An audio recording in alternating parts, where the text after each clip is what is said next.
Huomenta, arvoisa seminaariväki.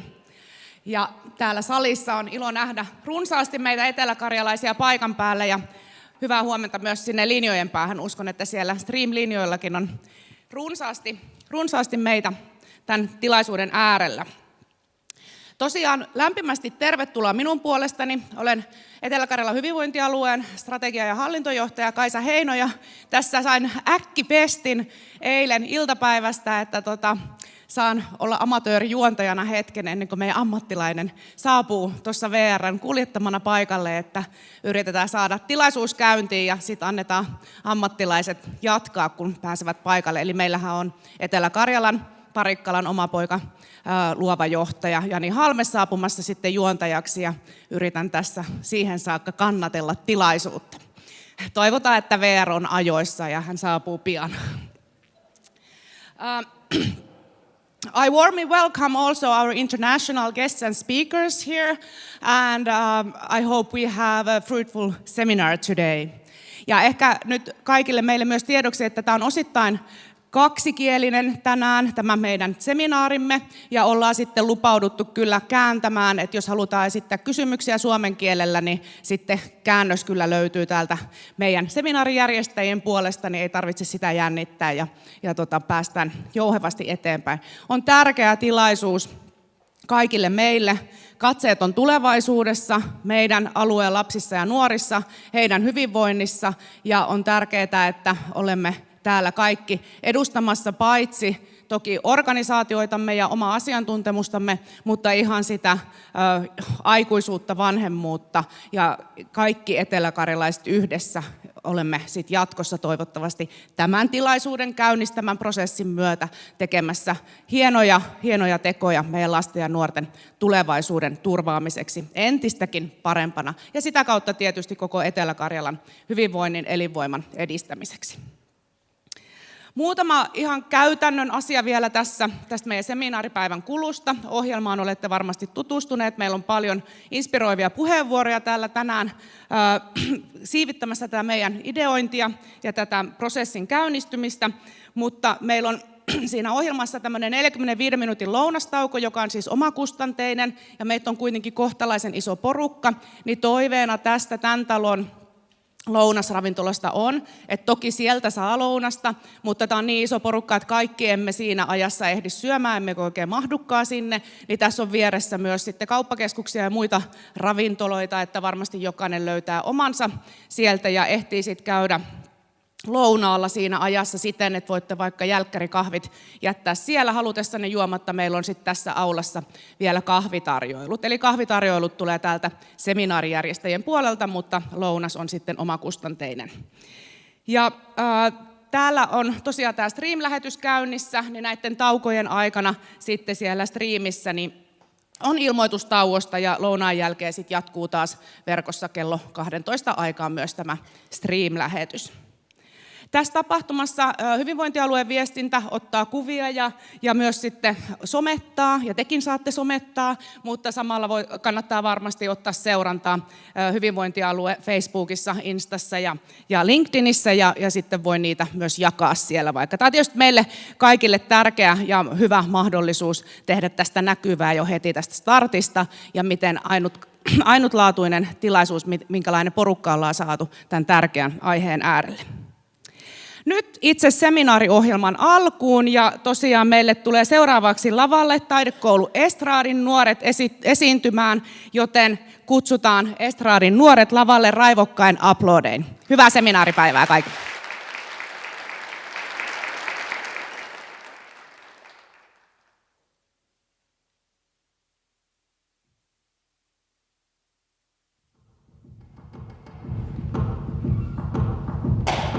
What do you want from me?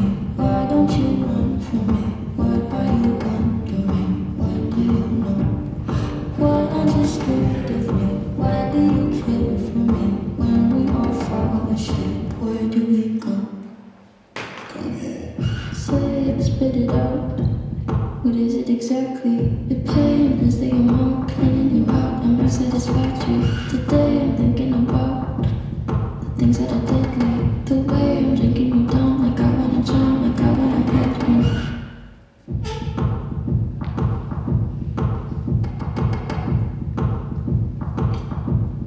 Step in the glass, staple your tongue. Bury a friend, try to wake up.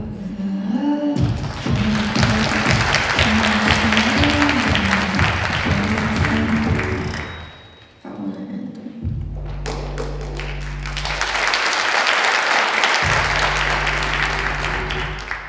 I wanna end me.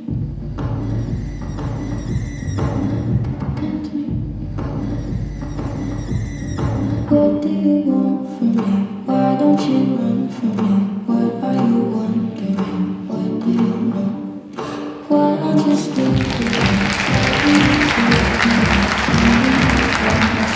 Where do we go? Keep you in the dark. What had you expected? Me to make you my art and make you a star and get you connected. I'll meet you in the park.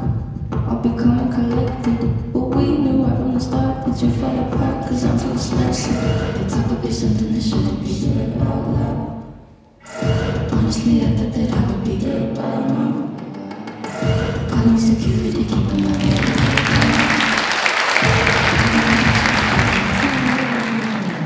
The day I owe, gotta sell my soul. Cause I can't say no, no, I can't say no. And my limbs are frozen, my eyes won't close. And I can't say no, I can't say no. Careful. Step in the glass, staple your tongue. Bury a friend, try to wake up. Cannibal clash, killing the sun. Bury a friend.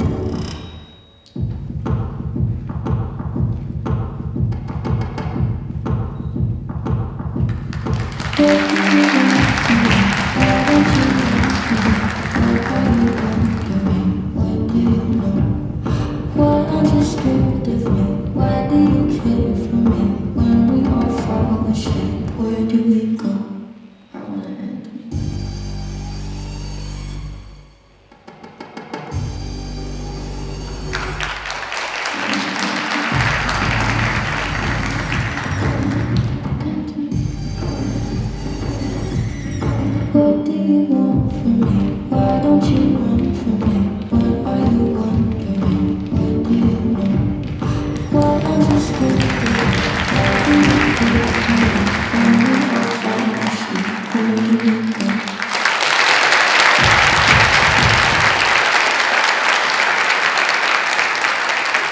do we go?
Vielä isot aplodit taidekoulu Estradille.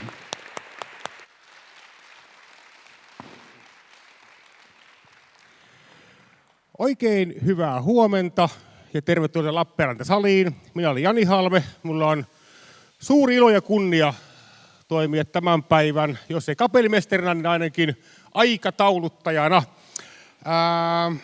En ole kyllä koskaan nähnyt näin näyttävää seminaariavausta kuin oli tänään. Harvoin, jos koskaan, saa pelätä, että avajaisesitysten pitäjän pää osuu Lappeenranta-salin kattoon, mutta kaikkea voi täällä tapahtua.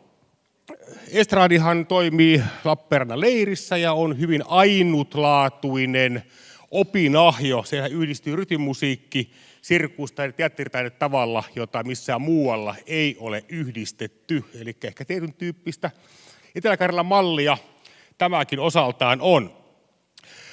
Tänään me pohdimme täällä porukalla Etelä-Karjalan mallia ja pähkäillään siis asioita, jotka varmasti sieltä ihmiselon tärkeimmästä kulmasta, eli lasten ja nuorten hyvinvoinnin parissa tänään ollaan. Ja mä itse olen pohtinut ylipäätään Suomea ja suomalaisuutta aika paljon viime aikoina, ja me ollaan narjakkaa kansaa.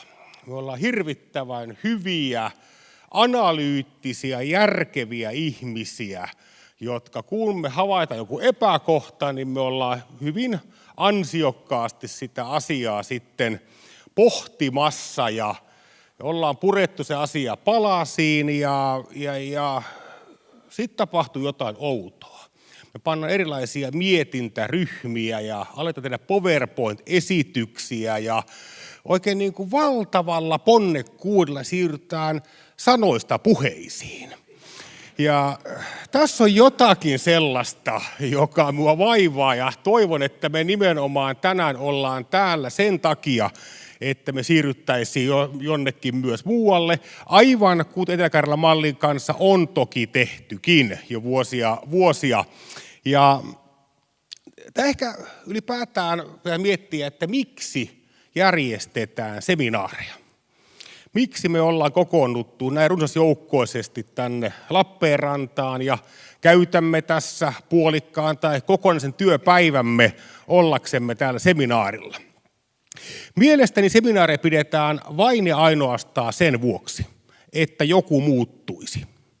Jonkun asian pitää tänään muuttua. Se pitää muuttua meidän päässämme ja sen pitää jalostua sitten toiminnaksi jossakin vaiheessa. Jonkun pitää muuttua. Meidän pitää saada uusia ajatuksia, uusia näkemyksiä, ehkä uusia kontakteja täältä.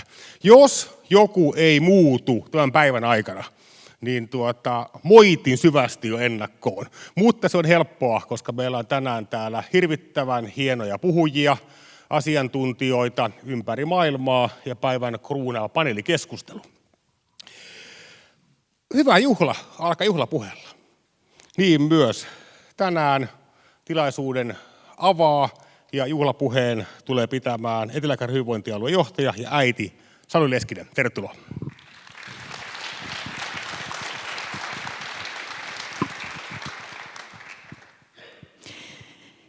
Kiitos Janille erinomaisesta avauksesta ja mä oon tässä samaa mieltä, jonkun pitää muuttua. Ja oikeastaan tänään haluan vähän avata sitä, että minkä ainakin pitäisi muuttua. Aloitetaan ihan pienellä verryttelyllä. Jokainen, joka on äiti tai isä, mummo, kummi, täti, setä, nouskaa hetkeksi ylös.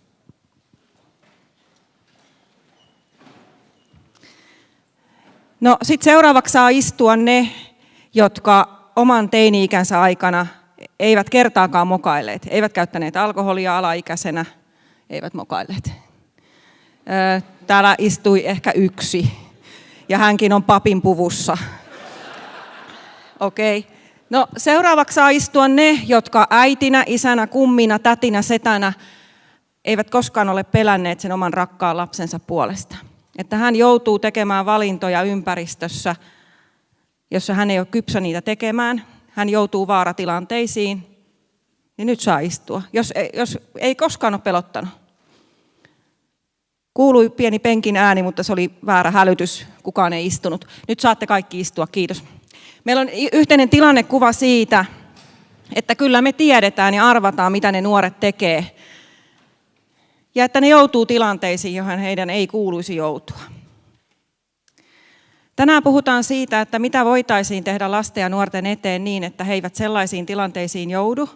Että meidän nuoriso, joka kasvaa aikuisiksi, joka tätä yhteiskuntaa sitten tulevaisuudessa rakentaa, niin heillä olisi sellainen pohja siihen elämään, että he pärjäävät. Jokainen meistä haluaa sitä. Frank Martela on itse asiassa kuvannut sen, että mikä on merkityksellisen ja onnellisen elämän kolminaisuus. Täytyy olla sitä elämän taitoa, kykyä elää hyvää elämää. Kykyä tietää, että pitää nukkua tarpeeksi, että jaksaa. Tietää, että aamupala kuuluu syödä, jotta jaksaa oppia tai tehdä sen työpäivänsä. Sitten meillä on elämän arvostus, kyky tavoitella oikeita asioita. Me tiedetään, mikä tekee onnelliseksi, mitkä on niitä sellaisia elämän johtotähtiä, missä voidaan kokea sitä merkityksellisyyttä ja elämän täyteisyyttä. Onko ne niitä lyhytnäköisiä voittoja vai onko ne jotain sellaisia syvällisiä ihmissuhteita? Mahdollisuutta olla jonkun lapsen elämässä se kummi tai täti tai setä, äiti tai isä. Ja sitten on se elämän hallinta, kyky saada asioita aikaan. Ja tämä on just se, mistä Jani äsken puhui. Että ei siirrytä sanoista puheisiin, vaan siirrytään puheista tekoihin. Mielellään suoraan sanoistakin tekoihin. Eli elämän hallinta on niitä asioita, että me saadaan näitä asioita aikaiseksi, joita me arvostetaan. No miten Etelä-Karjalassa sitten nuorilla menee? Tässä on nyt 8- ja 9-luokkalaisten ihan tuoreesta kouluterveyskyselystä tietoa. Ja näkyy ehkä vähän huonosti, mutta voin sieltä nyt sitten myös nostaa näitä. Eli jos ajatellaan nyt vaikka näitä elämäntaidon taitoja, niin lähes puolet ei syö aamupalaa arkiaamuisin. 8- ja 9-luokkalaisista, 15-vuotiaista. No Ruokolahdella itse asiassa 75% syö aamupalan, että te teette kyllä Ruokolahdella hyviä aamupaloja. No kuinka usein ei ole nuori 15-vuotias syönyt tai nukkunut netin takia? Niin itse asiassa 1/5 ei ole syönyt tai nukkunut netin takia. He itse tunnistavat, että näin on käynyt. Ei yhtään läheistä ystävää. Parikkalassa ja Rautjärvessä ei ole näitä sen takia, että vastaajia on ollut niin vähän, että niitä ei voi sen takia tässä tuoda esiin. Mutta 10%, joka 10. nuori 15-vuotias toteaa, että hänellä ei ole yhtään ystävää.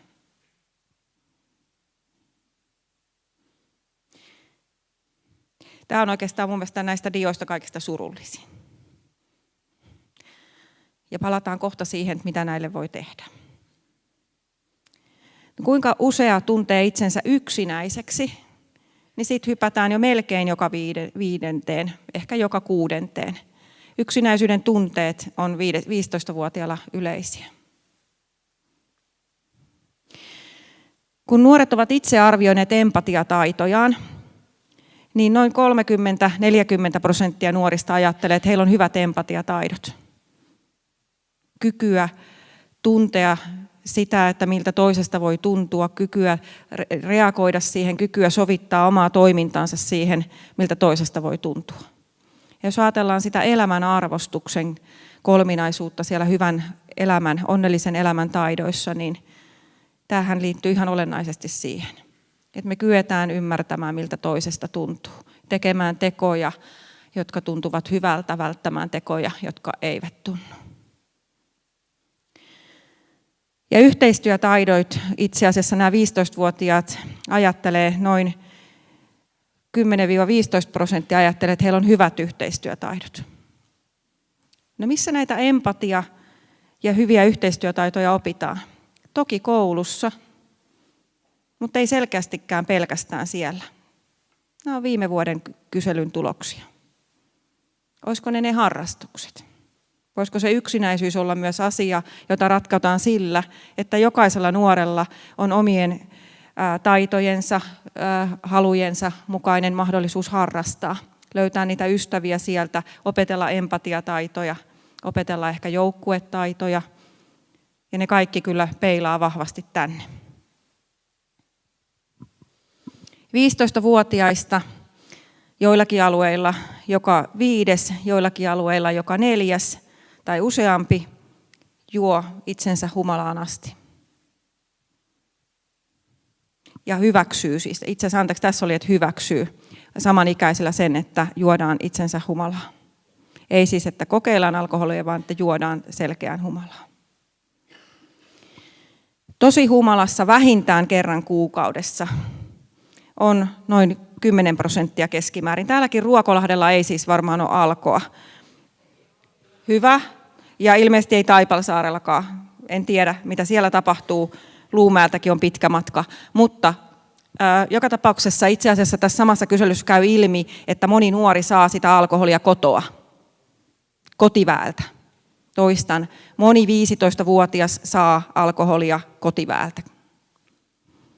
Ja tosiaan näin tämmöinen 10% keskimäärin vaihtelua tässä nyt on, niin juo itsensä tosi humalaan kerran kuukaudessa.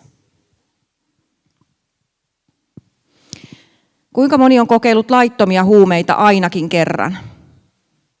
Imatralla melkein 15% nuorista on kokeillut laittomia huumeita vähintään kerran. Rautjärvellä samat luvut, mutta Lappeenrannassakin 6%. Me voidaan varmaan nyt lähteä vähintäänkin siitä, että me ollaan tästä samaa mieltä. Tämän tulee olla 0%. Tähän ei ole mitään muuta vaihtoehtoa kuin 0% tavoitteeksi. No mennään sinne vapaa-aikaan. Kuinka moni nuorista 15-vuotiaista kokee, että ne harrastukset, joita he haluaisivat harrastaa, ovat liian kalliita? Tämä on mun mielestä sillä lailla tärkeä kysymys, että tietysti tämä myös luo semmoisen kokemuksen siitä, että mihin yhteiskuntaluokkaan kuulun. Haluaisin harrastaa ratsastusta, se ei ole mahdollista. Haluaisin soittaa pienoa, se ei ole mahdollista. 5, joka 5 nuori itse ajattelee sitä, että se harrastus, jota hän haluaisi tehdä, on liian kallis. Toki tämä kuvaa myös sitä, että perheillä on tiukkaa. Ja se kuvaa sitä, että lapset ja nuoret joutuvat näitä asioita miettimään.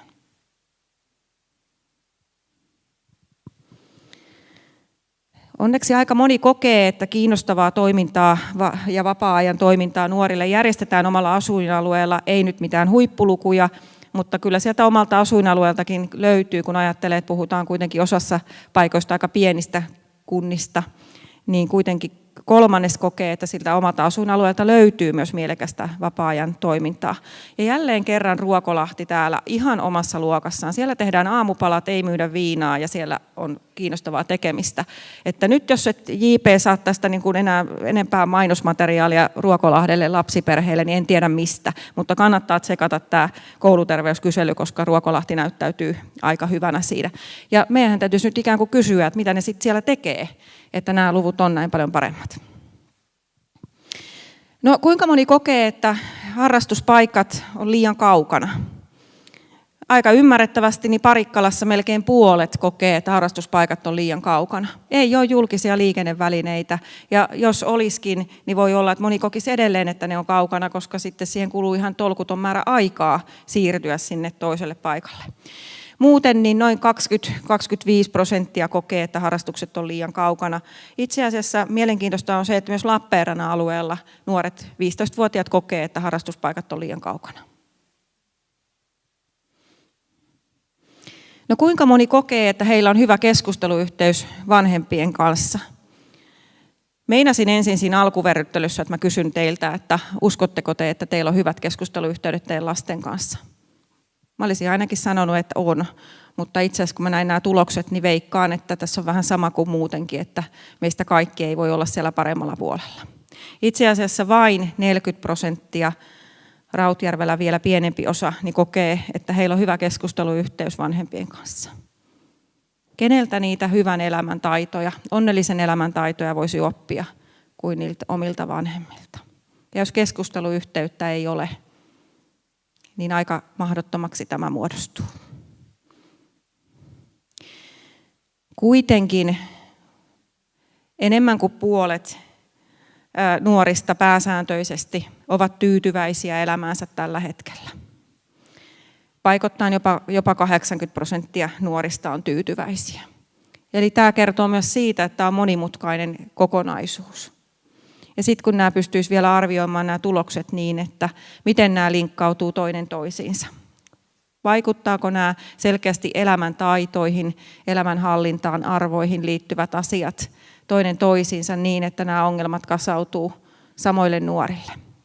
Ne taakat kantaa. Itse vähän pahoin pelkään, että näin voi olla. No, meillä on varmaan nyt yhteinen tilannekuva siitä, että ei puhuta yksittäisistä nuorista.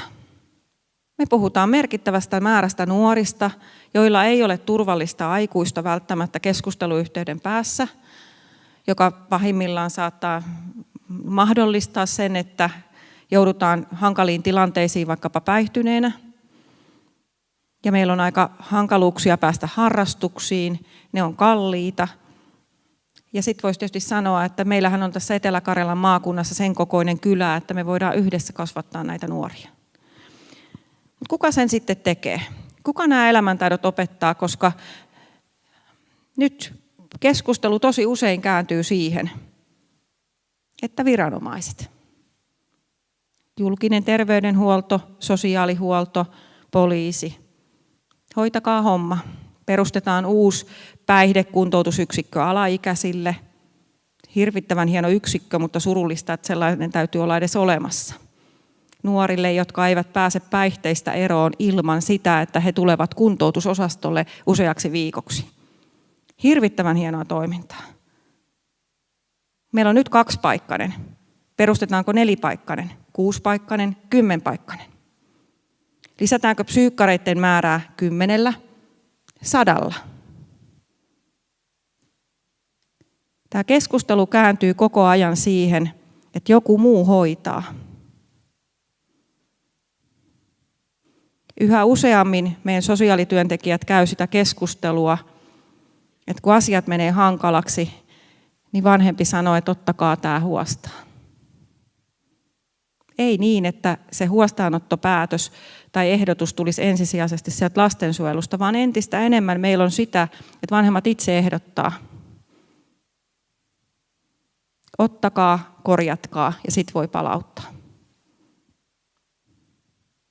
Yhdelläkään viranomaisella, on se sitten hyvinvointialueen työntekijä, lastensuojelun työntekijä, poliisi, mikä tahansa, niin meillä kellään ei ole niitä oikeuksia, kun vanhemmilla on kasvattaa lastaan.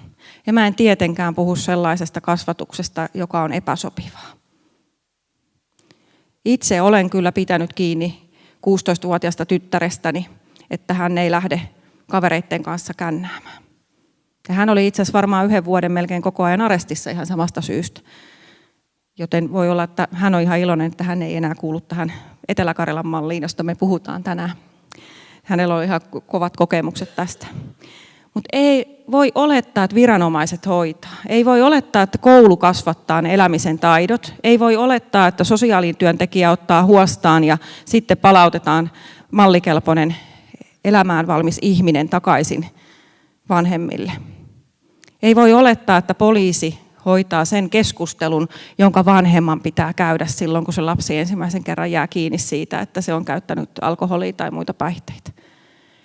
Ei nämä keskustelut ole viranomaisten keskustelu, eikä nämä kasvatustyöt ole viranomaisten kasvatustöitä. No se koulu. Siellähän se lapsi suurin osa päivästä on. Ja sitten kun se tulee kotiin, niin vanhemmat on yhtä lailla väsyneitä ja kaikki on omissa sosiaalisissa medioissaan kiinni. Niin koulussahan se voisi hoitaa sen kasvatustyön. Mutta ei sekään toimi niin. Siellä on ihan varmasti huikeita kasvattajia, ammattilaisia, mutta ei hekään hoida sitä vanhemmuutta. Eikä voi hoitaa. Ei heillä ole aikaa siihen, kun se huomio pitää jakautua koko sille luokalle, kaikille erilaisille oppijoille. Etenkin, kun meillä on entistä enemmän myös oppimiseen liittyviä erityiskysymyksiä, joita opettajat siellä arjessaan ratkoo. Ei tämä ratkaisu ole myöskään koulu. No se valmentaja, jos nyt sitten saisi sen sinne hyvään urheiluharrastukseen, niin eikö se valmentaja voisi laittaa sen kuriin? Tätäkin kuulen usein. Et siellähän se oppii niitä. Nämä kaikki voi tukea sitä, mutta mikään ei korvaa sitä, että me yhteisesti, jokainen aikuinen, mutta erityisesti vanhempina hoidetaan oma tonttimme.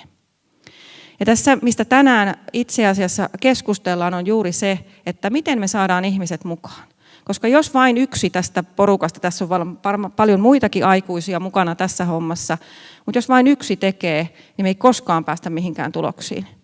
Ja niin kauan kuin myös vanhemmat ei sitoudu siihen ajatukseen, että he ovat se tärkein näiden onnellisen elämän, merkityksellisen elämän opettajia niille lapsilleen, niin kauan tämä ei kyllä ratkea. Ja sitten tulee ne huonot uutiset. No kun rikosoikeuden professorikin sanoo, että eihän koko kylä voi kasvattaa. Joudut vankilaan, kun puhutat naapurin lapsen. No tätä ei saa tehdä. No entäs tämä Islannin ihme? Ei, kun se aiheuttaa nyt kyllä kuitenkin korkeita itsemurhalukuja ja lasten oikeudet viedään. Lapset eivät saa ostaa päihteitä ja kotiintuloajat määritellään. Itse asiassa tässä Helsingin Sanomien artikkelissa vuodelta 2020, niin siellä oli tämmöinen tilasto näistä itsemurhista. Ja kyllähän siellä näyttää, että Islannissa tehdään ihan hirvittävä määrä, siis 4 kertaa enemmän itsemurhia kuin missään muualla. Mutta toki kun itse katson tuota taulukkoa, niin mä ihmettelin, että eikö siellä ole tyttöjä ollenkaan, vai eikö tytöt tee ollenkaan itsemurhia. Ja miten tuo luku voi olla noin erilainen? Niin pieni pettymys, tämä on ihan tilastovirhe, mutta siitä on silti onnistuttu kyllä kirjoittaa se artikkeli. Ei siellä ole tollaisia lukuja.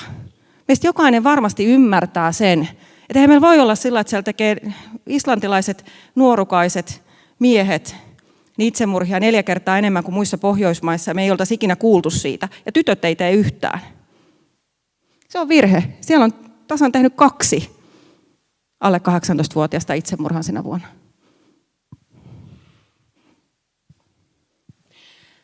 No, meillä on siis esteitä. Ja jollain lailla ne pitää ohittaa.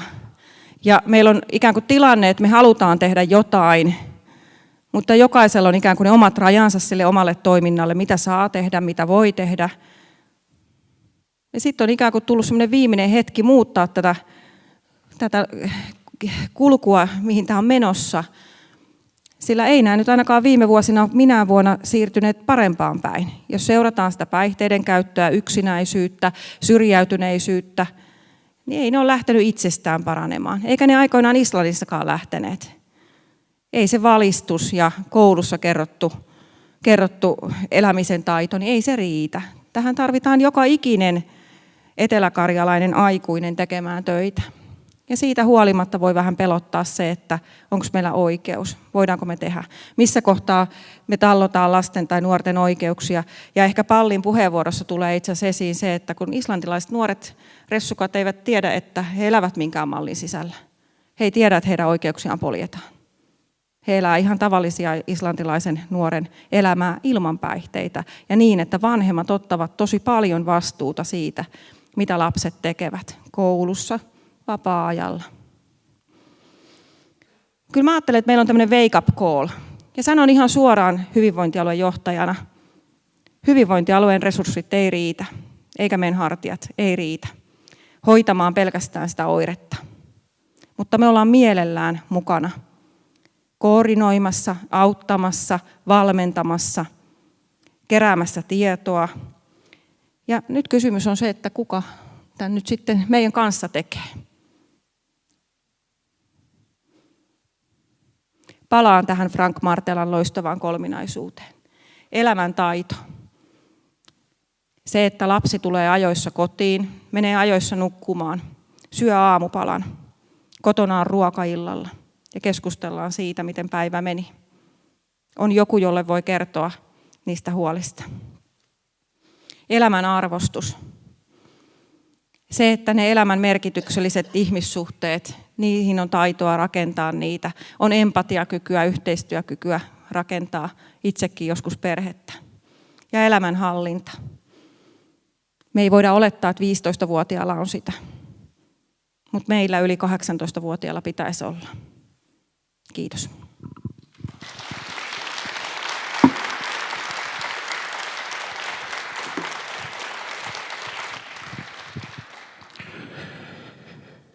Kiitos Sally, se oli todellinen wake up call meille kaikille. Ja tuossa nopeasti olkani yli katselin, niin kyllä siellä nyökyteltiin niin paljon, että eiköhän tässä tullut meidän päivän teema selväksi. Paljon pitää tehdä, toki paljon on jo tehty ja mitä tullaan tekemään jatkossa. Ja tänään toki tarkastellaan lukuisista eri näkökulmista. Yhden kuulemme seuraavaksi, eli otsikolla Mitä Etelä-Karjalassa on jo tehty. Puhumaan saapuu Lappeenrannan kaupungin nuorisotoimen johtaja, kertoo meille toimenpiteistä, joita on tehty meidän alueella täällä lasten ja nuorten hyvinvoinnin parantamiseksi. Tervetuloa Kimmo, Hölkki.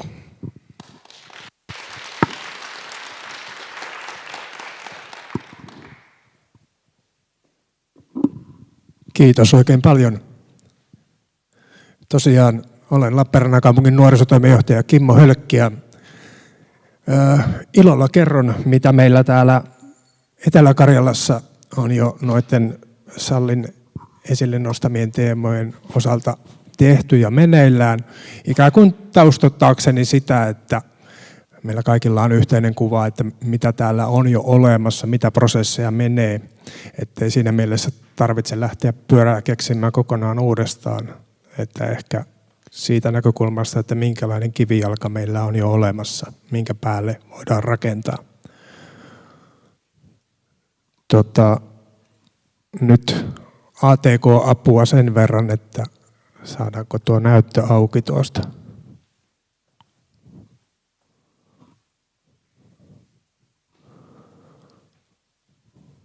Vai ei? Vai pitää?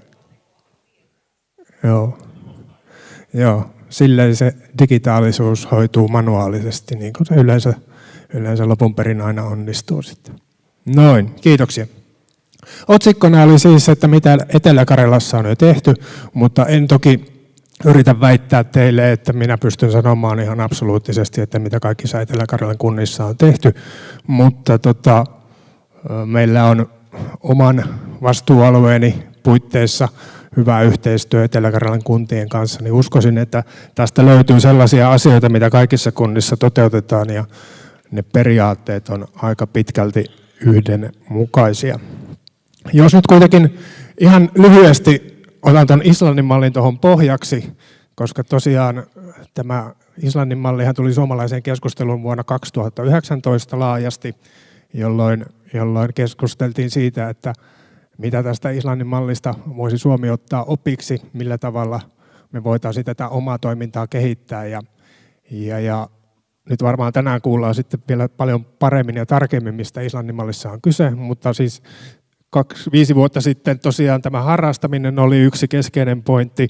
Sitten oli nämä kotiintuloajat, vanhempien tämmöinen voimakas osallistuminen siihen kontrollointiin ja sitten päihteiden saavutettavuus ja niiden rajoittaminen.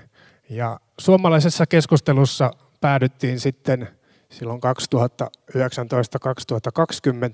että Suomi keskittyy tähän harrastamisen puoleen. Tämä on sellainen asia, mitä katsottiin, että meillä voidaan edistää ihan valtion toimesta. Ja heti 2021 käynnistyi jo ensimmäiset Suomen harrastamisen mallin hankkeet. Opetus- ja kulttuuriministeriö myönti niihin avustuksia. Ja me oltiin lappeenrantalaisina siinä ensimmäisessä vaiheessa jo hakemassa niitä pilottihankkeita. Ja tämän jälkeen sitten sitä Suomen harrastamisen mallia on vähän muokattu tässä matkan varrella. Ja parhaillaan on menossa 5. hakukierros, eli meilläkin on avustushakemus vetämässä. Ja ministeriön sivulta otin näitä tietoja. Tällä hetkellä 90% Manner-Suomen kunnista on tässä harrastamisen mallissa mukana. Ja siinä on se pointti, että koulupäivän välittömään yhteyteen järjestetään maksutonta harrastustoimintaa lapsille ja nuorille. Ja ensisijaisena kriteerinä, että mitä toimintaa järjestetään, niin on niiden lasten omat toiveet. Ja tällä tavalla ainakin täällä meillä Lappeenrannassa on pyritty toimimaan. Ja tsekkasin nyt tuon tilanteen, miten näitä hankkeita on meneillään, niin ymmärtääkseni melkein kaikissa Etelä-Karjalan kunnissa on Suomen harrastamisen mallin hanke meneillään. Lemiä en löytänyt niistä viimekertaisista summista, mutta voi olla, että katsoin väärin, mutta tänne on siis myönnetty tuommoinen vajaa 250 000 euroa valtiolta Suomen harrastamisen mallin hankkeisiin. No, se ei tietenkään ole mitenkään yksiselitteinen ja täydellinen malli, mutta se on yksi lisä, mitä meidän valtio on tähän meille osoittanut. Ja kokosin nyt sitten tällaisia niin kuin Lappeenrannan kaupungissa myös omia toimenpiteitä tähän niin kuin kylkeen, että miten meillä ollaan sitten niin kuin pohdittu tätä asiaa, että millä tavalla Suomen harrastamisen mallia hyödynnetään ja millä tavalla sitä voidaan sitten parantaa meidän omilla toimilla, koska kuten sanottu, se ei ole mikään autuaaksi tekevä malli sinällään. Meillä on harrastamisen tukemisessa pohjana nämä harrastamisen mallin kerhot. Tällä hetkellä meillä pyörii 2 kerhoa viikossa kaikilla alakouluilla, yhteensä 42 kerhoa. Ja nämä on niitä maksuttomia kerhoja. Harrastuksien järjestäjinä toimii seurat. Ensisijaisesti sitten meillä on täydennetty kaupungin tuntityöntekijöillä sellaisille kouluille, mihin on ollut vaikea löytää kilpailutuksen kautta toimia.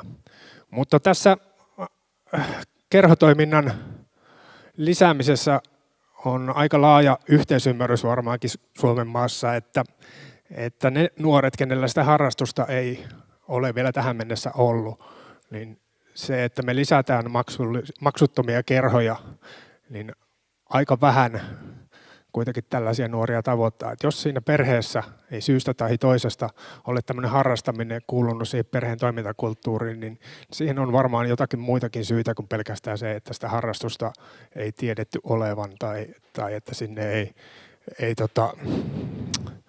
sinne on hankala päästä. Ja sen johdosta tuo etsivä harrastustoiminta on tässä semmoinen asia, mitä ollaan täällä meillä varsinkin pohdittu paljon, että miten me löydettäisiin niitä lapsia ja nuoria, joilla ei oikeasti ole sitä harrastusta ja jotka ei sinne harrastukseen mene, vaikka me kuinka paljon lisätään niitä sählykerhoja siellä lähikoululla. Ja tämä etsivä harrastustoiminta on se, mihin ollaan nyt täällä Lappeenrannassa yritetty löydä paukkuja, että saataisiin löydettyä niitä lapsia ja nuoria, ja sitten jos siihen liittyy jotain taloudellisia haasteita esimerkiksi siihen harrastamisen aloittamiseen, niin me voitaisiin hyödyntää sitä kaupungin tällaista avustusta, jota meillä on täällä jo useiden vuosien ajan jaettu vähävaraisille lapsiperheille. Meillä on tuohon vähävaraisten lapsiperheiden harrastusavustukseen ollut jo muutaman vuoden käytössä semmoinen yhteistyö seurojen ja harrastusten järjestäjien kanssa.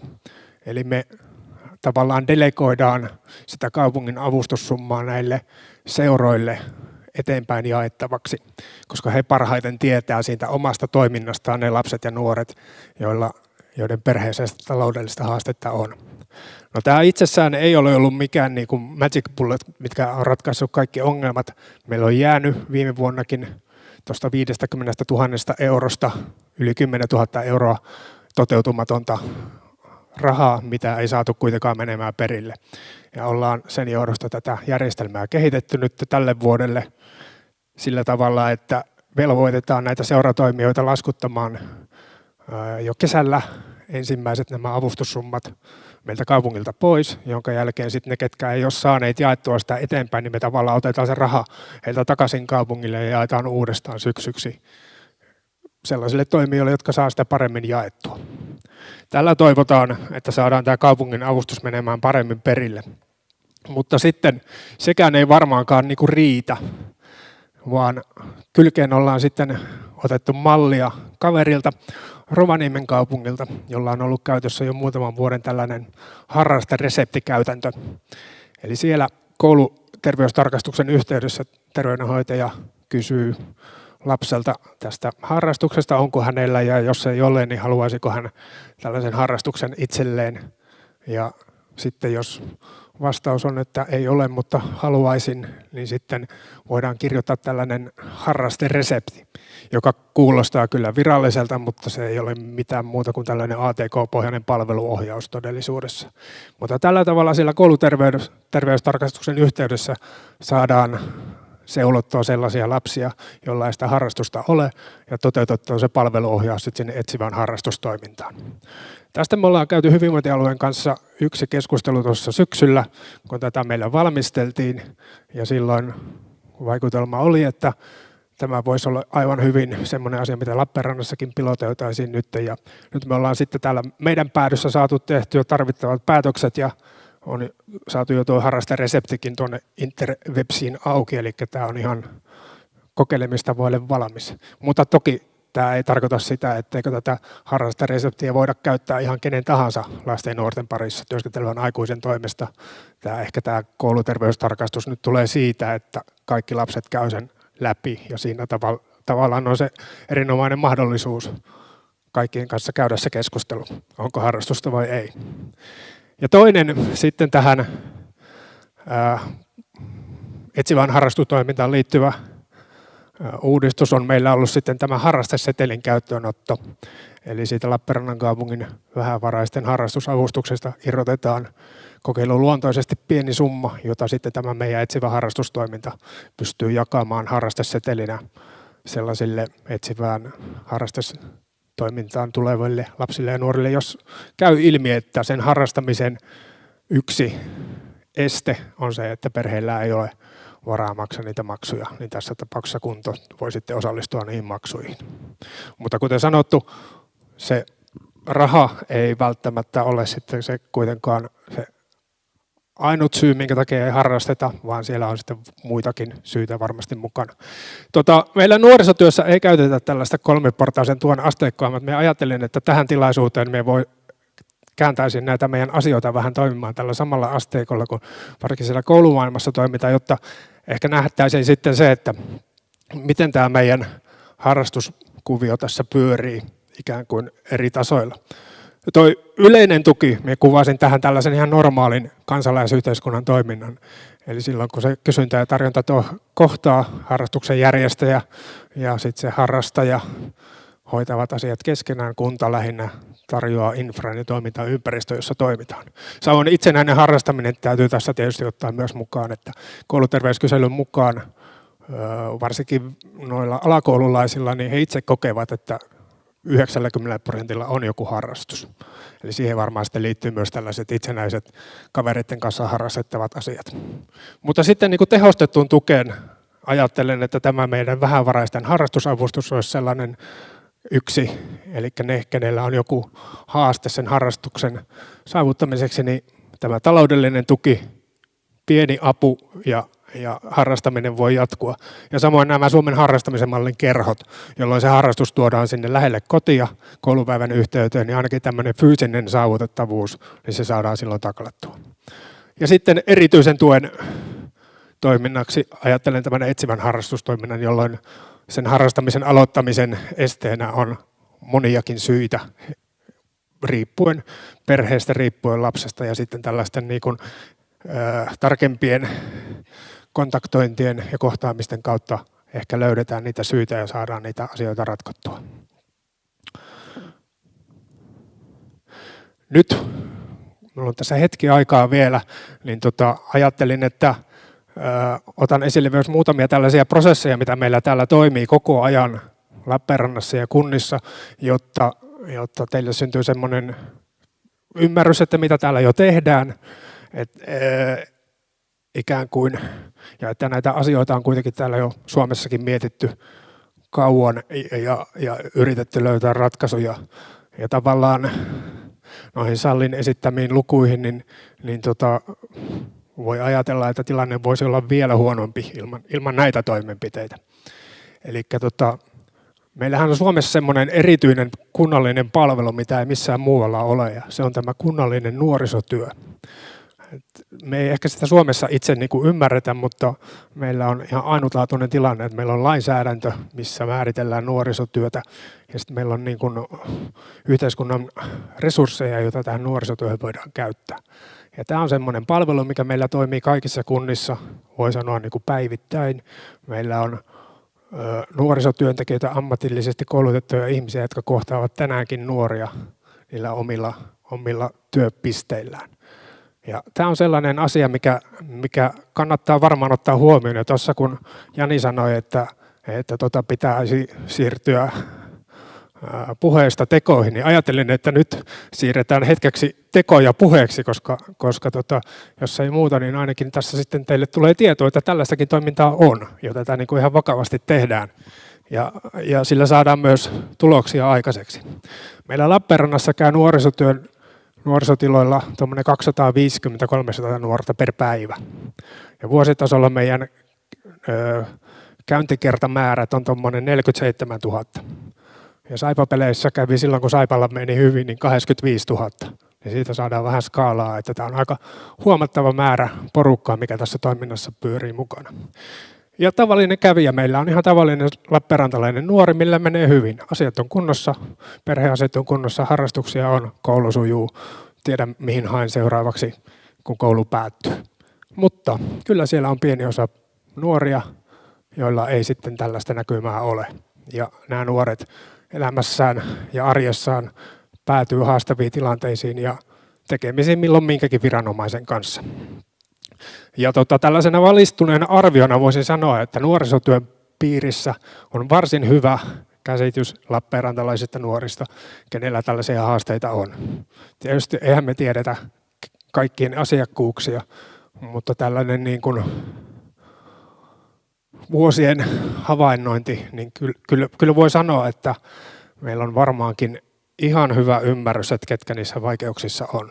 Ja meidän työntekijät auttaa näitä nuoria, voi sanoa päivittäin tai viikoittain, milloin mikäkin tilanne on edessä, niin siellä työntekijä kohtaa nuoren, keskustelee mikä on tilanne, tarvittaessa ohjaa eteenpäin. Ollaan yhteydessä huoltajiin, ollaan yhteydessä lastensuojeluun, ollaan yhteydessä poliisiin. Et sanoisin, että se yhteistyö on yllättävänkin luontevaa, kun kuuntelin meidän työntekijöiden keskustelua tuossa alkuvuodesta, kun otin asian esille.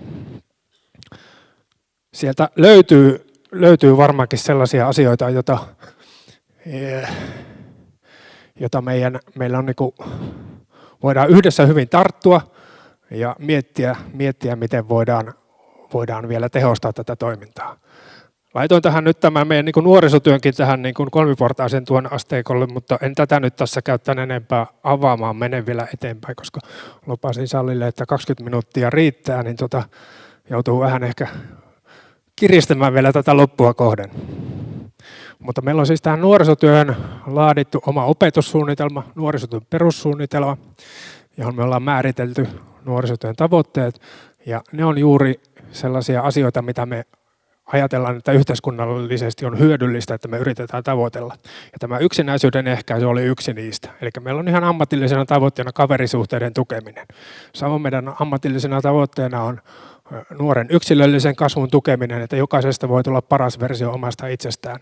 Ja sitten tuetaan nuoren suhdetta turvallisiin aikuisiin. Eikä me tarkoiteta nyt sitä, että me itse ollaan se turvallinen aikuinen, vaan se turvallinen aikuinen voi olla ihan kuka tahansa täällä, ja onkin.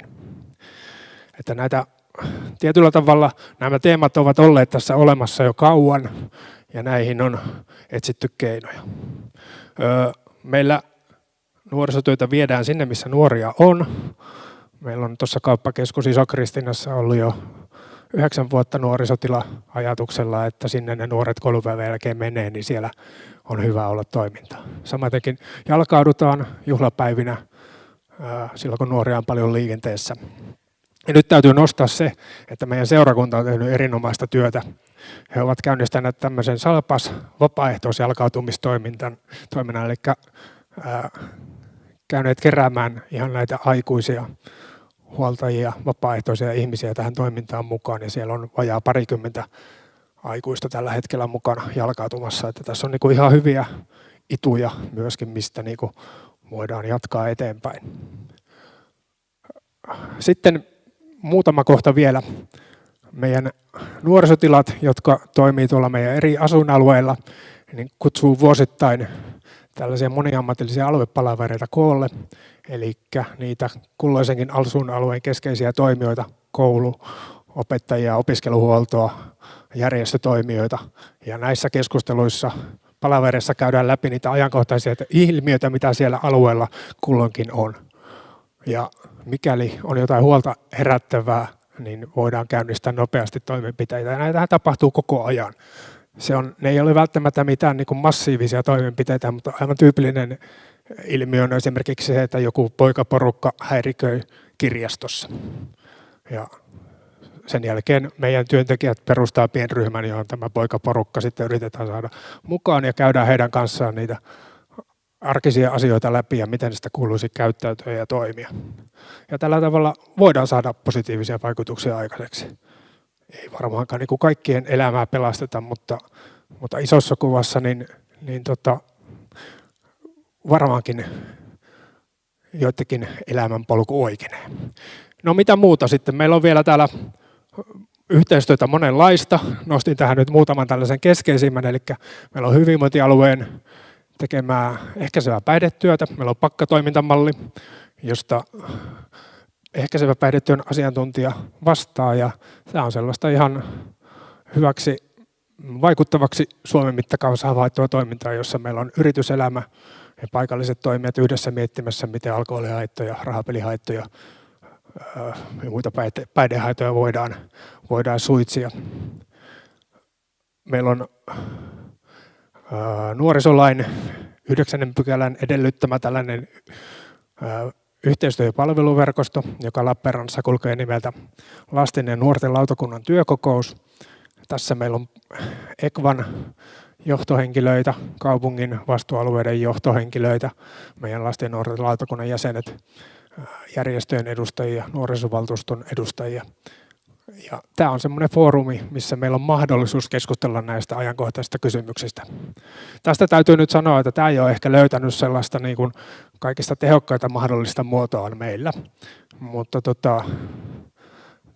tätä mietitään ja ehkä tämänkin seminaarin seurauksena niin me ehkä saatetaan tähän joku uusi kulma löytää. Lappeenranta on UNICEFin lapsiystävällinen kunta, ymmärtääkseni Imatra on myös.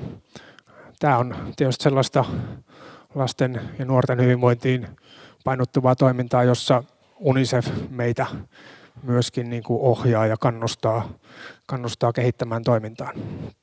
Ja otin tuohon vielä tuon Etelä-Karjalan ankkuritoiminnan, jota siis poliisi pyörittää.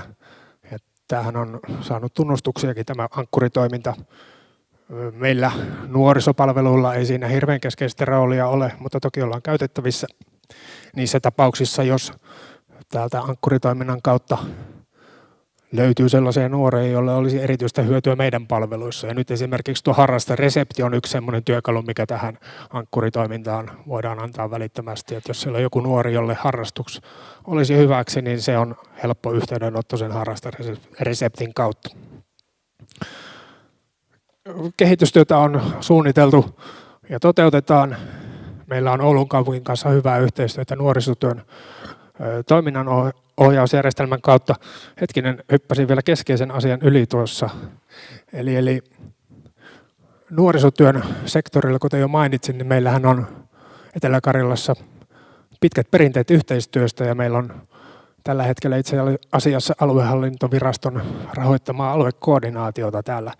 Yksi henkilötyövuosi käytettävissä maakunnallisen nuorisotyön edistämiseen ja tämä on semmoinen foorumi, missä me ainakin ollaan nuorisotyön saralla pystytty käymään läpi eri kuntien nuorisopalveluja ja tavallaan niin kuin ollaan tietoisia, mitä nuorisotyö Etelä-Karjalassa meidän mielestämme on, mitä siinä tulisi tehdä ja miten sitä tulisi arvioida.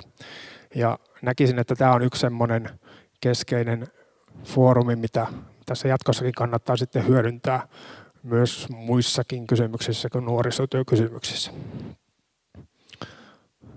Mutta tosiaan nuorisotyön toiminnanohjausjärjestelmää kehitetään edelleen. Viimeisimpänä kehitysajatuksena meillä on Oulun kaupungin kanssa, että meillä on siellä tällaista kyselydataa, jota me kerätään vuosittain ja asiantuntijoiden kanssa ollaan kehittämässä sinne joitakin kysymyksiä, joilla saataisiin ehkä skaalattua tällaista orastavaa segregaatiokehitystä, jota varmaankin ainakin isommissa kaupungeissa eri asuinalueilla saattaa olla. Ja tämä toiminnanohjausjärjestelmän kautta toivotaan, että voitaisiin ehkä sellaisiakin pieniä signaaleja ruveta täältä meiltä löytämään, jos jotakin huolestuttavaa on jossain vireillä. Sitten Etelä-Karjalan maakunnallinen nuorisotyön perussuunnitelma tullaan päivittämään tässä tulevien vuosien aikana.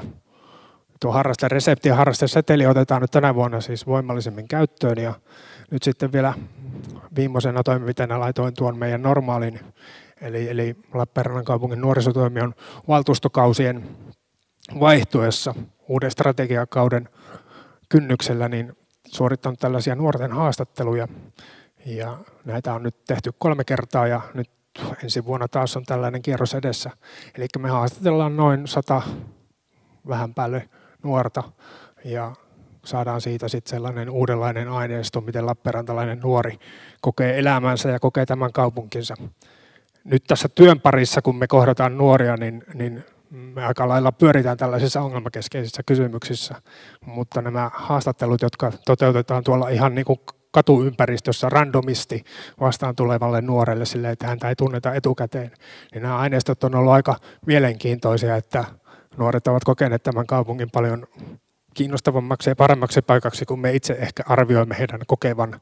Samoinkin heidän niin kuin omat tulevaisuusnäkymät näyttää sitten tällaisessa otannassa paljon paremmalta kuin mitä me itse arvellaan niiden olevan. Eli siinä me ehkä kohdataan enemmän niitä nuoria, millä menee hyvin, millä on harrastukset ja kaikki kunnossa.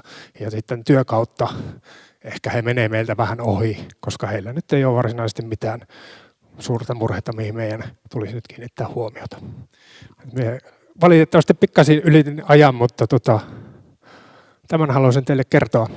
Kiitos, että sain tulla.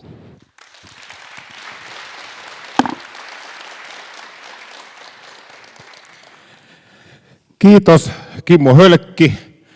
Nämä sanat kuten etsivä harrastustoiminta ja resepti siihen harrastukseen kuulostaa ainakin omaan korvaan suorastaan erittäin hyviltä keksinnöiltä.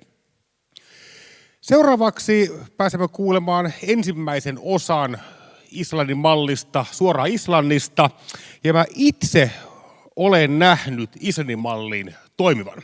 Ainakin kuvittelen nähneeni näin. Nähkääs, pyörin tuolla vuosituhannen alussa aika paljon Reykjavikissa. Ja vaikka on kasvanut aikuiseksi Parikkalan Kaakorannassa ja Lappeenrannan Kannibalsissa ja Imatras-Muglerissa, niin en ole nähnyt kyllä mitään vastaavaa kuin Reykjavikin runtuur. Runtuur oli louhintaa ja moukuttamista. Sanan korskeimmassa merkityksessä ei ole nähnyt niin alkoholimyönteistä ilmapiiriä koskaan, kuin vuosituhannen vaihteen Reykjavikin runtuur oli. Vastaavasti näin paikan päällä Ranskan Nitsassa päivän lunttaa. Se oli 27. kesäkuuta 2016, kun Islanti voitti Englannin jalkapallon EM-kilpailuissa tiputtaen jalkapallon mahtimaan jatkosta. Ja Islantiin jalkapallon huumaa ja buumi ja hammaslääkäri oli maalissa ja koko 4% kansasta oli itse asiassa samaan aikaan siellä. Ei ole mahdollista, että Tamperetta pienempi maa nousee maailman kilpailuimman joukkuelajin huipulle ilman, että on tapahtunut joku muutos yhteiskunnassa siihen, että mieluummin potkitaan palloa kuin nostellaan pulloa. Ainakin näin itse uskon tämän nähneeni. Seuraavaksi lavan ottaa haltuun Pall Rikhardson. Hän on toimitusjohtajana Planet Youthissa, joka on nimenomaan erikoistunut tämän Islannin mallin kouluttamiseen meille kaikille. Please join me in warmly welcoming our STM guest. It's a pleasure to have you here. It's yours. Thank you for joining us today. Pall, welcome.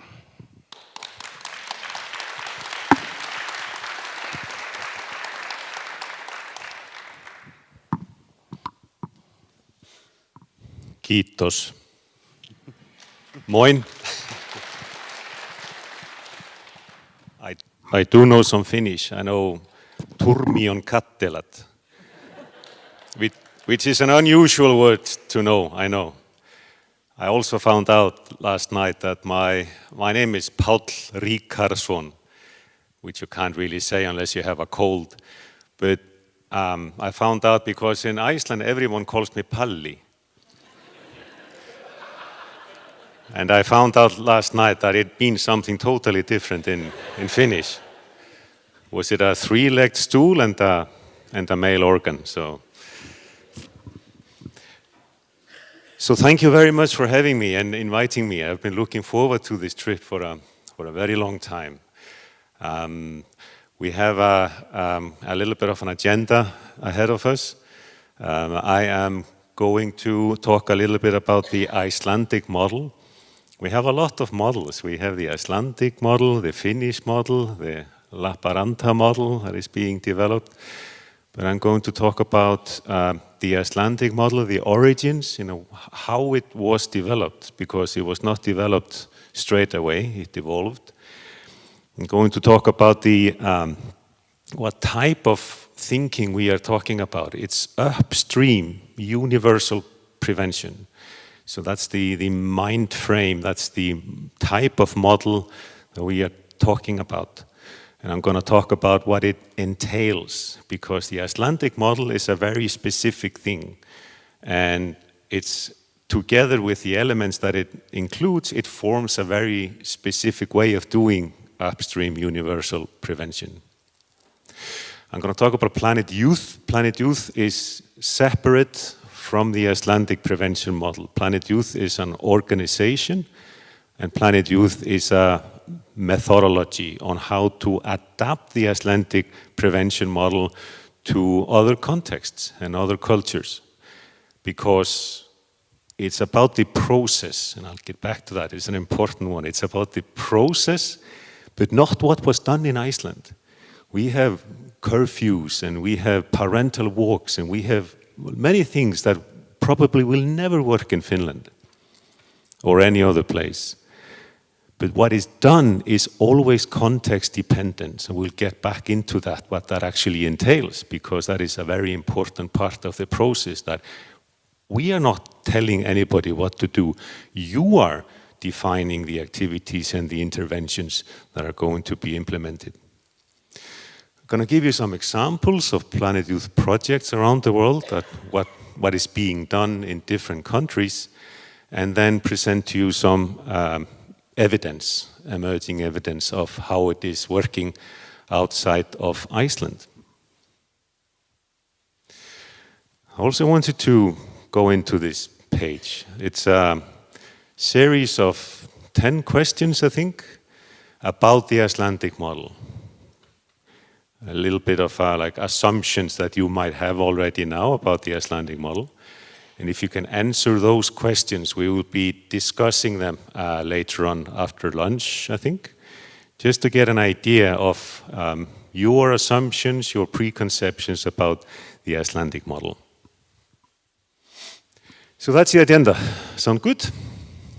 Well, you have to say yes, because you are here. Right. If you can see the picture behind these numbers, see a lot of young people gathered. You might even see me. This is taken 1998. Now I was too old already then. But it's in the summertime, in June. It's 3 o'clock in the morning. It's downtown.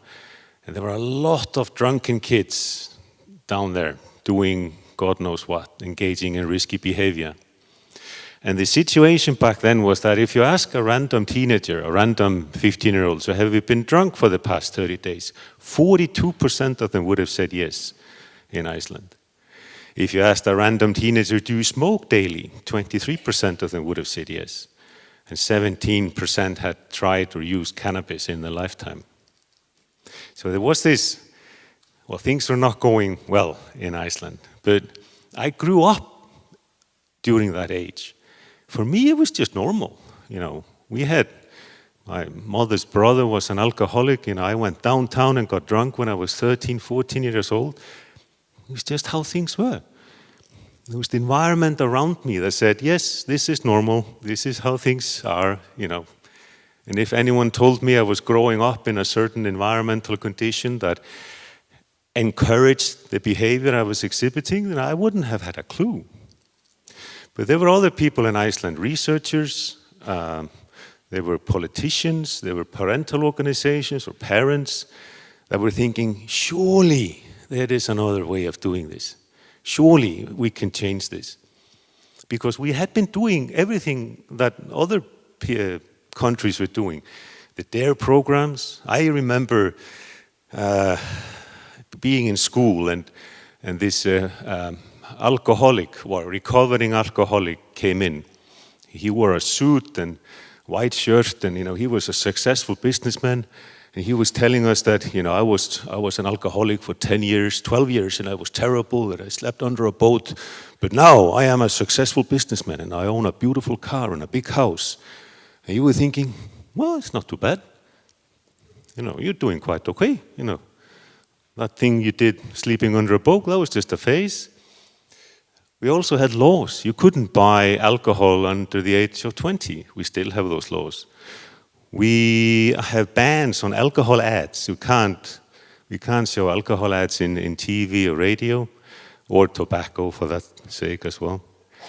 So we were doing all of these things, trying to teach us, the kids, you should just say no. You should make the decision about not drinking or not smoking. It's your responsibility.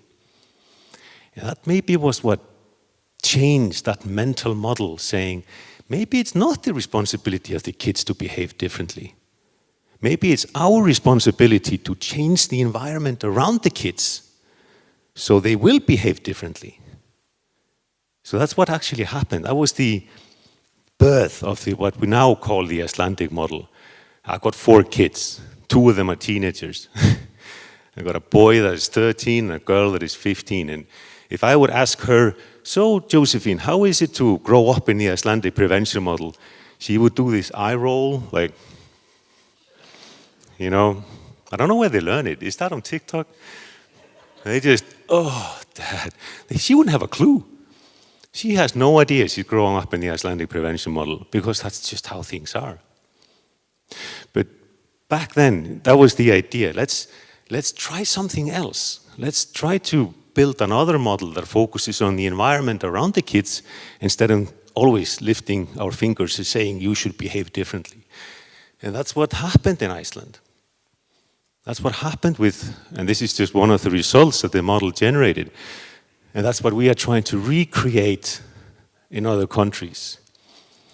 And that particular development, but also other indicators, well-being indicators that are associated with substance use, yes, but the Icelandic model is just broader than just substance use. But you can see it did take a while. It took maybe 5 years until you began to see the results. You could also see that it just didn't happen from one day to another. And this picture tells you also that Iceland today is in a different place than many other countries. We are in a maintenance phase. We are not focusing on lowering, we are focusing on maintaining. And it's a constant struggle. It's a constant struggle because the people making decisions today in society are looking at these numbers and saying, all right, no, it's going pretty well. We can legalize marijuana, freedom of choice. We can make alcohol more accessible to everybody, freedom of choice, because they don't really have the background. What's happened in Iceland and the situation in Iceland is not a given. It's something that has to be maintained and guarded. So that's what we want to do. We want to see these developments in other countries. And then you say, Iceland, how hard can it be? I mean, you're, 400,000, close to the North Pole. You're basically one slightly dysfunctional family.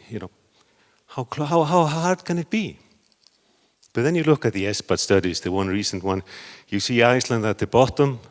And it's not because we're an island, because you can see Malta, similar population, is up there as well. It's not because we're Scandinavian. You can see Denmark at the top. Denmark used to be our colonial power, so we laugh a little bit at them. They're always visiting us in Iceland and telling us, how are you doing this? All the Danish delegates that we have often visiting us. And then you talk about the Icelandic model, and at the end of the seminars, the Danish, they always say, but what else should the kids be doing? You think okay, that's going to be a uphill struggle.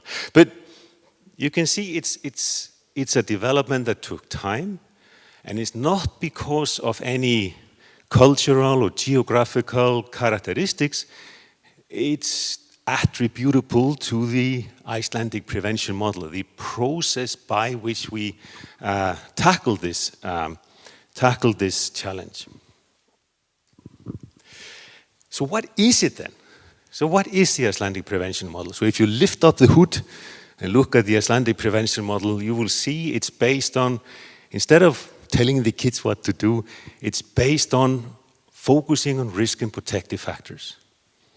And not just focusing on one risk and protective factor, but focusing on 4 risk and protective factors. It's a holistic approach in this particular context.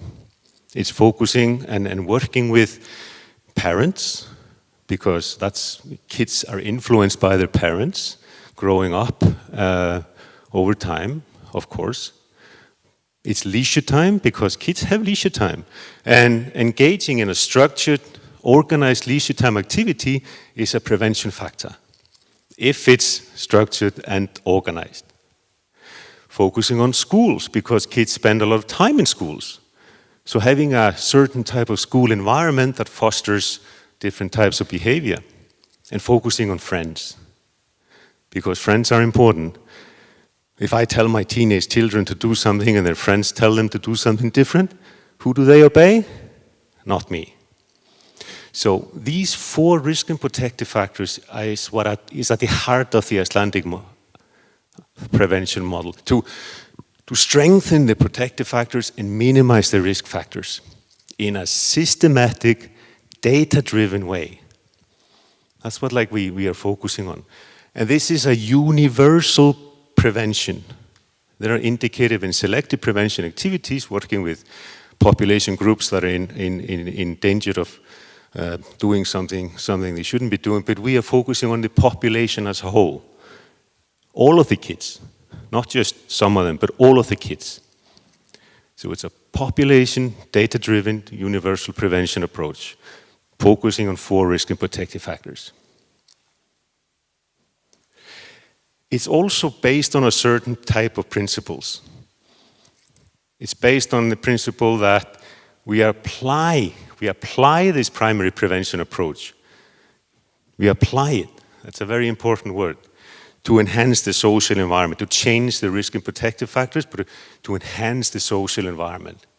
So it's a model. It's a model, yes, but it's also action, because a model without action, data without action, is just a model or a data. So it's driven by action to change the social environment around the kids. And it emphasizes community action. It's not some governmental agency that says, now we are going to do this. It's not just one group in society. It's the community around the kids that has to embrace this way of doing things. And that's a big part of the model, to engage and empower this community, build the coalition, build and develop the capacity, and collect and use data about the kids to make the decisions. And this is maybe something that we'll get back to this later on, but the data itself is not the important part. Well, it is critical, it is important, but it's the action that is developed on basis of the data. The data is just used to monitor and find out how things are going. But it's the actions that you take on basis of the data that drives the changes in society. And then it's about integrating these different members, like researchers and politicians and parents, integrate them into this cohesive whole that can make this change happen on basis of the data, on basis of the model. And then it's also this thinking to realize that this just takes time. The Icelandic model is not some magic bullet or a silver bullet or a quick fix or a magical wand. It just takes time, because we're changing behavior. And changing behavior is just notoriously difficult. I still don't put the toilet seat down after 16 years of marriage. Bad. Sound like my wife.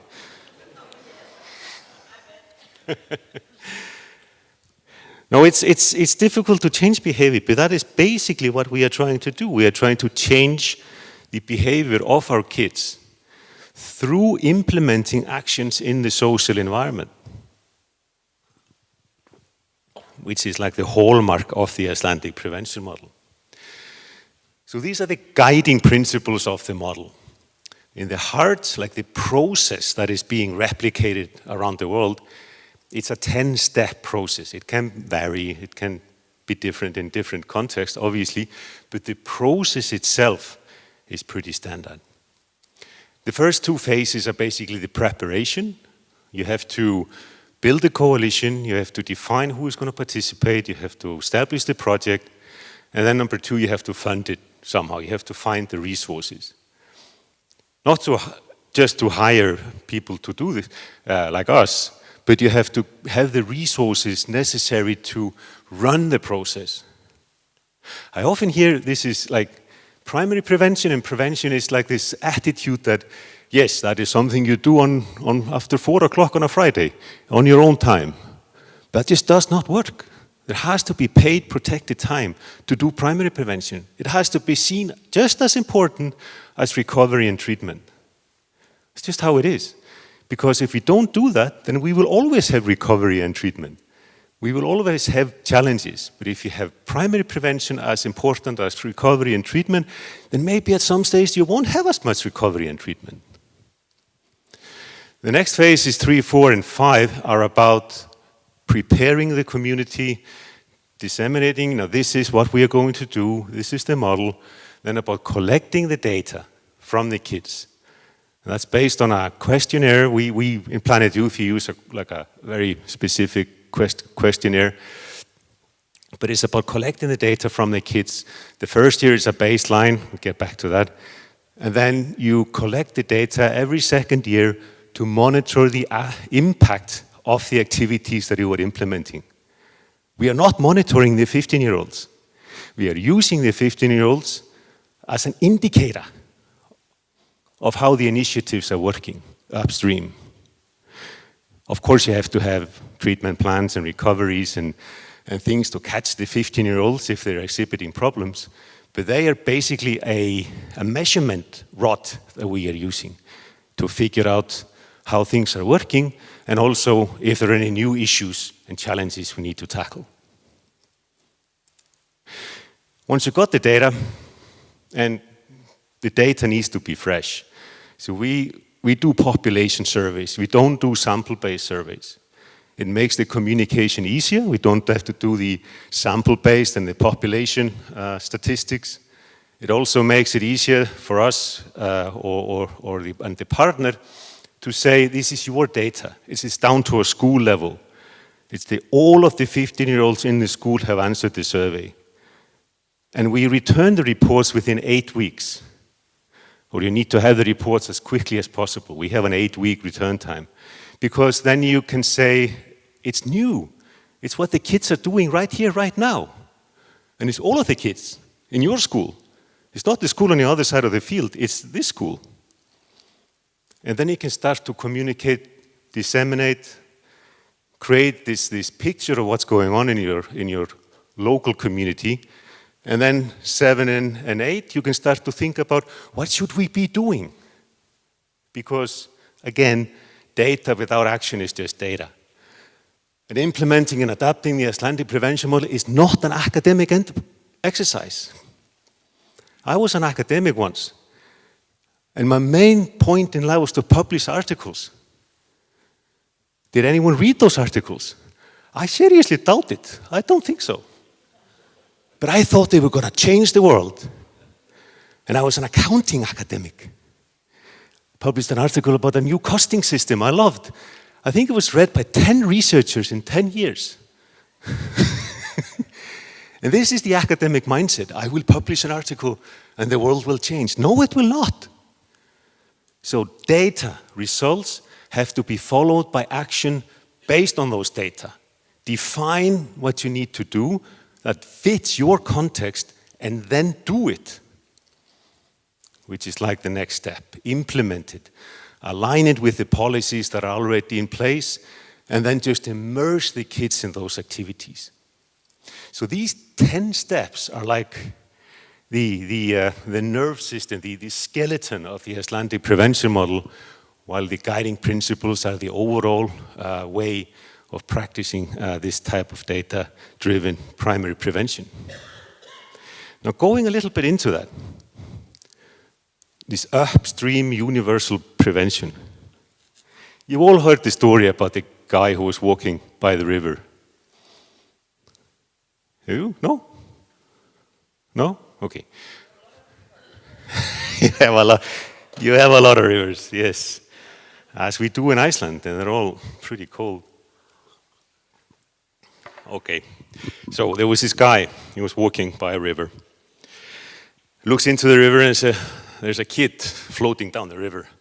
And the guy is obviously a good human being, so he jumps into the river, waits out to the kid and grabs him. Phew, that was good. Then he sees another kid floating towards him. And with his other hand, he managed to grab that kid too, and he has 2 kids now. And he's gonna go to the shore, and then he sees a third kid. And he just manages to get the kid on the, and he got him, and he's got 3 kids. Then he sees a 4th kid floating towards him on the river. And he's like, he looks towards the bank, and there is a lady walking on the bank. And he's like, help me, save those kids, come on, help me save the kids. And she looks at him, and then she starts running upriver. And he's like, hey, where are you going? And she says, I'm going to go upstream and find out who's throwing the kids in the river and make him stop. That's the whole idea behind the upstream thinking. Instead of catching kids or throwing life jackets, you go upstream and you aim to prevent the problem before it occurs. That's like the hallmark of upstream thinking. And this is what we are trying to do. So we have this, you are born, and you have this journey ahead of you, this growing up until you're a teenager.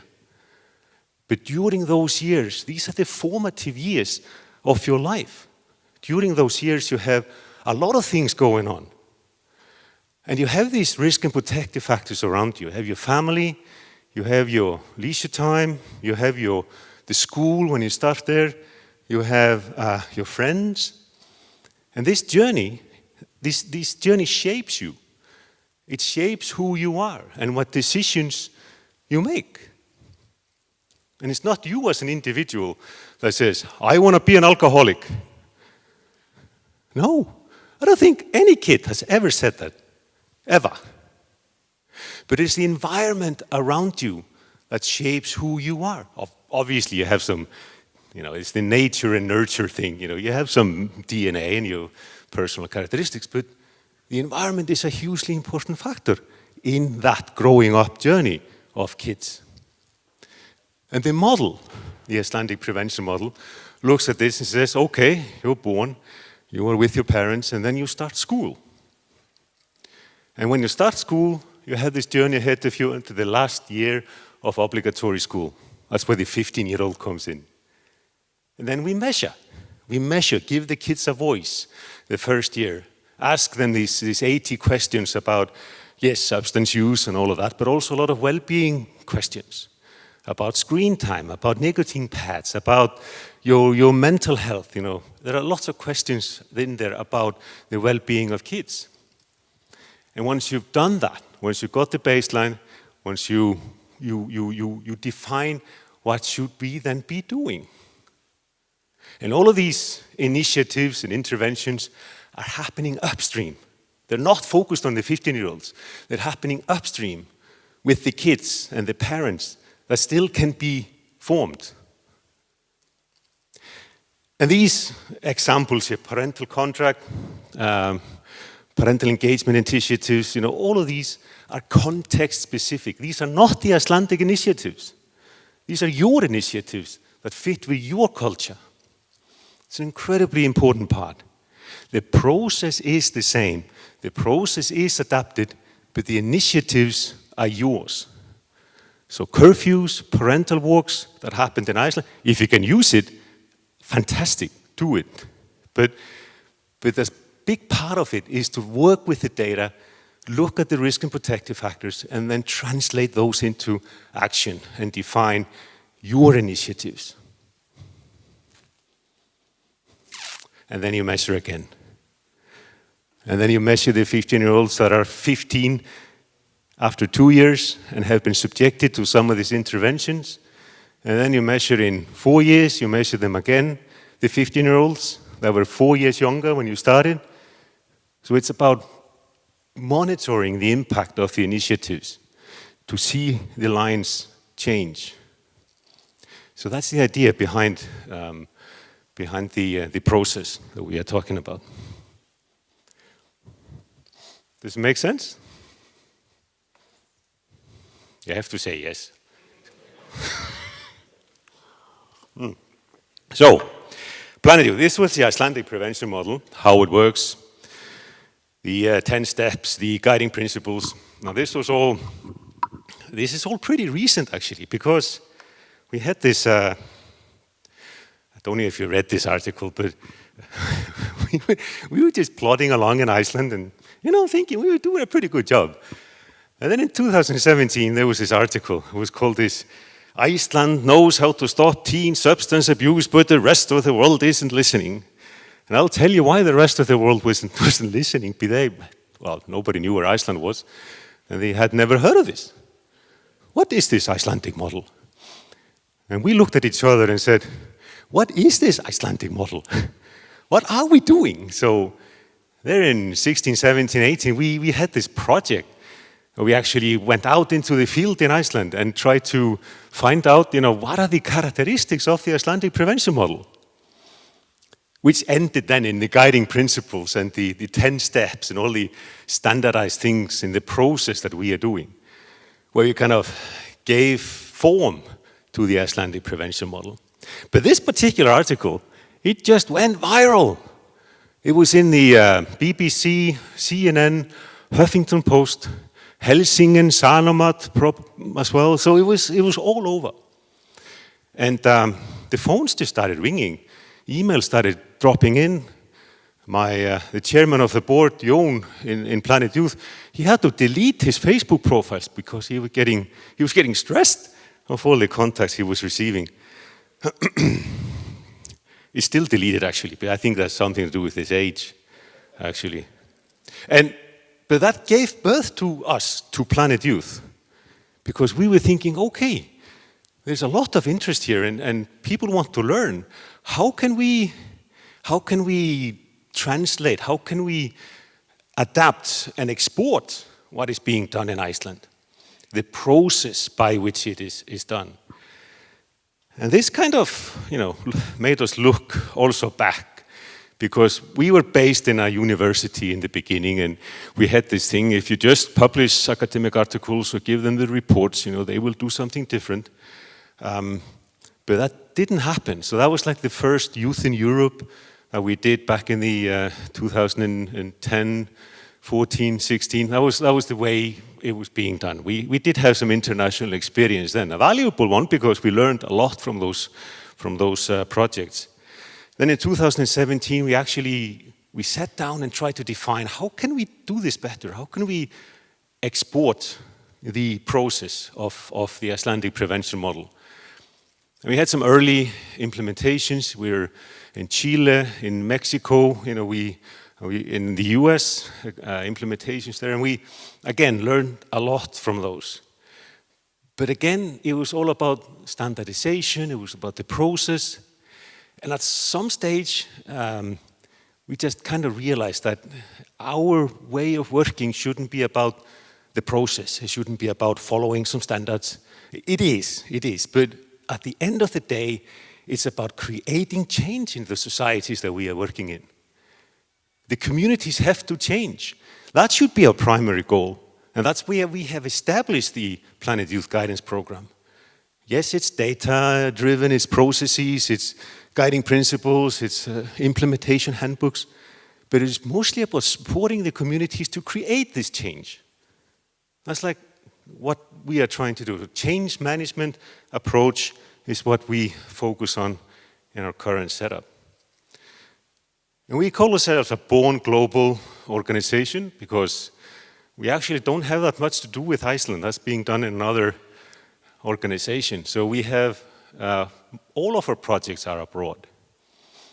So the Icelandic model is a maintenance model today, so it kind of chugs along. But we work in 17 different countries today. And we are private. There's a lot of reasons for that, but we are a private organization because otherwise I don't think we would have been able to scale this up to the level that we have today if we didn't charge for our services. If we were reliant on funds from government or reliant on research funds, I don't think we could have done it as we have done today. However, we are owned by our employees, we don't have investors, we don't pay dividends, all our profits go into the company, so we're a bit of a hybrid. So we are not in this for the money. We want to empower communities to create this healthier environment for kids. That's like our whole reason for being. And basically we want to reach as many kids as possible. That means we want to push this way of practicing universal data-driven primary prevention to as many communities as we can. This is who we are. We're from 16 countries, speaking at least 11 languages. Regrettably not so much Finnish. Irina, who is going to be talking a little bit later on, she's from Ukraine. We have from Spain, Chile, Mexico, the US, Iceland obviously. We're a very international group of people. And then we have Seppo, obviously, who is our Finnish ambassador. He speaks Finnish, but a little bit differently than the rest of us, so promise not to laugh at him too much. But we have a certain organizational structure. I'm not going to bore you with that, but just to show you that we have certain functions. We have analytics, we have project management, and we have knowledge, transfer, training, and communication. And this is all focused on the change aspect I was talking about. These functions are focused on creating that change out in the communities that we are working with. And we have now 3 offices. We have one in Iceland, obviously. We have an office in the US, registered in Delaware. That's a non-profit entity because it was just much more simpler to register that in the US than in Iceland. And then we have one in Mexico as well, in León, supporting the Latin American projects. And what is it that we do then? What is it Planet Youth does? So the guidance program, as we have called it, maybe we need a different name because the Icelandic prevention model is not a program, but we have a program to adapt the model. It's based on this fundamental assumption that this upstream thinking, working with the kids, changing the social environment, will at some stage lead to happier, healthier adults when these kids grow up, and then to a happier, healthier society. Is Iceland the happiest society in the world? I actually think you guys are happier in Finland. I think the happiness index, you're always at the top, yeah? Number 1? Are you happy? Not anymore.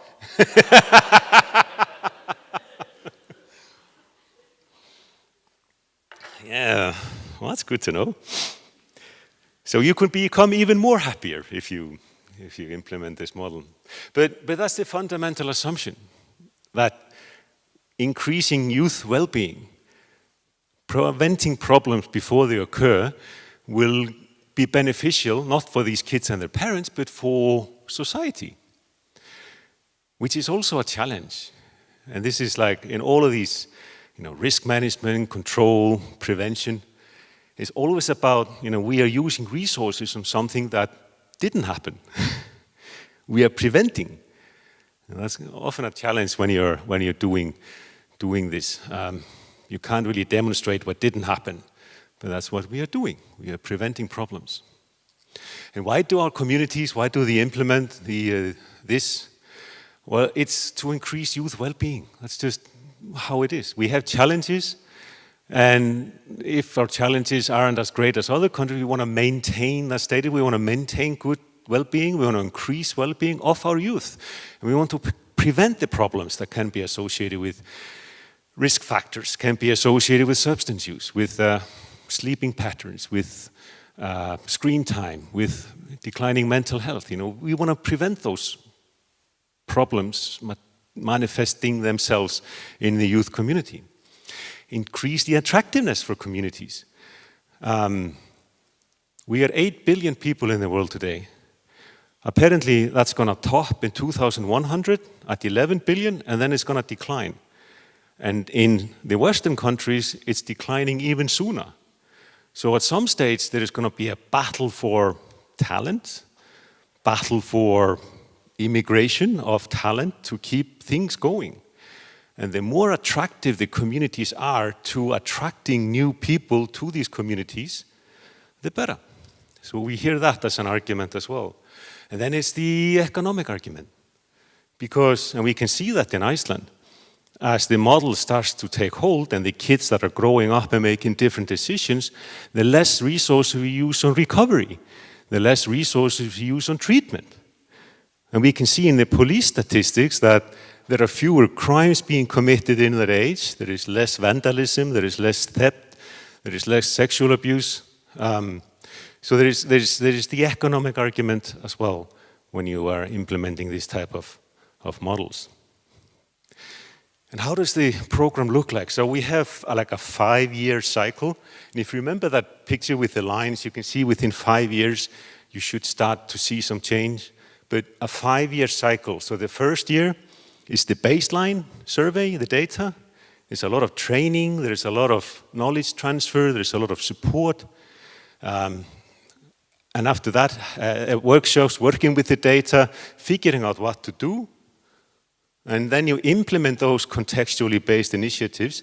And in the second year, that's that's the circle there, you implement.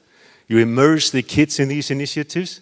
In the third year, you measure again. And again, not the same kids, but the kids that were immersed in these activities upstream. Measure them to figure out what has happened.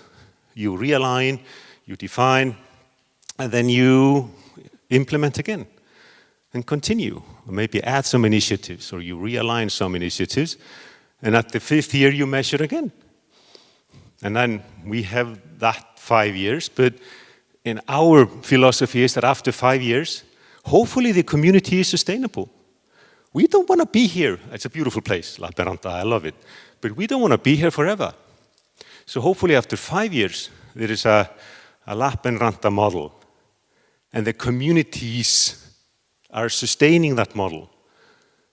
And our role can be different. Instead of analytics, knowledge transfer, project management, and communication, and advisory, we have another role.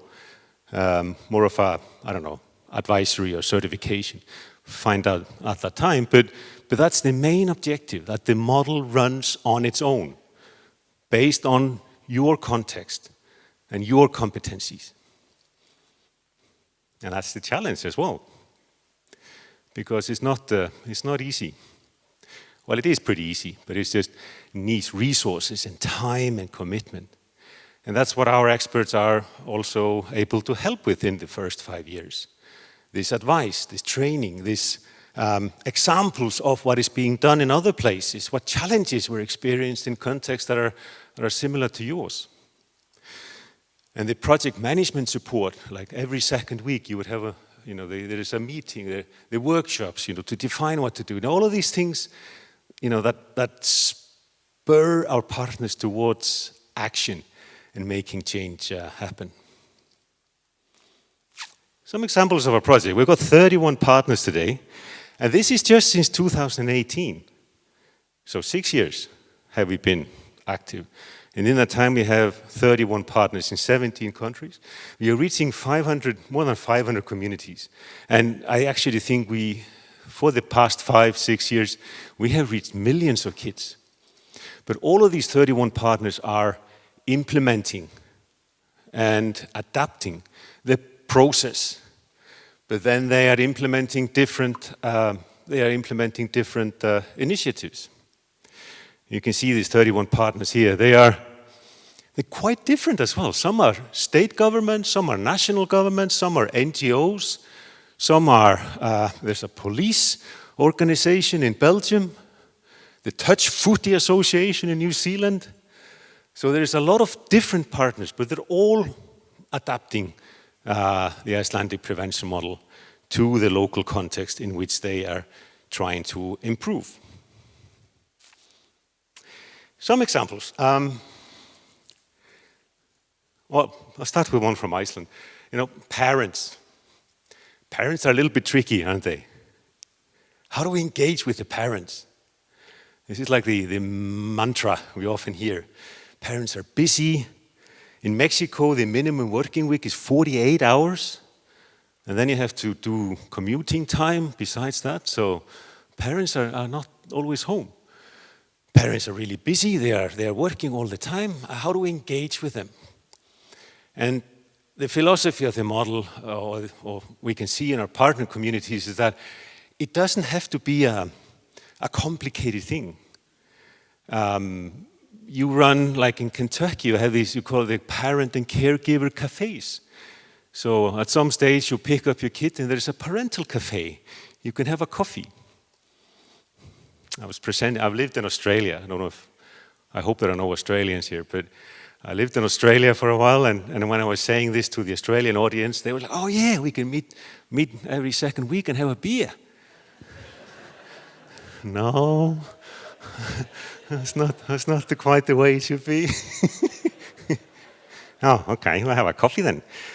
But and then you sit down with the other parents. You have this space, like an hour. You sit there, you have a free cup of coffee, you have some cakes, and you talk to the other parents of your kids. There's a similar thing going on actually in Iceland called the friendship groups. When I moved to Iceland 10 years ago with my little kids, they enrolled in 6-year-old class, and we were assigned a friendship group. And I was like, what is that? And you had 4 kids in each friendship group, and there were 2 rules. You have to, as a parent, you have to organize a play date for the other kids, at least, once a week. Like there were 4 weeks then, you had 1 play date. So the kids came to your house and played with your kid. And the second rule was that the other parents had to pick up their kid in the house of that parent and have 1 cup of coffee together. And you did. And then after a month, you had been to 4 of these play dates, and you had sat down with the parents of these 4 kids. And then the friendship group changed. And then the next month, there was like 4 play dates with different kids and different parents.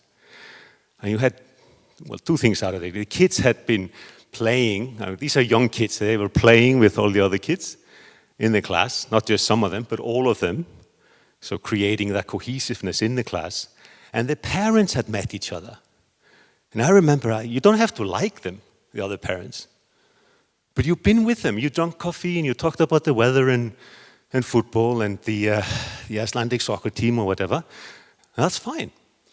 But you have built this social capital then. And this is 6, 7, 8, this continues up in the younger classes. So you build this social capital in the parental group. So when there is a case of bullying or problems, even when they grow older, you don't have to go through the headmaster and then down, but you can call the parents because you had coffee with them.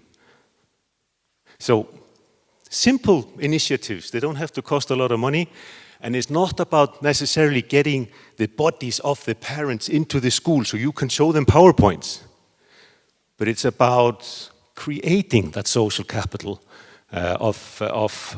in the parental group. And there's a parental contract that you can sign. We see that in Mexico as well. You sign a contract between the school and the parent on how to engage with the school and how to support the kids in the school. Also in Mexico and in Chile, you have courses for new parents. Because in many of those communities, you really don't have good role models. Well, some parents don't really have role models. And then you have courses for new parents. Because, parents, what should I do? What's ahead of me? What will that kid experience? And then you have courses for parents, teaching them to be good role models, teaching them about the importance of primary prevention, teaching them about, how to act if certain things happen. hopefully making the journey from birth to teenage years, making it different than when they were growing up, perhaps. So parental guidelines, norms, and courses, we see that also as examples of initiatives that can be implemented. And some of this would never work in Iceland because it's just, especially those in Latin America.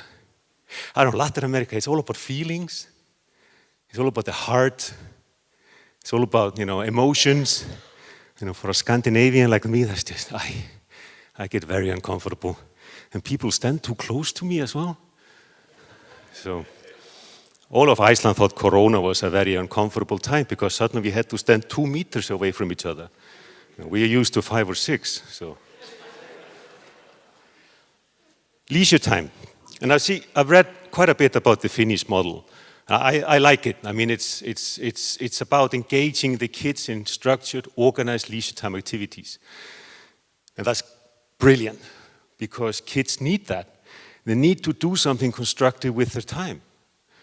But again, it's based on certain principles. You have to have these opportunities. You have to ask the kids, as I think you do here in Finland, ask the kids, what's exciting? What would you like to do? You also have to monitor that. You be certain that the participation, because it's not about participation in sports for kids. It's not the end goal. Well, for some it is. We're going to win medals at the Olympic Games, but it's not the end goal. It's about giving the kids something constructive and good to do, to create different types of behaviors, so they become resilient. They learn the value of being in a team. They learn the value of working with a talent that they might have. So it's about using those opportunities and creating them for the kids, but also to monitor. Again, Australia. I love talking about Australia. My wife's Australian, so I can say these things. But there was a community in Australia that found out, if you ever been to Australia, they like rugby. They got rugby, which is relatively understandable, and they got cricket, which is totally ununderstandable. But in rugby, they found out in that community, the more the kids played rugby, the more they drank. So rugby was definitely not a protective factor. If we had been in academics, we would have published that and we had gotten famous and people would have, said, wow. But they obviously, being in the Icelandic prevention model, they had to work with that data and find out why. Why isn't it a protective factor? So they dove deeper into that particular result and found out that the kids that were participating in rugby, first of all, the parents were extremely permissive.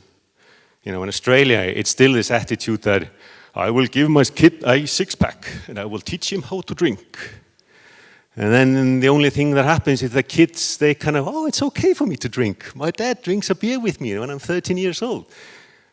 And if you give them a 6-pack, will they stop at that when they go to parties? No, they will not. So parental permissiveness was one thing. The other thing was that access to alcohol.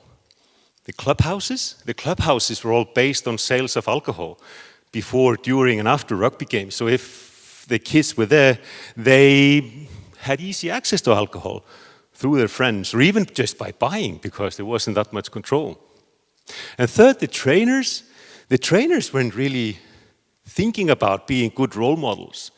So while the kids were playing out on the field, they were sometimes sitting on a Saturday afternoon drinking a beer and smoking from the sidelines. Not a good role model for the kids.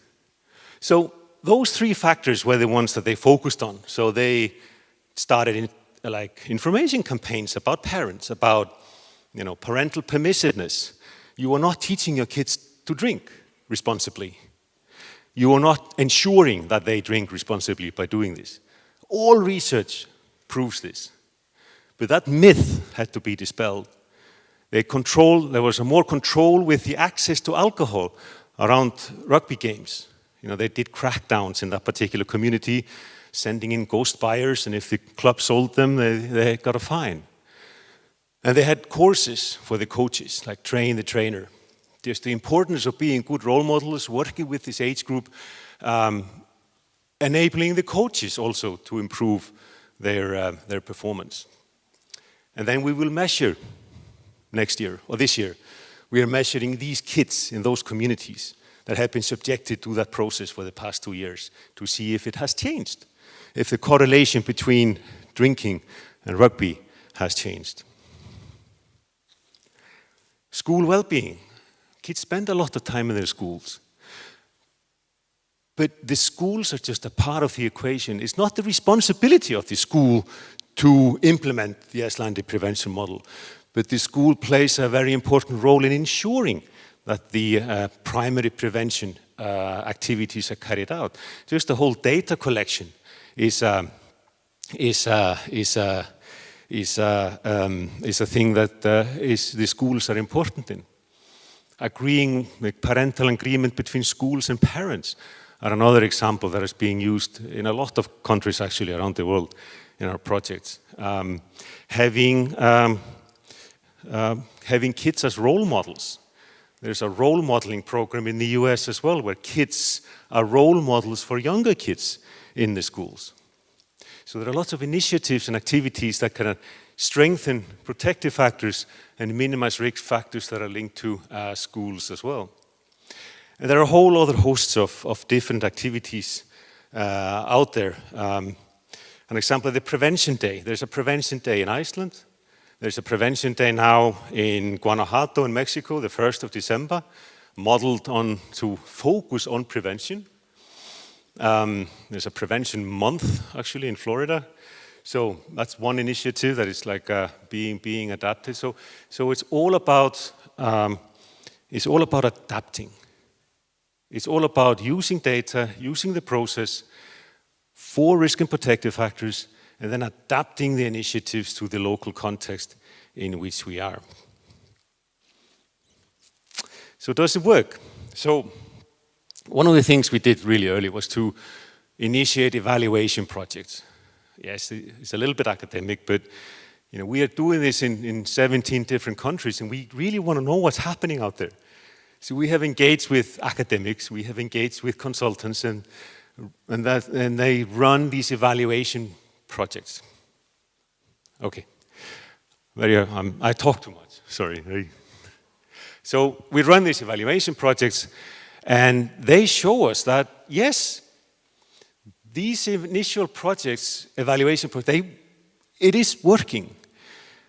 Because we measure success in this world in 3 different performance criteria. We measure process change, it's an impact change, and it's an outcome change. Process change you see right away. You're working with data, the silos are being merged. Impact data, are kids that spend more time with their parents behaving differently than kids that are not spending more time with their parents? Are kids engaging in structured leisure time activities? Are they behaving differently than the other kids that are not doing this? Are kids that are associating with friends that do not drink and smoke, are they behaving differently? So yes, we are seeing those as well. So the risk and protective factor model is pretty universal. And for the outcome, population-wide changes, then yes, in some of the longer running projects like in Chile, we are seeing groups of youth after COVID behaving differently in the model than those that have not been subjected to the model. Are you still awake?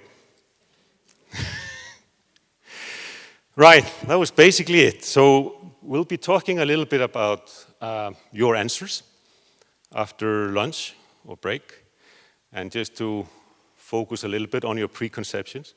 And then I would like to ask you as well if your preconceptions and assumptions have changed in this lecture. If they have not, then I am to blame.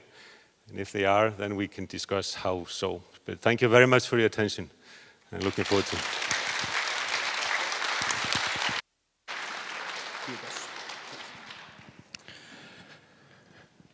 Kiitos Pall valtavasti. Olipas hieno paketti ja hienoa työtä, ja tästä tauon jälkeen kuulemme lisää, ja aivan kuten Pall sanoikin, niin silloin kun lähdetään muuttamaan ihmisten käyttäytymistä, niin se ei ole hätäisten ihmisten touhua, mutta vastaavasti kun se saadaan tehtyä, niin sittenhän siinä voidaan saada hyvinkin pitkän aikavälin hyötyjä. Nyt, rakkaat ystävät, käydään syömässä kukin tahollaan. 11:30 on kahvia plaseerattu tuohon ylös ja jatkamme sitten kello 12. Nähdään pian.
Rakkaat ystävät, olipas hieno kuunnella äsken tuolla lounailla eri puolella Lappeenrannan keskustaa ja ennen kaikkea äsken tuolla kahvihetkellä, miten iloinen karjalainen puheen sorina täällä olikaan, ja jatketaan tätä.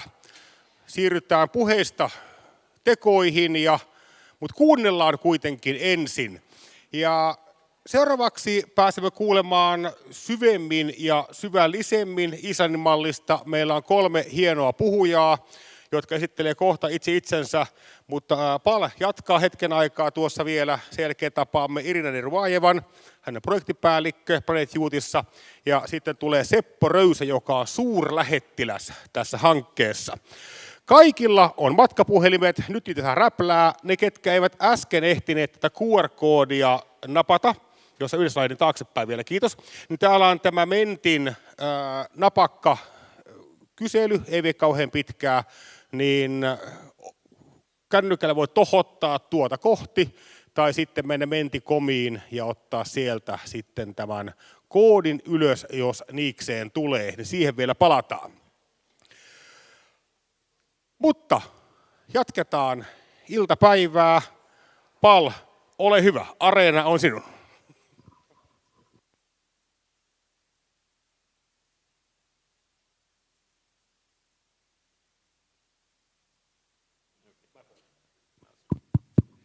Here we go. Yep, it's me again. Can I just do a little bit of an experiment? My communications director, he says, if it's not on social media, it didn't happen.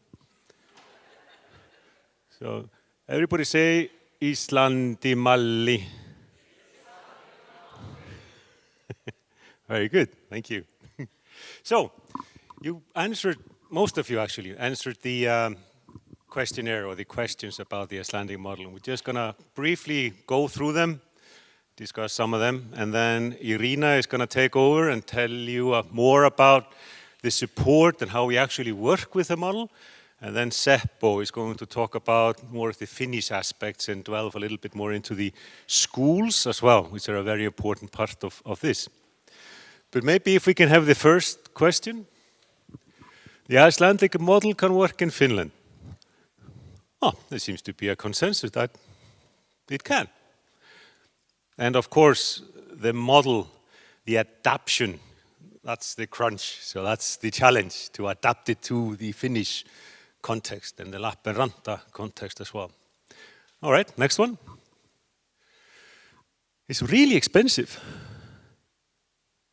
Well, 2.3. So it depends. So you will have to have resources to address the risk and protective factors. So the initiatives, and the initiatives themselves don't necessarily have to cost a lot of money. Like we were talking about earlier, the friendship groups or the parental agreements. You don't have to buy a huge sports hall or a stadium to do better in the leisure time activities, but you're doing a lot of things still. You're doing a lot of things. All communities and contexts are actually implementing a lot of initiatives. So it's more to get that one version of the truth, the data, and then integrate and form the coalitions and the stakeholders into this cohesive whole that can actually work with it. And that takes resources, it takes time, it takes paid protected time. So there have to be people actually working with this and not just doing it in their spare time. Next question. Oh, that's good. I saw these statistics. I love journalists. When you say that, you're going to say something nasty, you know that. But journalists, when they do statistics, some journalists just shouldn't do statistics. And like Sally was showing you the statistics that, was it 42 boys per 100,000 inhabitants killed themselves in 2018? We are, well, back in 2018, we were maybe 350,000, so that would mean almost 130 boys killed themselves in 1 year. That's kind of ridiculous, isn't it? You wouldn't have heard that. You know, that would be an epidemic in Iceland. You know, we're not that many. So in 2018, there were 2 in total under the age of 18. that kill themselves. Looking at mental health, and we see this in all of the communities that we are in the 17 countries that we are in. Mental health is a challenge everywhere. And there are different factors at play when you talk about mental health, not just suicide, but just mental health. We have the whole digital environment that the kids are growing up in. That impacts, or we can see that impacts mental health. Use of screen time, that gives avenues to digital bullying. You have inappropriate messages, sexting. So everything, that environment the kids are growing up in obviously impacts mental health. And then you have substance use that has an influence on that as well. So the Icelandic prevention model is not a magic bullet to improve mental health, because the 4 risk and protective factors, yes, they are important, but there are other risk and protective factors that we also have to take into account if we want to address mental health as well. So, no, the model doesn't deteriorate or lead to worse mental health, but it can be used to address some of the challenges. All right, Sally, next one. The model cannot work without legislation. Do you think so? Do we need legislation to tell people what to do before we can make the model work? So in Iceland, before we had the model, we had the legislation. And the legislation on its own does not work. Well, it did not for us at least.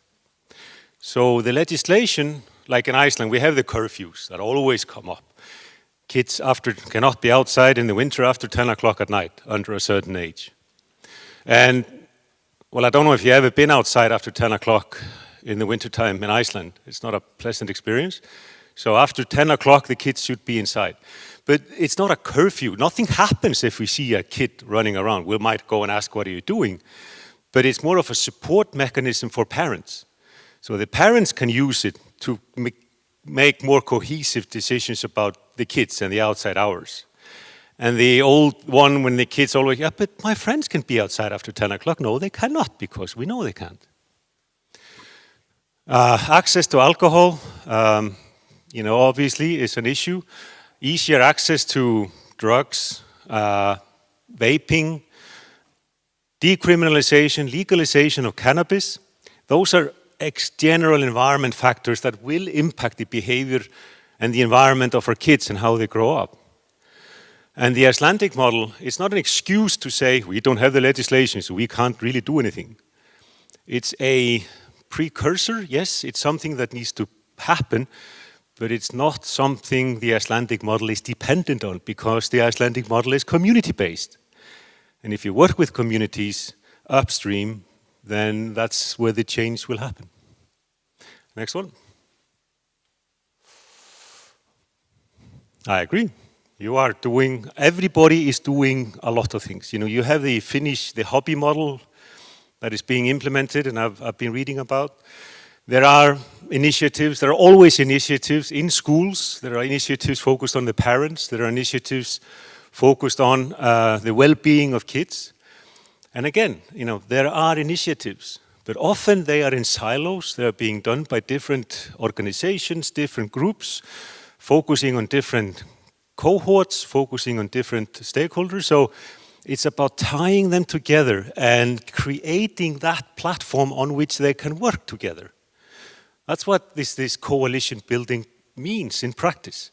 So the Icelandic model and what is being done, it's not about replacing what is being done, it's about supplementing it and creating that decision-making platform on which you can monitor the impact of the initiatives that are already taking place. Next one. Yeah, I think, have we ever done enough for our kids? Ever? My oldest daughters, they're 29 and 27. They sometimes call me and I can hear from the tone of their voice if it's going to be a money talk. Do you know that talk? Dad? Okay, where's my phone? I have to transfer money. But we always want to do more for our kids. And the Icelandic model is a way of channeling that. And I sometimes say the Icelandic model is not about processes and data and how to, all of these guiding principles and all of that. I think it's more about, that fundamental force. I'm not Hugh Grant, but it's about love, actually. It's about harnessing that parental power that we always want what's best for our kids. We always want to do better. And that's the fundamental force that we are working with. Next one.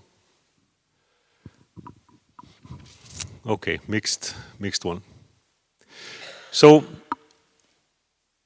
it is tricky, it is a challenge, but you can get parents involved. Again, we're not talking about the parents of the 15-year-olds. We're talking about the younger parents upstream that have to be engaged in the model. And sometimes it's just easier to work with younger parents with younger kids because they are still learning and they're still finding the way through being a parent, to being a parent, and improving and focusing there. You know, that's where often you get more engagement. But it is something, and that has to fit with your context. How do you work best with that particular stakeholder group? Next one. And then Irina is going to talk more about that when we talk about coalitions. Are there any questions? I talk a lot, I'm sorry about that, but are there any questions or comments? More criticisms or challenges that we are facing?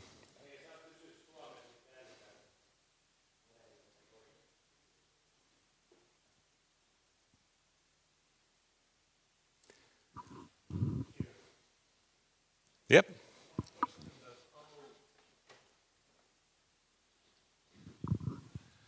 Okay, well, one question that how fast you can start implementing your model here in South Karelia? Well, as soon as we have a contract, and Okay. so tomorrow. Okay. Because the guidance program, the deployment of the guidance program there are certain steps in the beginning. There's training, there is the projects, groups, the anchoring, all those things they can start right away, so to speak. Dissemination, introducing the model as such. So it's not a difficult one. Yes. Skandinaviassa ensimmäinen kunta, joka teki sopimuksen Planet Youthin kanssa, oli Sipoo tuossa vuoden lopulla.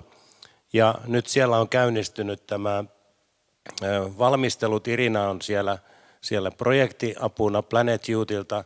Ja heillä on tavoite se, että syksyllä pidettäisiin se ensimmäinen kysely. Eli sillä tavalla voi ajatella, niin kuin siellä kysyit, että milloin voisi aloittaa. Että heti kun se sopimus on tehty, niin sitten alkaa ne valmistelevat toimet. Ja eikö se ole niin päätetty, että Irina on myös se you are the next project manager also here in South Karelia. Ja se on teistä kiinni tietysti.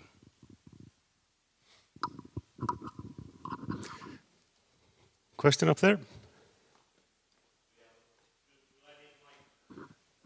Now you got a big manly voice. So. Are you going to tell something about the hobbies?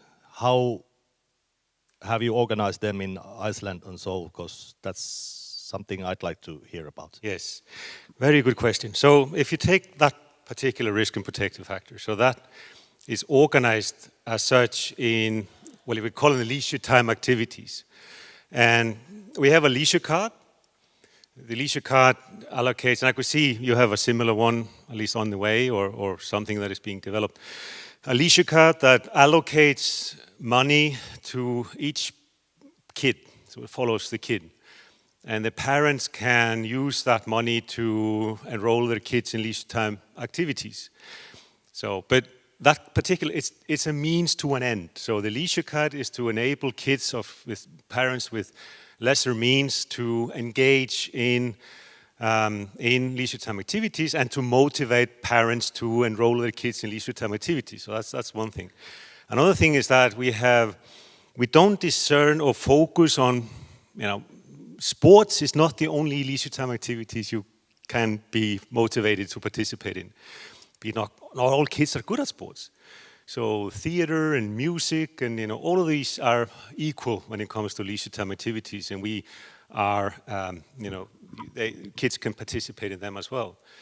you have to be approved. So not any leisure time activity can be enrolled in that particular scheme. You have to be vetted. So the quality of the trainers, the physical surroundings, the program, by which you train the kids, all of these things have to be looked at and ticked off and approved. And then there is a process of monitoring as well, how these leisure time activities, how they are performing. But we just see, and in the surveys that we do them every year in Iceland. We do a big one and a little one the next year. We can just see that the kids that are engaged and practicing and participating in these organized leisure time activities behave differently than the others that do not. And there's a lot of training for coaches as well. Coaches have to have a certain education, they have to have followed certain courses to be able to train those younger age groups. But we do have challenges, like now, we have 20% immigration in Iceland. So 20% of the people living in Iceland, working in Iceland, are not from Iceland. So they have settled there. And that creates challenges. We can see it in the results that the people that are immigrants from other cultures, they don't participate. Their kids don't participate as much in leisure time activities. And that's a challenge. That's one of the challenges we have. How do we raise that and improve that over time? And there's a language factor, it's a cultural factor, and it's a lot of things. But so we also have challenges because nothing is ever the same. Things always change. But I could point you to a lot of articles about the leisure time activities in Iceland, how they have researched that and how it's structured, if you want. Yeah. Give me your card. This one there. Yes, you were talking about how people have to get to know the parents or the kids in the school, and the people get to know a lot of people in school. But here we seem to create like teaching factors. Big schools, thousands of people going to the same school. Is it possible that we are doing wrong things, that we cut little schools and make them grow bigger and bigger with, mass of people who can't know the other pupils there? Yes. Well, I think my kids go to a school, I think there is about 700 students in that particular school. There are schools with more than 1,000 students in Reykjavik. I'm not sure it's the total size of the school that is important, because the kids belong to a class, usually. And the kids in that class form this cohesive group that you need to work with. And it is that group, the class, with the parents, that they need to get to know each other and work with each other. So the smaller the school is, obviously, you know more parents, but it's that in that group you have to build this social capital in all of the classes, not just one of them, but in all of the classes.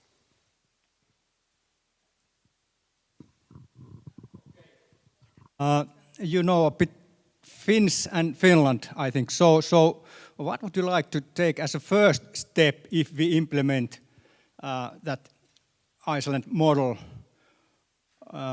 In lunch table, I said we have to take first to increase our social capital. But what would you like? What do you think? Well, you Finns are a bit strange, actually. You are. I don't know. I've been here so many times. I had a Finnish girlfriend once.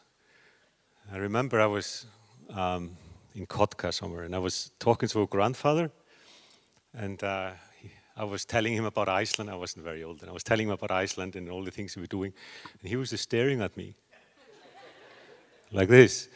I got very uncomfortable. I'm used to active listening. And then I asked John G. I said, "What's going on?" And I thought, doesn't he like me? And he was saying, no, he was paying you attention, the Finnish way. So yes, we all have our quirks. But I think you would start just the same way as anybody else. You would just, frame this, structure it in a project that is, and acknowledge it's going to take time. You would start with knowledge, acquiring the knowledge, how this particular type of universal prevention approach, how it works. You would allocate people and resources to this particular task. You would start introducing this in the communities, this another way or a way of doing things. We are not replacing anything, but we are trying to form this cohesive coalition that's going to be working with this. When you're ready, you collect the data. With the data, you get the baseline.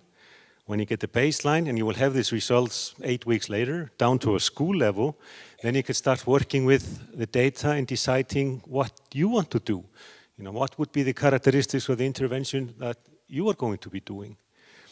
And I'm pretty sure this would be the same approach that you would do here. And you would also obviously have your own way of organizing and doing and working, but that's basically the way we start this.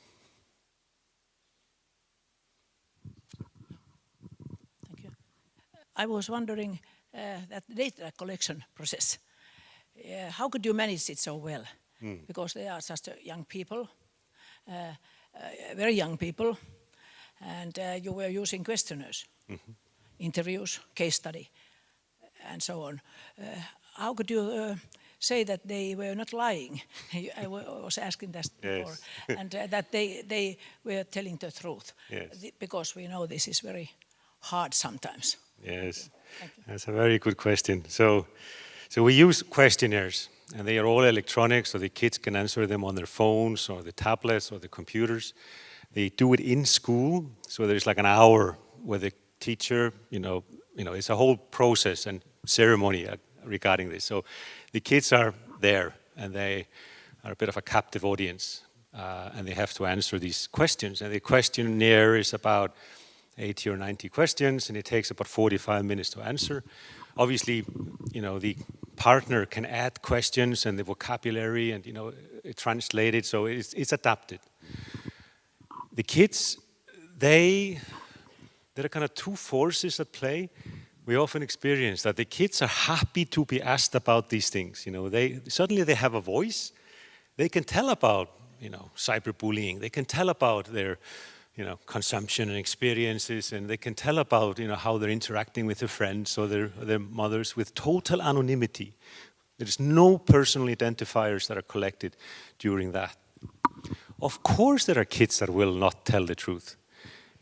Yes, I have injected heroin last week 6 times. Or, oh God, I'm hungry. 1, 1, 1, 1, 1, 1, 1, 1, 1, 1, 1, 2, 2, 2, 2, 2, 2, 2. And they answer the Likert scales. And then the next stage after that is to clean the data. So we have algorithms and stuff that goes through the data and siphons these answers that so obviously are not true, siphon them out. Then we have control questions within the questionnaire, so you have to answer in this way here. If you answer in this way here, then there is an inconsistency, so they be put aside as well. Our experience is that kids, majority of these kids, tell the truth.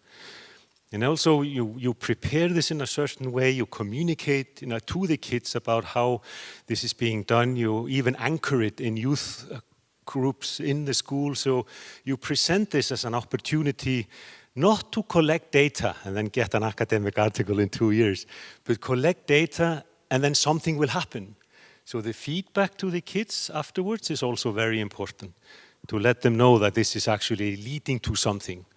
And then we will ask again in 2 years to find out. So there are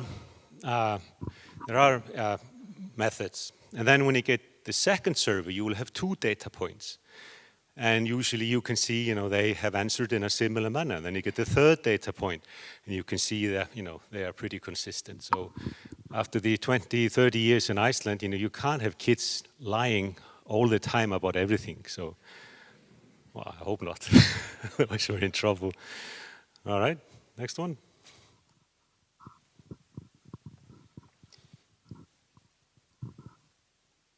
How would be known for the schools? How would you recommend us telling to the students about this program? Would it involve student councils or principals, or how exactly has it been done in Iceland?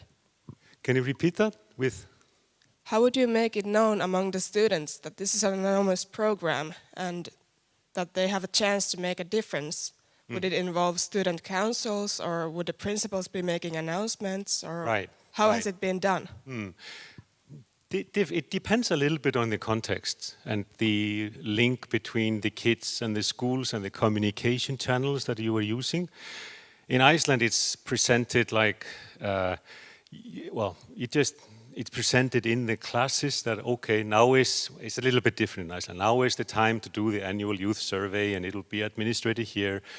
In Iceland, the kids know that about the context, so that doesn't need to be explained. Then the parents will get either an email, or it's on a Facebook group with a link. They get an email saying, now the annual youth survey is going to be administered. If you don't want your kid to participate, you have to opt out. That's how we do these surveys. And that's why we get the high response rates. We aim for 80 to 85% response rates. Otherwise, we're pretty unhappy because there's a population surveys, and usually we go higher.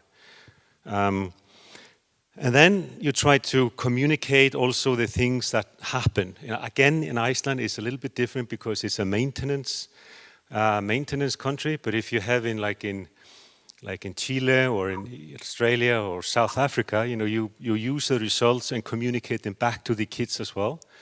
You have, either through whatever communication channel you have, you communicate it back to the parents, the results, you communicate it back to the kids. Those two formats usually are not the same. The kids can get access to the data in another way, maybe through the teacher or through the school communication channels. But it is important to give that feedback afterwards. But it's over. Kids are pretty used to being surveyed. You have a lot of surveys in school. But they're not used to actually something happening on basis of the data, and they're getting the feedback, okay, you answered like this, and now this is going to happen. But again, that's a part of the context. If that is something that works in your context, then that is something you should do. Don't know if that answered your question, but it's like the school. It's an important factor, and Seppo will talk more about that. Yep.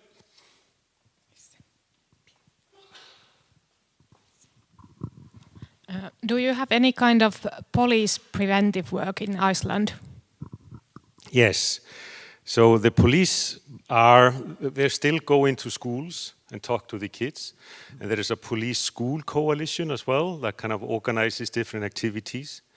But it's more selective. It's not a universal prevention approach, but it's more working with the police to focus on different groups in the schools. We do have access and work with the police regarding the statistics, like I was talking about earlier, because the statistics collected by the police also indicate how the model is working. The crime rates, different crimes and crime rates of those particular age groups, vandalism, abuse, thefts. I was hearing during lunch that you also have issues with brand, like caps and phones, being stolen of kids. That's also happened and happens in Iceland.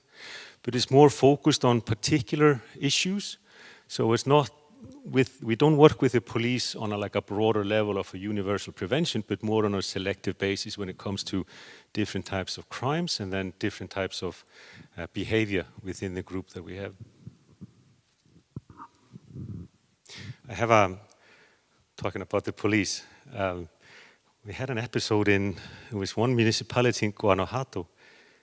We were reading in the paper that the chief of police there, and I've never seen this before, the chief of police there, he came to the school with a cases of guns, handguns, and he taught the 12-year-olds to shoot at man-shaped targets.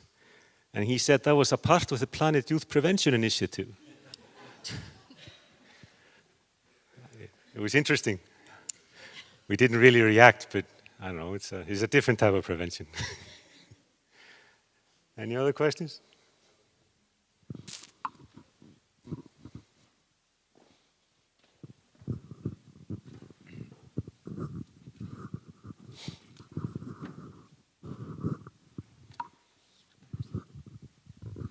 I'm the one who sounded like your wife earlier. For me, It's a very important thing that you said about the quality, like inside the hobbies. In Finland, we have very many hobbies which the leaders are educated, like pedagogically, whatever in English. But also we have lots of hobbies that the leaders, the coaches are like parents, and their professions are something else than the teachers, or they don't actually know about group phenomenon, how to behave with a group of children, or the children's behavior or development or whatever. And that, I think it's very important thing that you told, that you have been educating those leaders, those coaches, whatever, that they know what they are doing. And the basic thing is that there is a group of children and their needs, not like Olympics or whatever. What are sometimes our adults, we have different goals that the children have. So that was a very important thing, and I think we have a lot of to do with that in Finland, also in South Karelia, but in the whole Finland. No, I agree. Quality of training and coaching is hugely important. It's also interesting that with the context, I was in South Africa and they were doing their survey. And they could see that the kids just really didn't participate in leisure time activities. Well, sports mainly, didn't participate in sports. And when they were diving into that, it was simply because in some of the schools in South Africa, the only meal the kids got was at school. So they simply didn't have calories to burn to go to sports after school, which means that issue had to be tackled, just food security. And how to get more calories into the kids rather than organizing the sports. So it's always this context-based. Here you have sports and leisure time activities. And then you have to figure out, is there anything in there that you need to tackle, like you were saying with quality or teaching or role modeling or how to work with this particular age group. So it's always context-based. But again, it's a means to an end. Get the kids to do something good with their time, the leisure time. It's not to participate in ice hockey for the sake of participating in ice hockey because you're going to win medals. It's about nurturing, those kids and instill in them the values that will make them behave differently when they're older. Okay, thank you for your inspiring presentation. And have you analyzed the cost effectiveness of this Iceland model? And if we come to the conclusion that we need this kind of population-based intervention here in South Karelia, how much does it cost if you come to support us, you as a Plenitude? So our fee model is pretty simple. So our fee model is we operate by local units. And one local unit is 46,500 euros. And one local unit is based on a team and a certain number of population that is going to be working together, that is going to be participating in the courses, that is going to be doing the workshops, that are going to be implementing, and that is going to be supported by us throughout this change process. But we often find, our fee is a fixed fee. There's nothing more. Our fee is usually just a part of the equation, because it's not just enough just to, we are here. You have to hire people, you have to pay protected time, you have to have money for implementing the initiatives that you are going to be implementing, otherwise it won't work. So we have a pretty open fee structure in our organization. Jos mä jatkan tuohon, niin kun hän puhui siitä, että se yksikköhinta on se tietty, niin tässä ajatuksessa siitä, että jos sitä toteutettaisiin Etelä-Karjalassa, niin Lappeenranta olisi yksi yksikkö ja Imatra toinen yksikkö, ja sitten ne loput kunnat jaettaisiin kahteen. Että sillä tavalla siitä. Ja tuossa niin kuin sanottiin, että pitää palkata ihmisiä tai järjestää töissä olevien ihmisten työtehtäviä toisella tavalla. Mutta ei niin, että niin kuin hän sanoi aikaisemmin aamupäivällä, että ei perjantaina 3 jälkeen tai omalla ajallaan, vaan jonkun ihmisen työnkuvaa pitää sitten vähän muuttaa.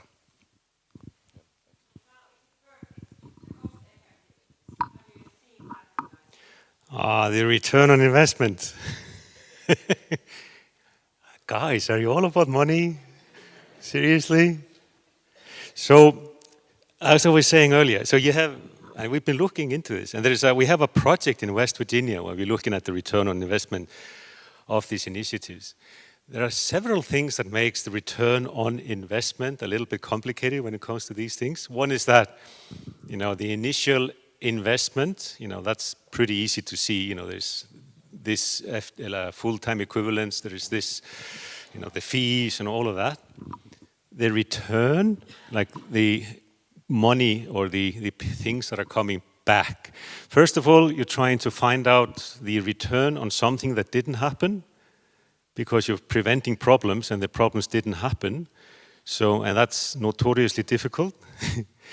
Secondly, the benefits don't accrue often to the same individual in monetary, same organization that is paying for it in monetary terms, because you have the police organization, you have the health system, you have the education system, then you have the layer above with the parents, what they are, paying. So calculating the rate of return on these particular projects can be quite difficult. Those that have done it, and we can see studies from the CDC in the US, we have academics in Australia and in Denmark, they've actually been looking at how much the return is, and that ranges from $1 or 1 krona to getting from 4 to 13 times back the return over time. That's what they say. But getting at the exact percentage or getting at the exact number is a little bit tricky. We usually say, instead of focusing on the investment angle, focus on the capacity angle. So over time, look at how capacity use of the municipality or the health system or the police or other organization, how the capacity use changes. Because capacity in public organization just doesn't disappear if it isn't used. It's still there. So it's more about looking at how the capacity use changes over time as problems don't materialize and the problems you are dealing with now don't materialize over time, and how the capacity is being used in other areas. Thank you for your inspirational speech. I'm interested to know, is there some data, especially from schools or classes where they have some specialization? For example, in Lappeenranta we have music classes, we have somewhere in South Karelia we have sports specialization. After music classes you usually go to, after the school you go to music classes and you spend a lot of time there. Do you have data how much this has effect? Thank you. Not really. I can't remember. Maybe you have some examples, Irina? Yes. There might be. Before I start talking, the short answer is no. I don't really have that information. I'm just thinking if we can produce it somehow, but then we need to, because we really don't collect data about the specific classes in school. So the school is like the lowest level, and then we need to go down to a lower level and ask about different participation in different classes.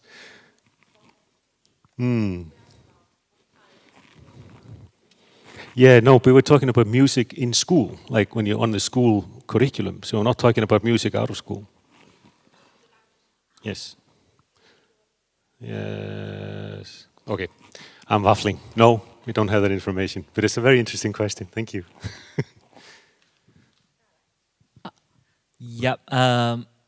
Thank you for the presentation so far. I was thinking, since the Icelandic model is based on the holistic view and having all the stakeholders to chip in and participate, how would you see the situation if we think about different stakeholders and we don't get all of them to participate, whether effectiveness will still be the same, or what do you say that our homework first is to get all the stakeholders to say yes before we start?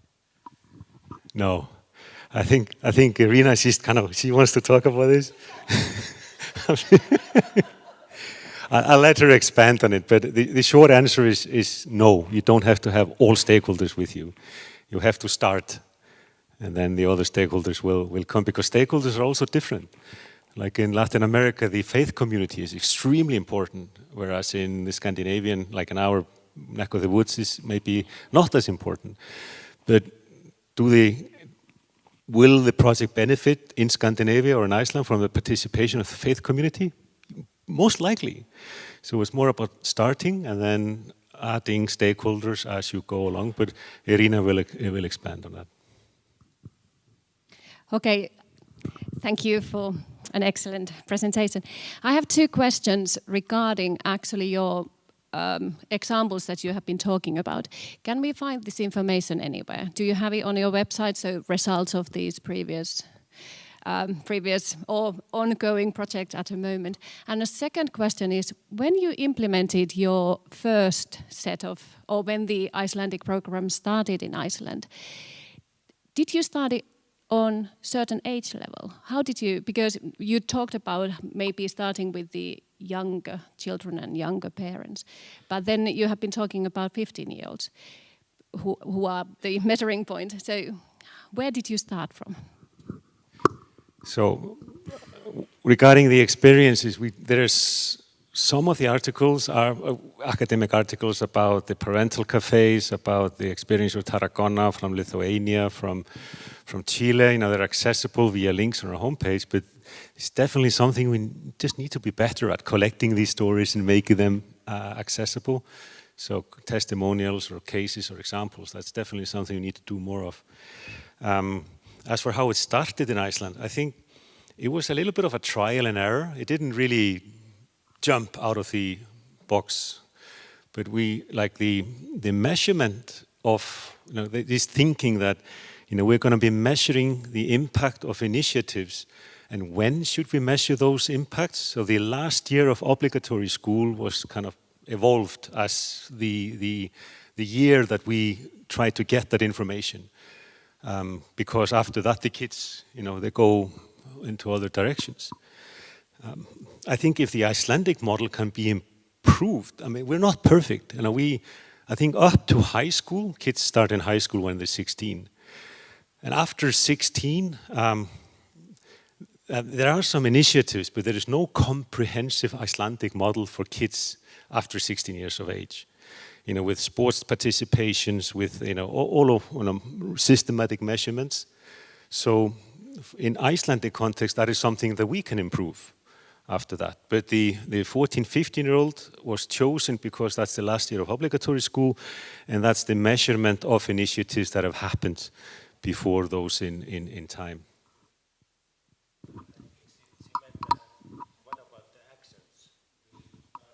What about? Oh, was that what you meant? The little kids? Yeah. Seppo is mansplaining to me what you meant. Sorry, yeah, I meant, when did you start, like when you implemented the program? Where do you start from? Because you are constantly talking about 15-year-olds who are... Yes. Yeah, surely we need to get the results beforehand. Yes. Well, we start, some of our partners say that primary prevention starts at birth. And I know like Emmet or the Galway project in Ireland, they work a lot with parents that are entering the school system. And he says it's much easier to talk to those parents than teenager parents, because teenager parents are irritated and they have just lost it. So work with the new parents. Same with, as I was mentioning, I think earlier, with the program in Guanajuato, where they have parental courses. And they are for kids and parents that are of newborns even, instilling in them, what does it take to be a good parent? So I think, but it varies quite a bit. And that might also be like an avenue for research as well. So what's the best place to start? What years should we be focusing on from the outset? But we haven't really gotten there yet. Yes, thanks for you. And I'm from Kotka. Do you have a grandfather? I'm just interested, you have data from the children. What about the adults? Have you got good benefits for those role models, parents, and those coaches too? So the impact on parents or impact on the adults? Impact of this program you have had with the children. On the adults? That's a really interesting question. I think, so this, if you look over time, this is not a really old, we started there in 1992 developing and then started implementing. So the kids that were young then, they are adults today. Is that what your question is focused on?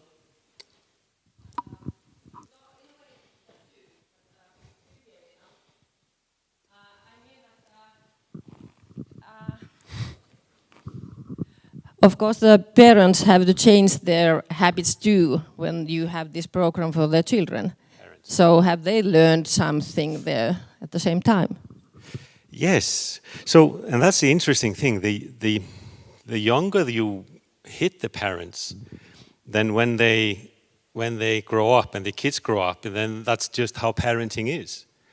I think seriously that the younger parents today that have grown up in this model, I think they are more aware of the importance of being there for the kids in certain ways, spending time with their kids, securing, engaging in school, in, participating with them in sports. As a part of the leisure time model is the parents participating in sports and leisure time activities as well. I think parents that have grown up in that model are way more attentive to that than my parents were, for example. For me, my parents, off to school you go, and then you come home and eat your cornflakes. It was a whole different attitude towards school and leisure time activities when I was growing up and the generations that came before and after me. I really think parents today, when I look around my context, the parents today are, you can maybe call them better parents than when they were when I was growing up. Well, we do have data about participation. So we have data about the participation of parents in activities, after-school activities and sports activities. We have parental association that monitor how parents are interacting with different activities. So we have participation data. I don't know, are there quality standards for parenting? I don't know, but it would be an interesting way. It would be an interesting subject to focus on. But I do think if we hadn't done anything, just looking at how it was when I was growing up, we would be in a totally different place today than where we are.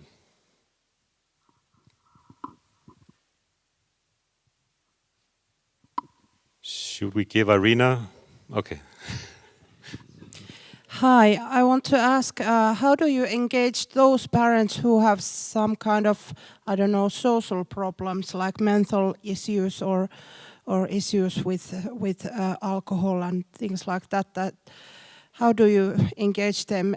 Does Iceland offer some kind of support for those parents? Yes. So yes, so that is more of a treatment and recovery angle, and yes, there has to be options for those parents as well. But that particular issue, we don't really engage with those parents specifically. So we engage with the population of parents, including those parents, but we don't focus specifically on those parents. We focus on the population and try to improve the social capital, the cohesiveness, of the parental group as such. And that's, we have communities in Mexico where most of the working adults work for the cartels. So while the kids are answering the questions, the parents are out doing whatever cartel employees do. And that gives a little bit a strange environment for this to do. And then we have, in South Africa, we have parental problems that are linked to just socio-economic inequality, linked to racism, linked to all other issues, that again, are something we can't really address, but we work with all of the parents. And then over time, hopefully, that social capital and cohesiveness will build. But obviously, there needs to be something that takes and focuses on those parents as well. Should we allow Arina to present? Thank you very much for listening.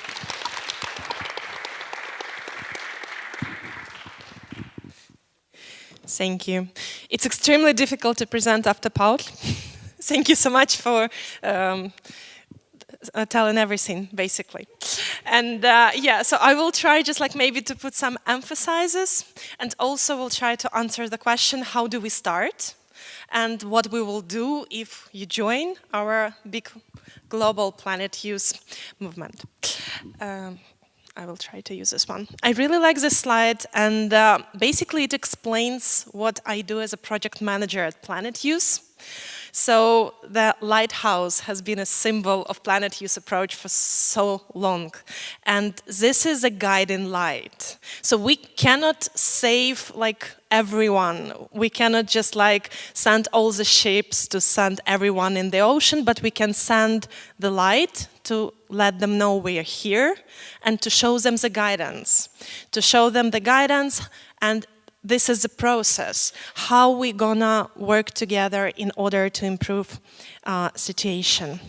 So my name is Irina, and I'm the Planet Use project manager. This is a tiny bit about myself, because my boss insisted I present myself properly. I am Ukrainian, I have background in social work and sociology, and I've been working for most of my professional life in the secondary prevention. I worked with already problems. I work with kids who already use drugs, who are in conflict with law, and I worked in Ukraine and neighboring countries in big programs, constantly trying to save kids and to do something when it's basically sometimes too late. And I was like very tired.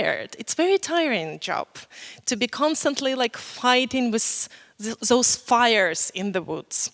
So when by chance or by like the worst situation in my life came in the best way possible, I came to Iceland, and I knew about Icelandic prevention model, and I've met some people from Planet Use, and I started to work as a project manager finally in primary prevention. And that brings me so much professional joy, and it brings me so much inspiration, which I want to share with all the communities I'm responsible for. And currently it's 10 countries, including Finland, recently in SIPO, and hopefully it will be more projects. And I like to say I'm responsible for extended Europe.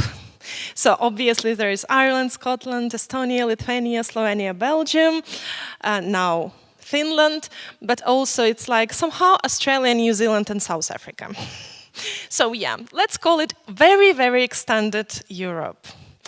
So I have an amazing project management team, and of course we're responsible for different kind of activities written here. I'm sure you will receive this presentation. But what do we do as project managers? We are connectors, and we are supporters of the process. First of all, we are connecting our partners with all of the relatives team members, from our analytics team, from our knowledge team, advisory team. We try to see what is needed and to fulfill those requests. And we are, of course, the holders of the knowledge how the process should go and what kind of support we should offer. And we are following together with our partners each step, and we flagging some issues that needs more attention. We providing tools, so it's a lot of fun. And a tiny bit that I will just try to focus on during this presentation about the core elements and principles, because it's important, and community approach and working with coalition. And please keep in mind those like last slide from the survey. Maybe we will just like in the end show it again. And then 10 steps implementation from data to actions, roles, responsibilities, and how do we start? which is basically was a question from the audience, which I really, really liked. So it's an upstream prevention that Paul described in so many details. I'm so happy I have not need to stop here. So, but what I want to focus, it's not only about substance use. We are focusing so much more on well-being, and as Paul also mentioned, on being more happy with living in your community in general. It's our just like more bigger role as a planet use. And of course, we are focusing on well-being of our children and our youth.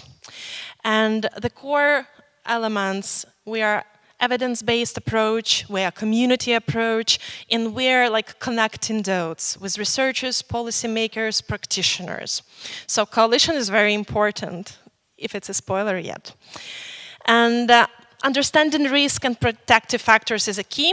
We're gonna talk so much all the time about risk and protective factors, because even sports, as Paul also mentioned, in Australia and other countries, can be both protective factors, but also risk factors.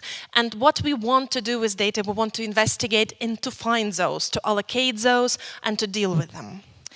And building actions on data and using knowledge to build a better future for our children.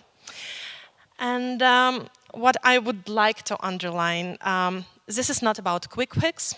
This is about sustainable process. And of course, we are speaking always just like about like 5 years contract first, but we really want our partners to build this sustainable process, and the system can work without us during very, very long period of time afterwards. So it's more about the changing of the mindset, how we do things. It takes time. It's sprint, not a marathon. And yes, anything, like everything cannot happen overnight, so it takes time, and it's very important just like to keep in mind. And when we reach the goal, when we're finally happy, the real work begins, because it's about sustainability and how do we preserve those changes we are happy with. And I think this one can be the most challenging that we also address during our guidance program. So, as I said, it's community approach, and we would like to invite as many community players. I don't really like the word stakeholders. I imagine like this man holding the stake, which makes no sense in my own language. So obviously, like using English, it's like something I have to do. And I would say it's just like important players in your community, members of your community. And also to keep in mind, all of us, we are wearing so many hats. Of course, we can be just like at our professional positions, but we also can be in community as parents, as an active parents, or volunteers, or represent our religious community if we are part of it, or we can represent NGOs if we are like being also part of NGO additionally. So it's also about like wearing hats and understand what role we take when we participate in. And yeah, so stakeholders, this wonderful word here.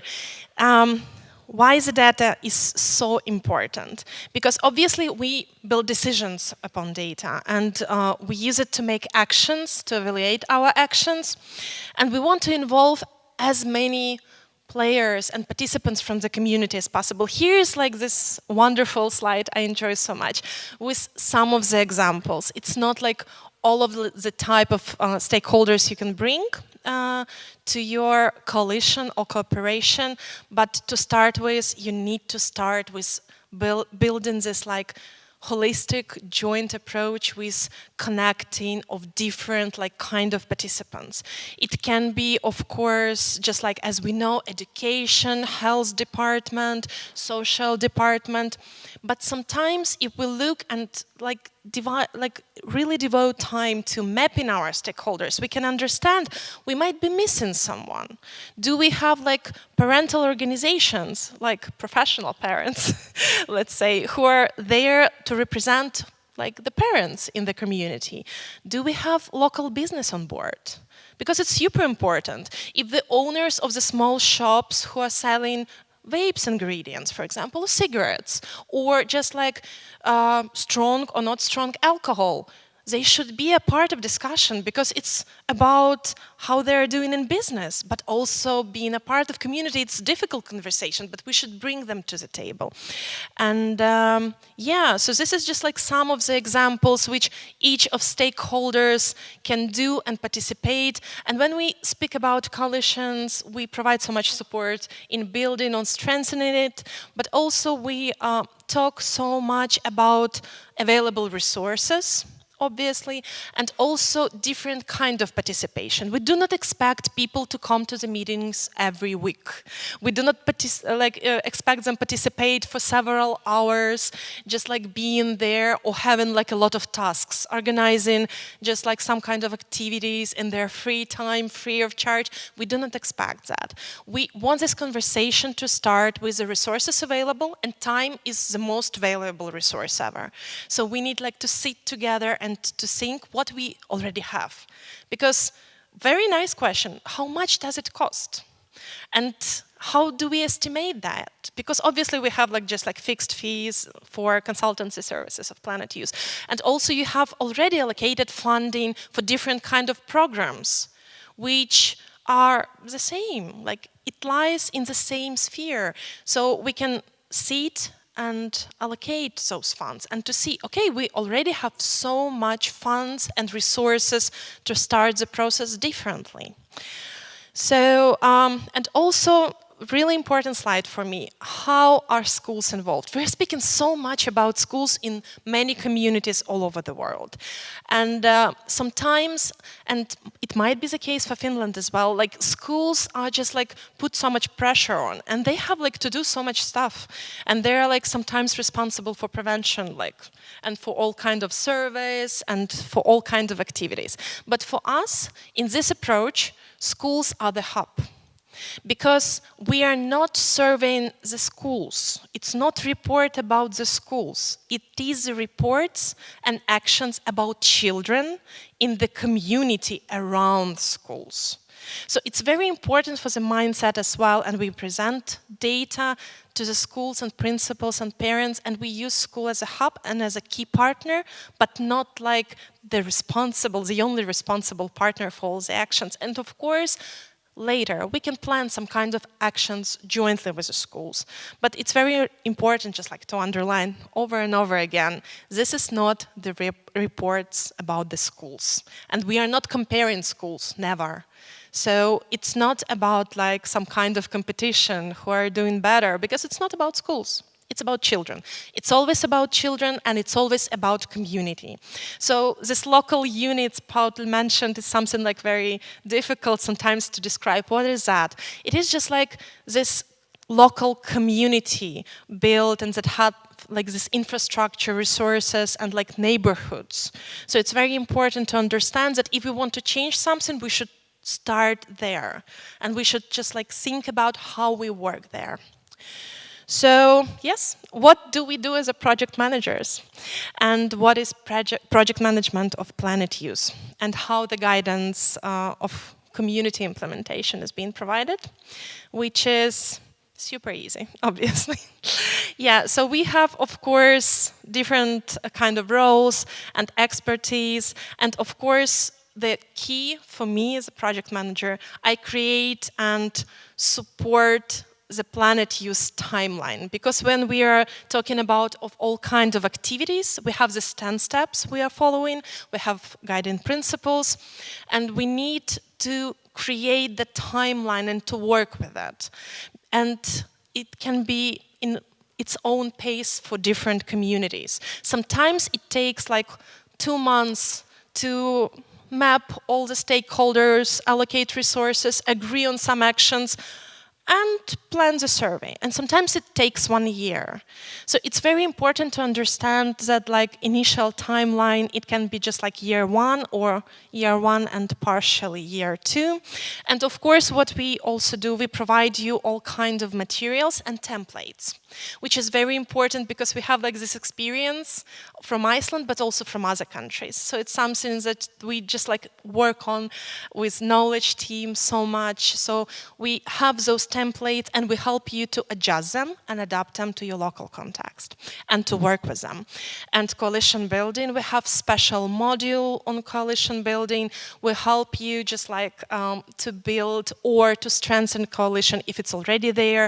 And you don't have to start with all the players of your coalition already, just like with some kind of responsibilities. You can start small, you can start with a core group. And it's all about community awareness after all. You bring people together, you show them importance, you communicate and communicate, you explain, you show, communicate, and then you changing slowly the mindset and you slowly changing how people just like understand what needs to be done. And of course, we have different kind of tools for workshops and for transfer of knowledge. We finally launched the Planet Youth Academy. It's online courses online with the support of live sessions we are extremely proud about. And we have some extra workshops as well, if our partners need it, on specific topics and issues. For example, how to educate and train coaches, or how to work and reach out to parents, or big prevention campaigns. So we have different kind of extra workshops that we can also offer on some step and stage of our cooperation. And of course, project managers also support the full cycle of data collection. Closely with our analytics team, we provide you the core questionnaire we work on, and of course it's working with a translation into languages, because it's 2 official languages for Finland, so it should be like translation in both, and checking if those translation matches the understanding of kids, because we want like kids to understand what we're asking them about. And then we help to build dissemination plans, how to convey those results to our community, and when the results are there, we also help you to build action plans, and then how to follow those actions implementation. And doing the evaluation of the process, we have a specific tool for that, the process follow-up, which is quite interesting also to use and to see the progress. So just like some of the examples of the materials we shared, and of course it's like starts with our Planet Youth guidebook, and we have all kind of examples of leaflets from our partners. We have of course examples of the parental agreements or parental consensus. As Pall mentioned, we use them in many countries already. And Planet Youth Academy, it's like special website with the courses and with different kind of tools and videos and certificates in the end, which is really nice. And live sessions, Q&A sessions after each course. And we have evaluation tool, which is process follow-up, that actually help us to track the progress of the process. We do it every 6 months, and we try to evaluate those areas, just like those topics, and we are speaking a lot about building local teams, about fundings, about community meetings, about dissemination, action planning. So we're like trying to take a look every 6 months what's going on, and our analytics team help us to draft wonderful, very bright reports that help us to flag the issues.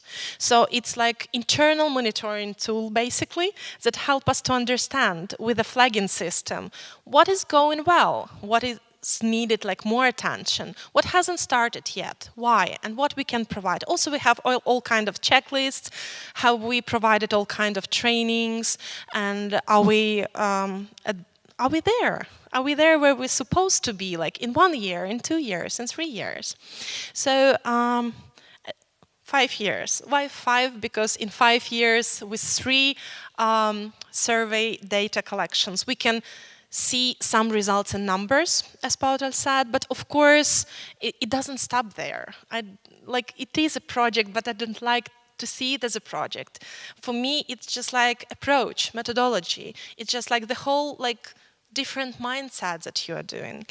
And then, of course, we track changes with different tools. This is one of the tools with data collection, another with a process follow-up.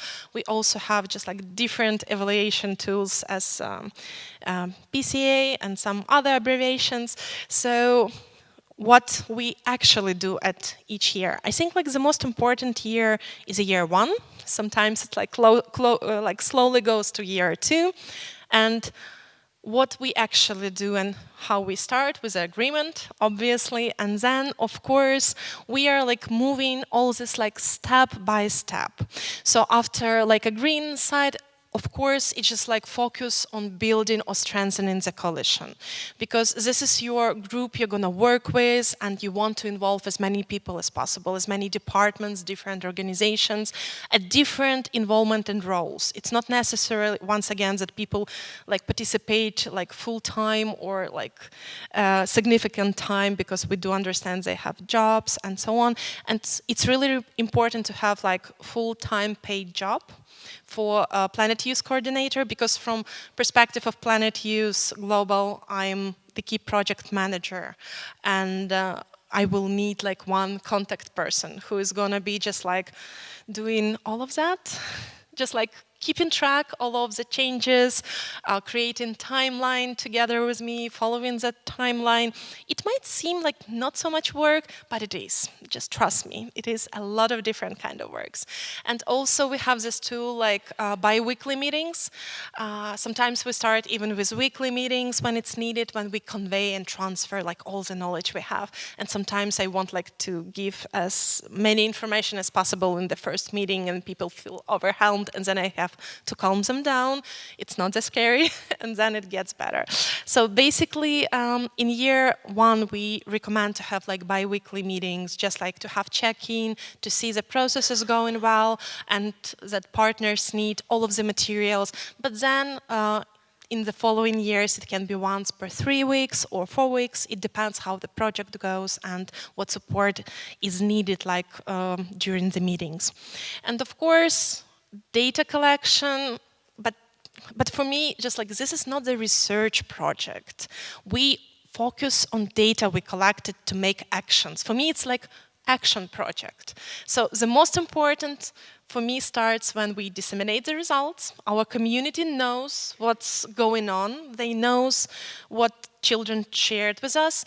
And then we build action plans. And then when you need your coalition at most, because people need to be involved in order to secure the ownership. It's not about Icelandic model anymore. It's about Finnish model, or model of this small community, or this village if you like decided to be like unit, or like smaller town, and so on.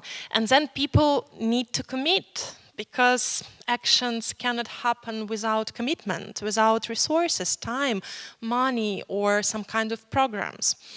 And also it's about priorities, because when we have like really, really long service with a lot of alarming issues, we want to tackle everything at once, but it's not possible.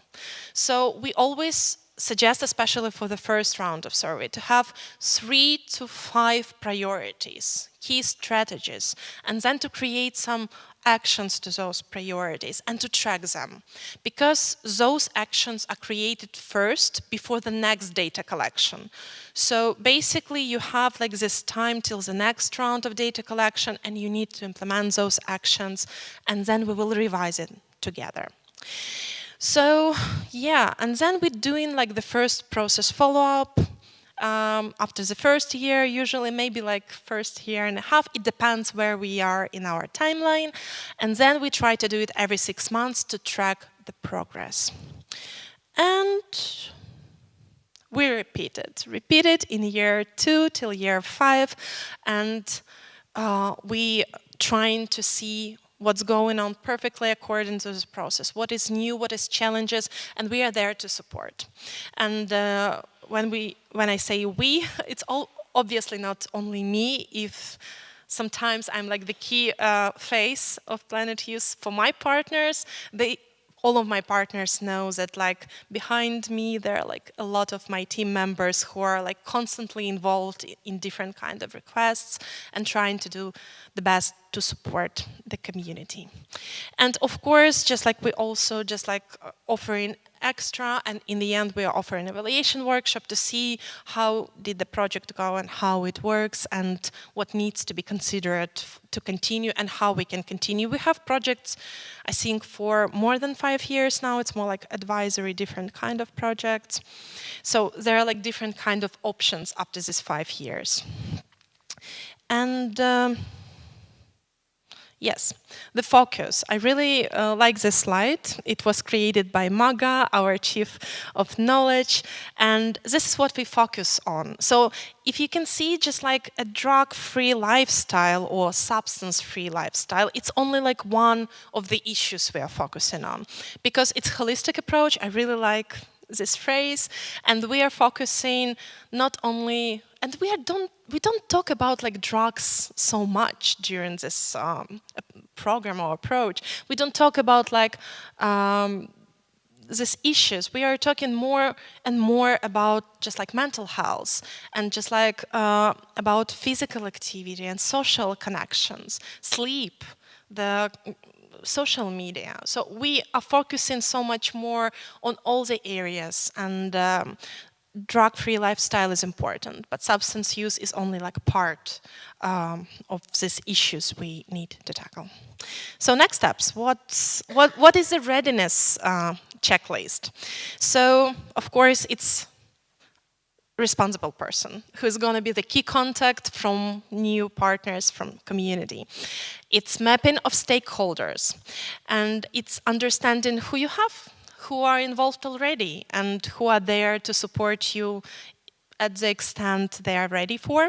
And it's about like building local coalition. It can be different kind of just like composition of the local coalition. It can be core group and bigger groups that meet at different like time frame.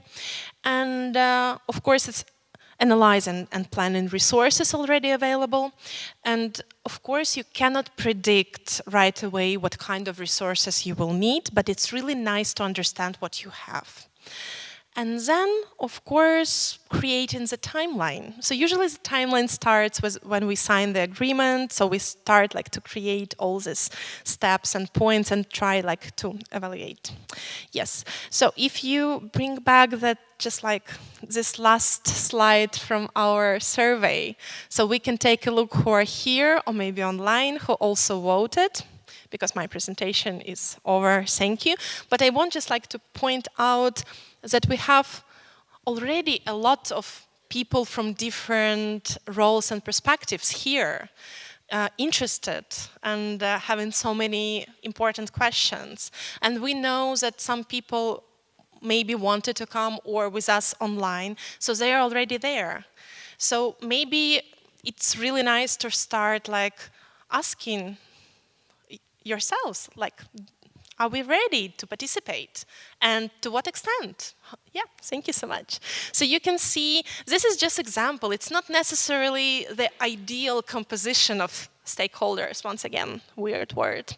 But it's very important just like to see, maybe we want to add more people from something we did not expect. Maybe mass media or journalists can be part of this bigger group. Maybe it can be someone else we didn't think about. I can see that you have at least one representative of most important like stakeholders that usually they are on the coalition, but I can also see we don't have like local businesses because sometimes we don't think it's obvious, or we have just like only representative in the parents' hat for today. Obviously, it's not just like full-time paid job, even though it should be. But yeah, it's one person. Do we have parental groups? Do we have some kind of parental associations or coalitions? Can we just like involve more people? So this is all kind of questions you will need answers for. Maybe not right away, but like in the process. But once you are ready and can answer yes to most of the questions, you are there and you can start. And I'm gonna guide you in this process and be there as your support. Thank you so much.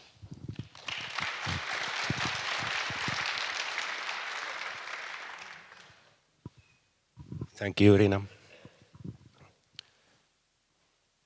Tuossa Kaisa aamulla, kun toivotti VR:n syystä niin tervetulleeksi. Hän sanoi, että päivä menee 2 kielellä. Ei mene. Mä nimittäin puhun turkua. Et jos tuntuu vaikealta seurata, niin ilmoittakaa, niin mä puhun vaikka englantia. Niin, se on vaikea kääntääkin kaikkea. Mutta joku on saattanut miettiä, että mitä ihmettä, no ette tiennyt, että mä oon turkulainen, mutta mitä ihmettä suomalainen tekee tässä porukassa. No kerron hiukan historiaa. Mä olen perusopetuksen rehtori, emeritus, ja eläkkeelle siirtymisen jälkeen olen vetänyt Turun seudulla kouluprojekteja, opetushallituksen ja ministeriön projekteja. Ja vuonna 2020 oltiin projektiryhmän kanssa Islannissa, Reykjavikissa tässä konferenssissa.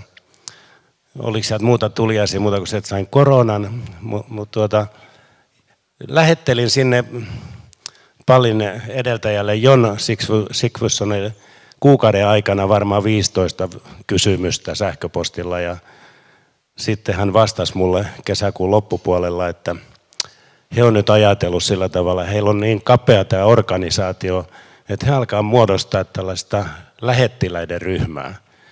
Ja ajatus oli se, että elokuussa 2020 oltaisiin menty Reykjavikiin ja meitä oli sellainen 5-6 lähettilästä ympäri maailmaa, mutta se, niin kuin tiedätte, korona sen esti. Niin sitten tavattiin online-kokouksissa muutaman kuukauden ajan. Ja mikä tehtävä? Ensinnäkin se, että mä teen tätä rakkaudesta lajiin. Mä olen ne, jotka näkee, niin mulla on täällä paidassa lukee Rexit mentoroi.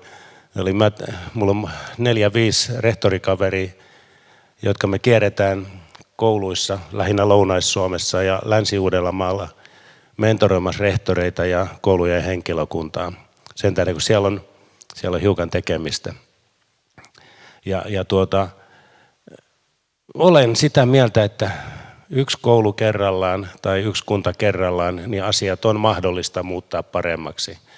Ja niin kuin tässä on moneen kertaan sanottu, niin ei ole mitään hopealuotia, mitään taikatemppua.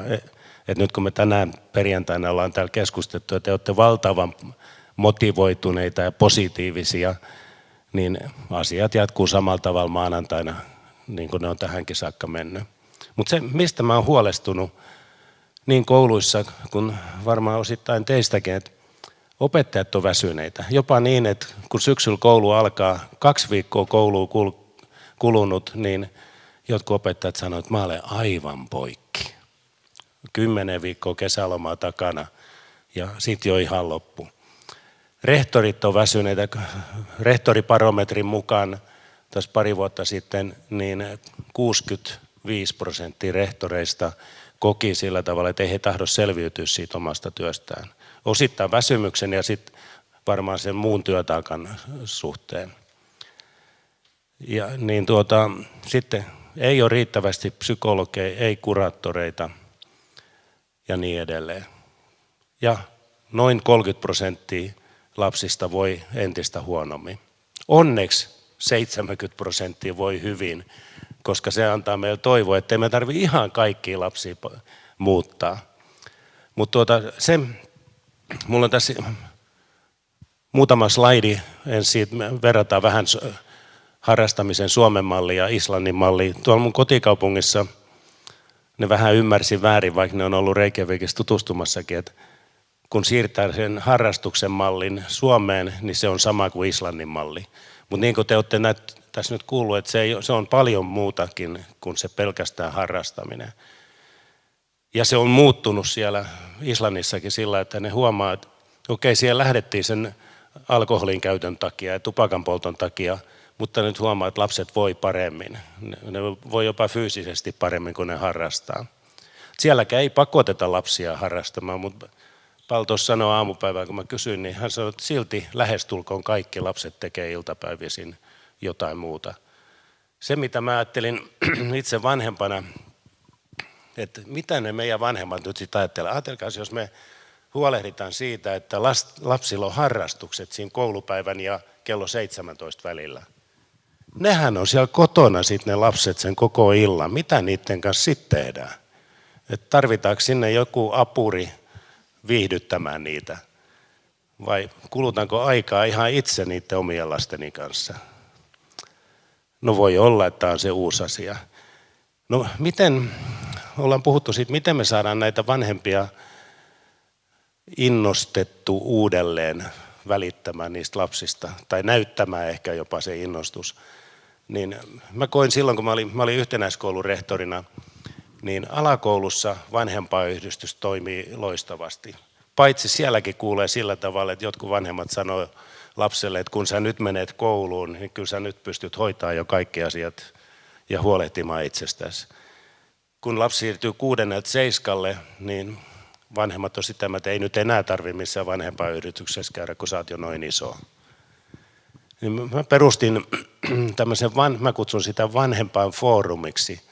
Eli mä rehtorina kutsun vanhemmat 4 kertaa vuodessa kouluun, laadin esityslistan, olin sihteeri, keitin kahvit, tarjosin piparia ja tein muistion, jonka lähetin Vilman kautta kaikille sitten sen tapaamisen jälkeen.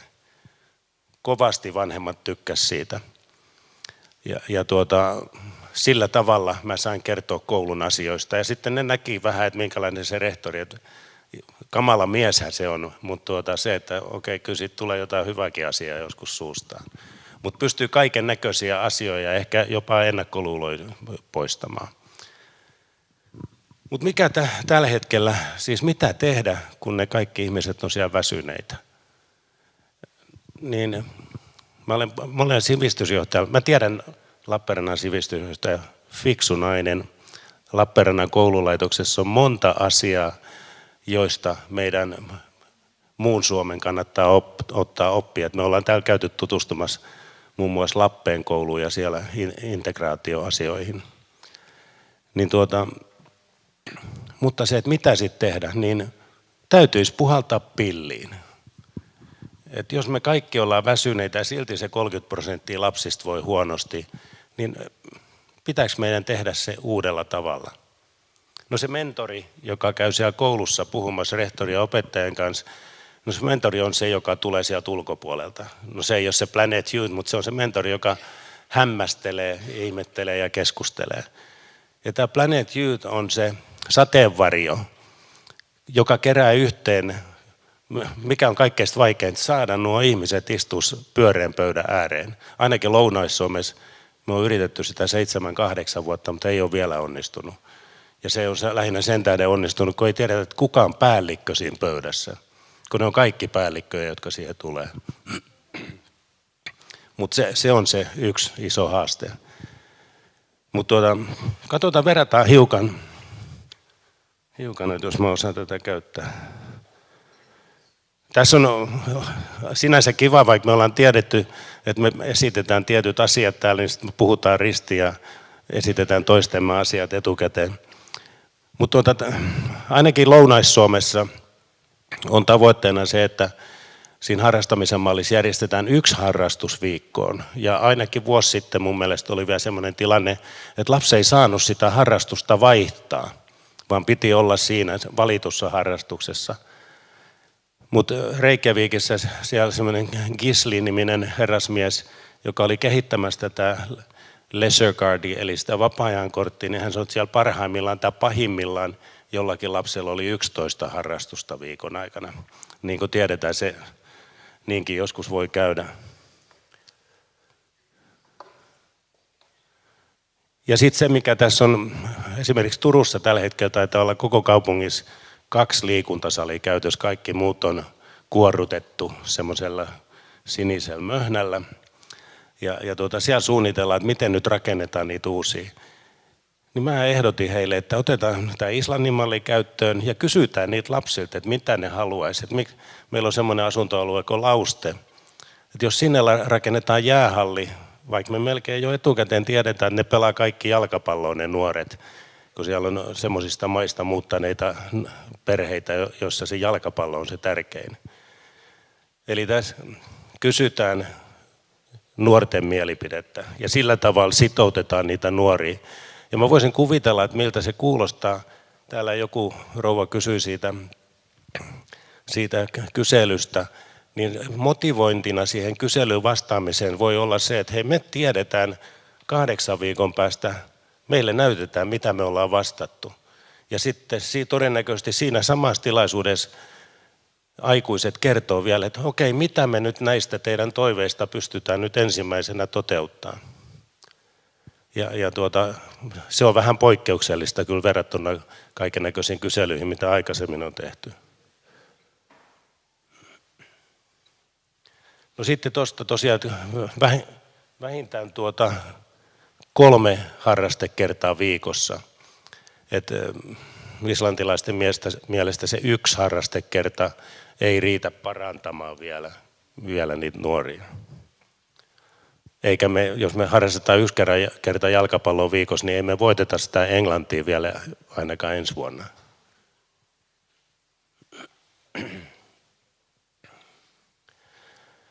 Ja toi on yksi haaste varmaan, toi koulutetut ohjaajat, mutta onhan meillä seuroissa koulutettuja ihmisiä. Mä oon tosiaan kotikaupungissa ehdottanut sitä, että kun kunta yleensä tukee näitä erilaisia harrasteseuroja, niin sidottaisi se tukiraha sillä tavalla, että ne vois palkata niitä, kun ne on ihmisiä nekin valmentajat, että nekin saisi olla siinä iltapäivällä töissä jo niiden valmennettavien kanssa, niin hekin voisi olla sitten illalla ehkä enemmän sen oman perheen kanssa ja omien lastensa kanssa. Ja tavallaan se, että ei se olisi keneltäkään pois, eikä välttämättä siinä kauheasti lisää rahaa tarvittaisi, mutta palvelisi kyllä kaikkia. No mutta sitten tämä Sipo, että miten tässä on, mikä se meikäläisen rooli on? Mä olen ehkä se ensimmäinen tai toinen kontakti. Mä en muista, kenen Salli otti ekana. Oliko se suurlähetystön? Joo, Salli otti Islannin suurlähetystöön yhteyden ja sieltä varalähettiläs lähestyi minua, kun me ollaan oltu toisenkin hankkeen puitteissa yhteydessä. Ja sitten samana päivänä, kun mä sain sen viestin, mä soitin Sallille ja alettiin pähkäilemään tätä seminaaria ja seminaarimatkaakin. Eli se, että mä olen tässä alkuvaiheessa vaan mukana järjestelyissä, mutta sitten kun täytyy oikein vastata tärkeisiin kysymyksiin, niin sitten sitä varten kutsun aina paikalla sitten sieltä Reykjavikista jonkun näistä asiantuntijoista. Mutta se, että kannattaisiko ja miksi kannattaisi. Sipossa kunnanvaltuustolle, kun olin kertomassa tästä, ensinnäkin kaikki kunnanvaltuuston jäsenet oli paikalla. Esittelin seppomaiseen tyyliin tämän mallin tunnin verran. Sen jälkeen ei ensimmäistäkään negatiivissävytteistä kysymystä. Ja sitten tuli tästä hinnasta kyse, niin mä sanoin, että kun tämä on kuitenkin lapsia ja nuorien sijoittamista, ja kerroin heille, niin kuin nyt teille, että mä en ole koskaan harrastanut sijoittamista, mutta mulla on sellainen käsitys, että jos mä sijoitan johonkin osakkeisiin, niin mulla ei heti makseta samassa kohdassa niitä tuottoja. Et mun täytyy yleensä odottaa niitä tuottoja jonkun aikaa. Ja se, että tuossa Pall sanoi aikaisemmin, että löytyy netistä tutkimuksia siitä, että jokainen lapseen sijoitettu dollari tai euro tulee, siellä on se haarukka on aika iso, tulee 8-25-kertaisena takaisin sitten ajan myötä. Silloin voisi ajatella se, että onko tämä kallista, kannattaisiko tätä tehdä esimerkiksi talouden mukaan. Mutta se, että sitten kun ne on kuitenkin lapsia, meidän ja teidän lapsia, niin onko mikään panostus liikaa? Turussa tosiaan, mä kuulin täältä, ihmettelin näitä teidän lukuja huostaanotoista esimerkiksi. Silloin toissa keväänä, kun oli Turussa tämä esittelytilaisuus, silloin ei ollut sote-ratkaisua, niin mä sain budjettipäälliköltä vielä lukuja ja pyysin luvut ennen korona-aikaa, koska muuten sitä olisi käytetty sitä koronaa selityksenä niille murheille. Eli tilastoja vuosilta 2017-2019 Turussa. 2017 huostaanotot maksoi Turun kaupungille 30 miljoonaa euroa. Ja silloin oli noin 300 lasta vuoden aikana huostaanotettuna. Vuonna 2019 se euroluku oli 35 miljoonaa ja 400 lasta. No sitten miettii, mitä se maksoi se Planet Youth, jos se olisi otettu 5 vuodeksi. Turku olisi tarvinnut niitä yksikköjä, ehkä 5 tai 4. Niin se olisi sen hetkisen hinnan mukaan maksanut 600 000 euroa sen 5 vuoden aikana. No ottiko Turku Planet Youthin? Ei, vaan he päätti sen, että he osaa sen tehdä paremmin itse. Aika näyttää, miten siinä käy. Mutta ilmaiseksi ei onnistu missään, koska se vaatii aina sitä ihmisten työpanosta. Ja jonkun kyselyn keksiminen, jos se olisi oikein helppoa, niin me tehtäisiin kaikennäköisiä kyselyitä. Eikö niin? Hei, muutama vinkki, jotka on aiheesta kiinnostunut, niin planetyouth.ie, eli Irlanti, sieltä löytyy hienoa materiaalia. Siellä semmoinen herra Emmet Major on oikein erikoistunut näiden kyselyn tulosten esittelemiseen vanhemmille ja kouluille ja sitten poliittisille päättäjille. Sillä tavalla, että niitä on helppo lukea ja kiva katsoa. Ja tuosta vapaa-ajankortista Leisurekard, niin sieltä löytyy. Mun mielestä Reykjavikissa on noin 200 harrastuksen tarjoajaa tällä hetkellä. Ja Reykjavik, how many people live in Reykjavik? 170. Oli 170 000 reykjavikiläistä, siellä on noin 200 harrastuksen tarjoajaa. Ja miten ne lapset pääsee sieltä? Tämä oli Sipos yksi kysymys. Miten ne pääsee sieltä Sipon reunamilta sinne harrastukseen? Hiukan mua nauratti. Mä ajattelin, että hetkinen, kyllä nyt jollain on semmoinen keksitty linja-auto. Että semmoinen siinä voisi lukea kyljessä vielä, että harrastepussi. Mä tiedän, Lohjalla ne on ottanut käyttöön sen taidepussi ja ne kuskaa lapsia vaikka iltapäiväkonsertteihin. Eikä ne Reykjavikissäkään taksilla kuljeta niitä lapsia edes takaisin, vaan harrastepussi vie ne harrastukseen ja yleensä sitten vanhemmat tuo lapset kotiin sieltä. Tässä on lyhykäisyydessä. Mä tiedän, että meillä on vielä pieni paneelikeskustelu ja sitten viikonloppukin teille alkaa, niin mä en venytä tätä mun esitystä turhaan. Mutta haluaako joku minulta kysyä? On muuten tosi asiantuntevia kysymyksiä. Mä sanoin, että eteläkarjalaiset on erilaisia ihmisiä kuin me lounaissuomalaiset. Ne istuu tuppisuuna. Te uskallatte kysyä vielä eri kielelläkin. Se on ollut tosi mukava kuunnella. Siitä teille uploadit. Joo. Kiitos.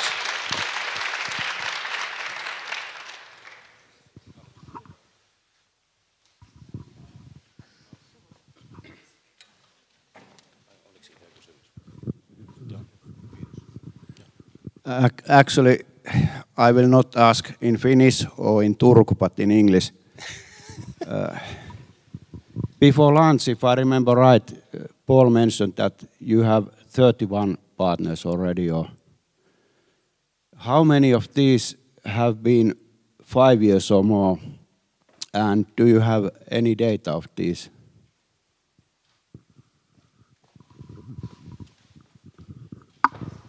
So we have Guanajuato in Mexico. Guanajuato is 46 municipalities.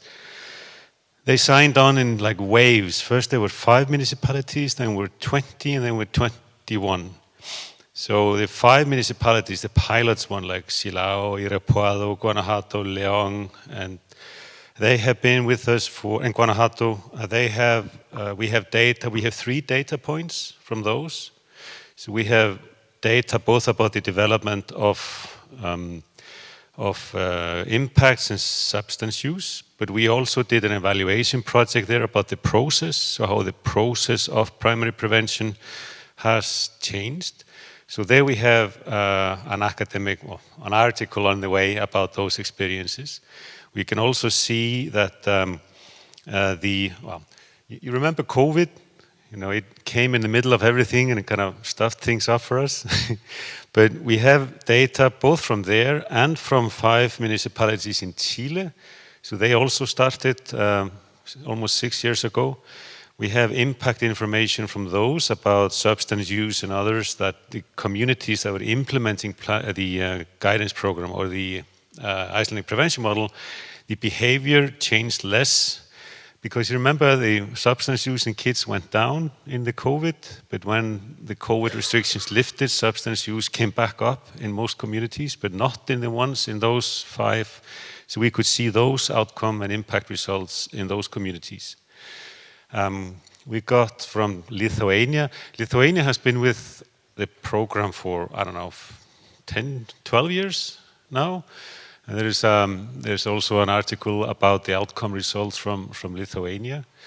Tarragona, we got an article or an evaluation program in Tarragona where we can also see, we couldn't see the outcome results like population level substance use changes in behavior, but we could see the universality of the impacts of the risk and protective factors. So like I was saying before, kids who spend more time with their parents, they behave differently when it comes to substances and risky behavior than kids that don't spend time with their parents.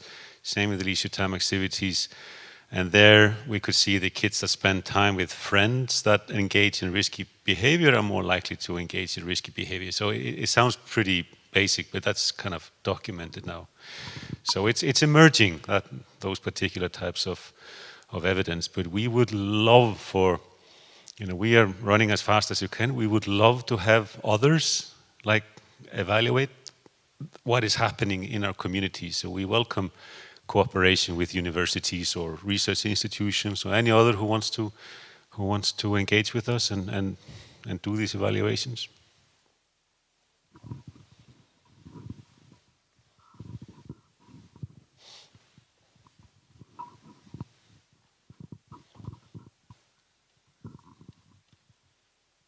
Yes, it has been told here many times that the reports, what have we gathered by questionnaire or otherwise, they are delivered to schools and other places. But what about the students themselves? Do they know what they answered? I don't mean only the final outcomes, but how they manage and do they get the reports as they were? So different ways of doing this in different communities. Like in Iceland, usually it's the teachers often present the results for the students in the classes that answered, so the kids there can see how they answered in other classes in their school in Iceland. In other places we have different ways. There are school apps that this gets published on sometimes. Obviously, we do have media. The media is always the first survey. There is a lot of media attention. So in the newspapers and in the school magazines, and that gets a lot of publicity. There's often, the decisions that get made. We are implementing this, whatever it is, parental cafes, or it gets linked back to also the students. But the communication channel to the students themselves is often through the school and the teachers. Prevention Day, as Irina is mentioning, that's in Iceland and in Guanajuato and in some states in the US. So that's like a nationwide focus on primary prevention, with lots of activities and and just to gain the focus on that particular activity where results are also presented.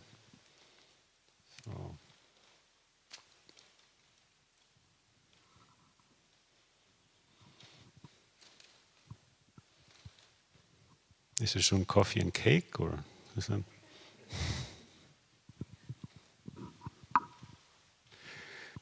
Any other questions, comments? You can ask in Icelandic, English, Finnish, and in Turku. And Ukrainian as well. Yes.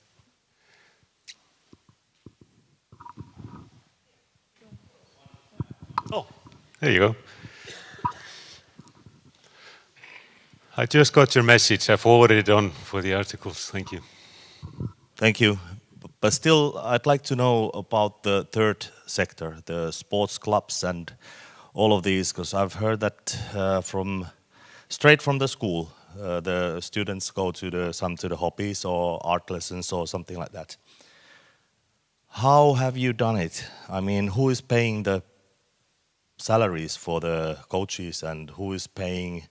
Because we have the voluntary-based club thing here in Lappeenranta and Finland. We have almost all of the sports club activities based on free will, and the coaches are not going to get paid almost anything, and they are working as teachers, as directors or whoever, and they are doing that hobby right after their own work that starts at 17, 16:30 might be the earliest time, and that's quite impossible for them to start the activities right after the school at 1, 2, 3 o'clock. How do you do it? So first it's paid.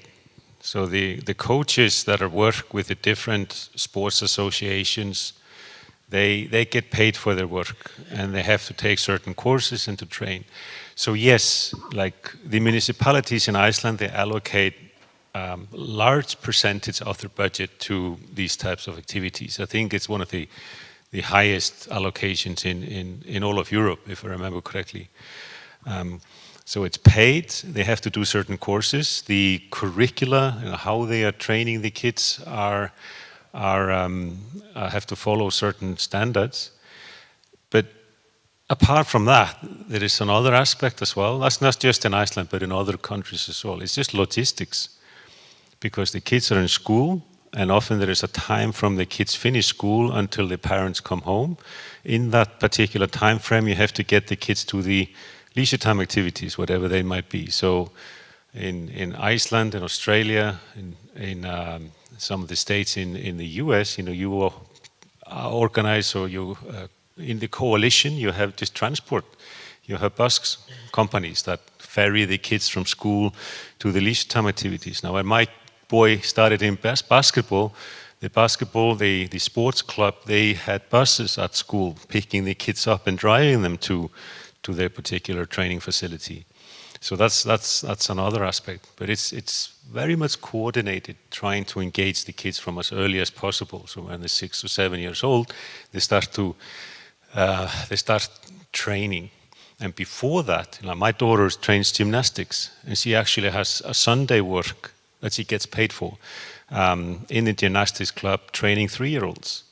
So she has 30 3-year-olds running around in a gymnastics hall. She's so tired after these sessions. But again, trying to engage, and the parents are with them during those activities, trying to engage with the parents and the kids to wean them, I think the word is, into this way of seeing leisure time activities not as this physical activity you do to be an elitist competitor to win medals, but as to participate in an activity that gives you certain values and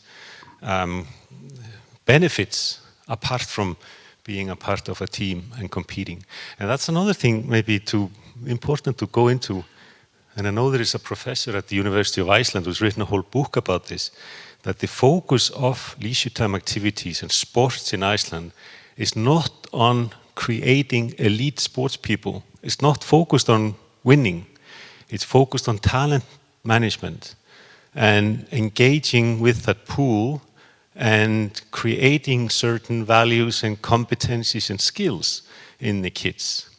If you look at the Icelandic handball team, well, bad example, they're doing terribly. The Icelandic soccer team, the Icelandic national soccer team, not many of these guys were really good. If you take the male team, they were not really good at football when they were growing up, but they became that later.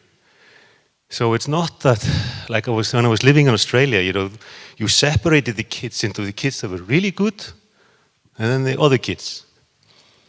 And that's not the way we do sports in Iceland. It's more focused on this talent management, nurturing the skills and competencies of the kids. Long answer to a very short question.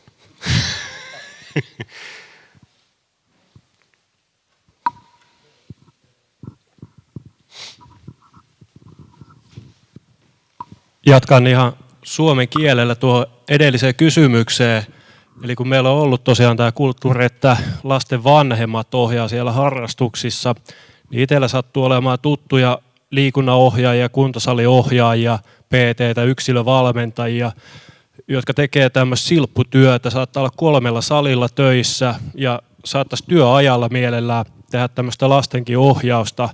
Et kannattaako meidän kouluttaa niitä lasten vanhempia vai hyödyntää jo olemassa olevia liikunnan ja ohjauksen ammattilaisia?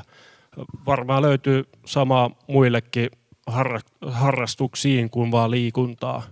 Ihan vaan ajatuksena tuohon, kun puhuttiin tästä, että liikuntatoiminta pyörii sillä vapaaehtoispohjalla ja puhutaan siitä, että jatkossa se olisikin maksullista se ohjaus.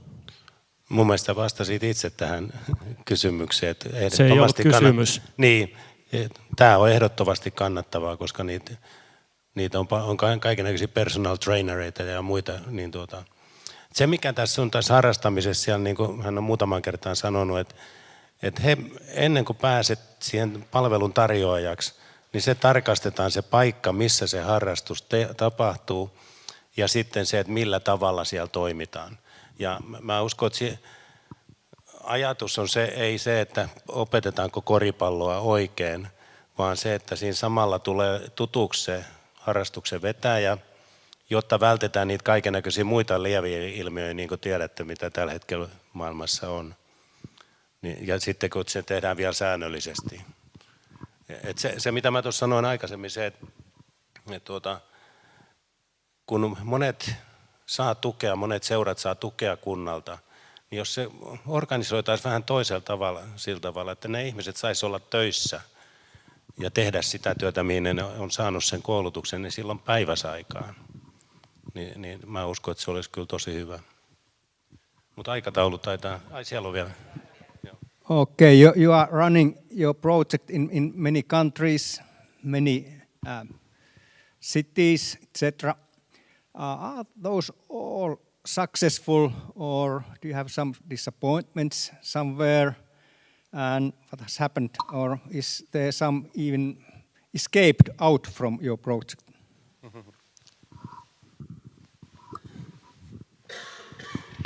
No, once you're in, you never leave. Yes, we had some disappointments. I think maybe the disappointments of the 31, we only 2 that have quit. So if they hadn't quit, we would have 33 partners. But of the 2, they were both in the US, and they both quit because they just couldn't get funding. So US has a very unique funding environment. It's all based on applications and grants, and it's often linked to research and evaluation. You apply for 1 or 2 years, and if you don't get the next funding, your project basically dies. So, they didn't quit, but we have postponed the project until they get money again. So that's one kind of way of projects failing. Another one we've seen is political anchoring. So there is, especially in Latin America, there is a lot of political anchoring of these types of projects. So in Guanajuato, both in Guanajuato, Yucatan, we have the governor of the state. The governor of Guanajuato is 6 million people, Yucatan is about 2, and the governor of both states is really engaged in this. In Chile, President Piñera, Chile is 18 million people. Piñera was the one that initiated this. He was a very right-wing politician. Linking projects to these political powers is good because they get backing and they get launched, and there's goodwill and there's media attention. So it paves the way for resources in starting the project. The danger is that when we see now in Guanajuato, he can't be re-elected. So this is the year he stops, Diego. The same we saw, was it a year and a half ago in Chile, when Boric was elected in Chile as a president. And you couldn't get as far from Piñera as Boric. You had a right wing and had an extreme left wing president. And in these countries, and in more of the countries in Latin America, when there's a new president or a new governor, the whole top 3 layers of all governmental institutions get replaced with new people. Which means that our task now then is to reconnect or connect with the new people in these positions. Now, we managed to do that in Chile. We are continuing in Chile, which I think is quite a victory, showing that these types of projects should be independent of political leanings. If you're right wing or left wing, doesn't really matter. We're still talking about kids and kids' well-being. So we are continuing in Chile. We hope we will continue in Guanajuato. We have the Minister of Health coming to the conference Seppo was mentioning earlier, and some of you are coming. So Ligia, she's the new Minister of Health in Guanajuato. She just replaced the Dr. Daniel Diaz. So we think it's a good sign. One of her first tasks is to come to us in Iceland, but you kind of never know. So lack of funding and then changes in policy, basically, could be something that can make the project go every. Again, a long answer to a short question, sorry. All right, thank you. Tack för er. Pall, Irina, Seppo, kiitoksia valtavasti. Ne ei ole, kuulkaa, juhlat eikä mitään, jos ei ole arpajaisia. Ja ennen Frank Martelan irtipäästämistä me pidetään arpajaiset. Ja mulla on tässä Lappeenrantasalin istumakartta. Ja jokainen istumapaikka on tähän merkattu ja se on arpalappu. Ja arpajaisten voittaja pääsee pitämään meille pienen taukojumpan. Pieni hetki. Se on rivi 4, tämä käytävä tässä A ja B välissä, rivi 4 ja paikka on 149. Onneksi olkoon.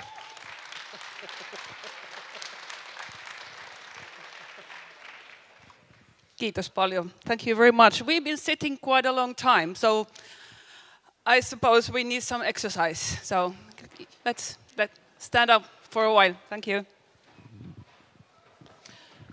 Hyvä, ottakaa vähän tilaa ja meillä on ollut ihan tosi mielenkiintoinen aamupäivä ja otin valtuuden pyytää taukojumppaa. Lähtekääpä vähän marssimaan, ottakaa pieni kävely. Joo. Saa vähän jutella siinä kaverille siinä naapurissa. Oikein hyvä. Ja sitten pysäytetään jalat ja ruvetaan vaan nostelemaan polvia. Minulla äsken ihan pakotti polvia toi istuminen. Hyvä. Kosketa vähän polvea toisella kädellä. Ihan omaan tahtiin, ei ole kiirettä. Oikein hyvä. Jatketaan hiihtämällä. Ja joustat vähän polvista. Oikein hyvä. Ja jatkapa tasatyöntöä.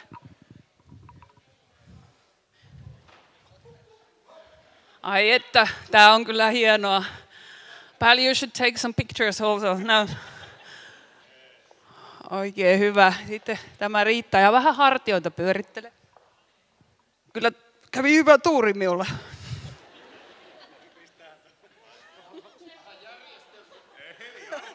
Arpa onni, vaihdetaan suuntaa. Ja sitten nouset vähän vielä varpaille ja vähän puristelet nyrkkiä auki. Oikein hyvä. Ja tämä riittää. Kiitoksia.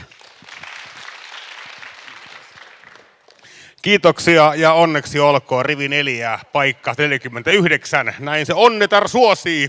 Kiitos ja valtavasti. Seuraavalla puheenvuoro, joka edeltää meidän päivän päättävää paneelikeskustelua. Otsikko ei voisi kiinnostavampi olla. Merkityksellinen elämä. Miten vahvistetaan nuorten osallisuutta ja omaehtoista sisäistä motivaatiota? Frank Martela, yksi tämän ajan kiinnostavimpia ihmisiä. Tervetuloa.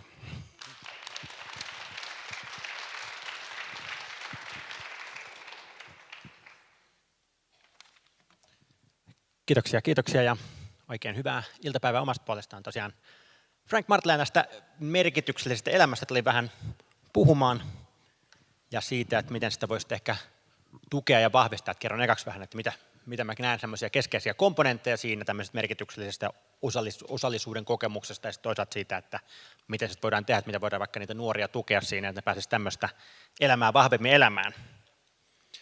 Ehkä omasta taustasta voisi mainita sen verran, että on tuolla Aalto-yliopiston tuotantotalouden laitoksella apulaisprofessorina tätä nykyään ja viimeiset reilut, ehkä semmoista 15 vuotta on tehnyt tästä akateemista tutkimusta noin niin kuin päätyökseni. Eli olen pyrkinyt tekemään tutkimusta liittyen siihen, että mistä se ihmisen sisäinen motivaatio tai merkityksellinen kokemus tai hyvinvointi, onnellisuus, mistä nämä muodostuu ja mitkä on sellaisia keskeisiä psykologisia perustarpeita niiden taustalla. Ja näitä teemoista on tutkinut sille elämässä ylipäänsä, mutta myös esimerkiksi sitten organisaatiokontekstissa ja muissa paikoissa. Mutta samaan aikaan kun tehnyt akateemista tutkimustyötä, niin olen halunnut myös näitä samoja teemoja tuoda suuremman yleisön tietoisuuteen, koska mä olen kokenut, että siellä tutkimusmaailmassa on paljon sellaisia kiinnostavia näkemyksiä, joiden soisi leviävän suuremmankin porukan tietoisuuteen, koska uskon, että siitä voisi olla apua monessa paikassa. Ja tämän seuraavaksi olen kirjoittanut myös useampia tämmöisiä tietokirjoja näihin teemoihin liittyen, mistä tavasti myös sitä tutkimusta teen, eli tästä sisäisestä motivaatiosta on esimerkiksi tuommoinen Valonöörit-kirja käsittelee sitä yksilötasolla, miten löydän omaan elämääni sisäistä motivaatiota. Kollegani Karoliina Järenkon kanssa kirjoittiin tuommoinen kirja kuin Drive, voiko sisäistä motivaatiota johtaa, jossa sitten pohdittiin enemmän organisaatio- ja työelämän näkökulmasta. Ja tuoreen kirja on semmoinen kuin Elämän tarkoitus, suuntada merkityksen elämä, joka itse asiassa alun perin julkaistiin englannin kielellä semmoisella nimellä kuin A Wonderful Life, Insights for Finding a Meaningful Existence, tuon HarperCollins kustantamana Jenkeissä. Ja se on tätä nykyään käännetty 29 eri kielelle, eli on saatavilla niin saksaksi, ranskaksi, espanjaksi, japaniksi, koreaksi kuin indonesiaksikin muun muassa.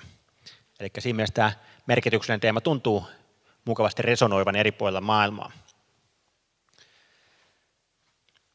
Mutta sen oikeastaan mun taustasta, mä ajattelin, että ennen kuin hypätään tähän aiheeseen, mä heitän pallon ihan hetkeksi teille tavallaan. Nyt kun tässä on taas pitkään niin reflektoitu, onnistuu vähän pientä taukojumppaa, mutta odotetaan vielä tästä pientä aivojumppaa sille, että odotetaan tämmöinen yksittäinen perustava kysymys ja mietitään sitä ihan niin kuin sanotaan 20 sekuntia, miettikää intensiivisesti omassa päässään tätä kysymystä ja sekin voi pari minuuttia keskustella vierustoverin kanssa siitä, mutta aloitetaan tämmöistä intensiivisellä 20 sekunnin syvä reflektiolla siitä, että mikä tekee just sun omasta elämästäsi merkityksellistä. Niin 20 sekuntia, miettikää tätä kysymystä, aika alkaa nyt.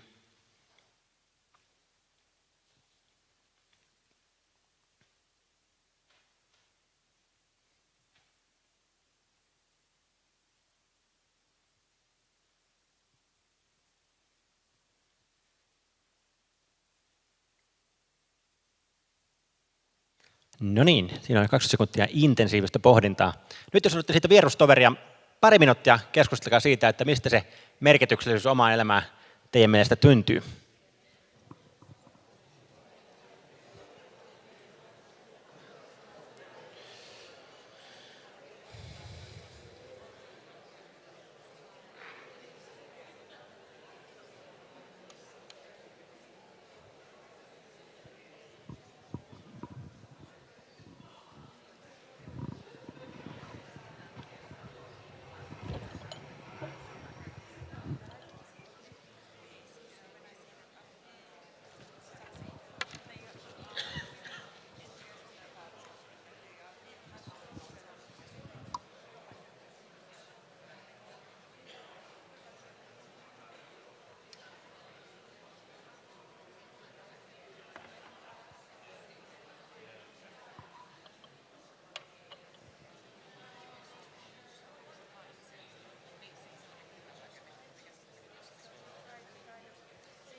Okei. Eli pari minuuttia meni siinä. Haluaisi joku heittää, että minkä tyyppisiä teemoja ja keskustelussa nousi esiin? Voi ihan huutaa ihan vain nopeasti ilman mikrofoniakin sieltä, että minkälaisia teemoja oli läsnä tässä keskustelussa? Läheiset, lapset, musiikki, vuorovaikutus, osallisuus, valitsee nähdä hyvää, se, että on työ, jolla on merkitystä, se, että arki toimii, itseohjautuvuus, luonto,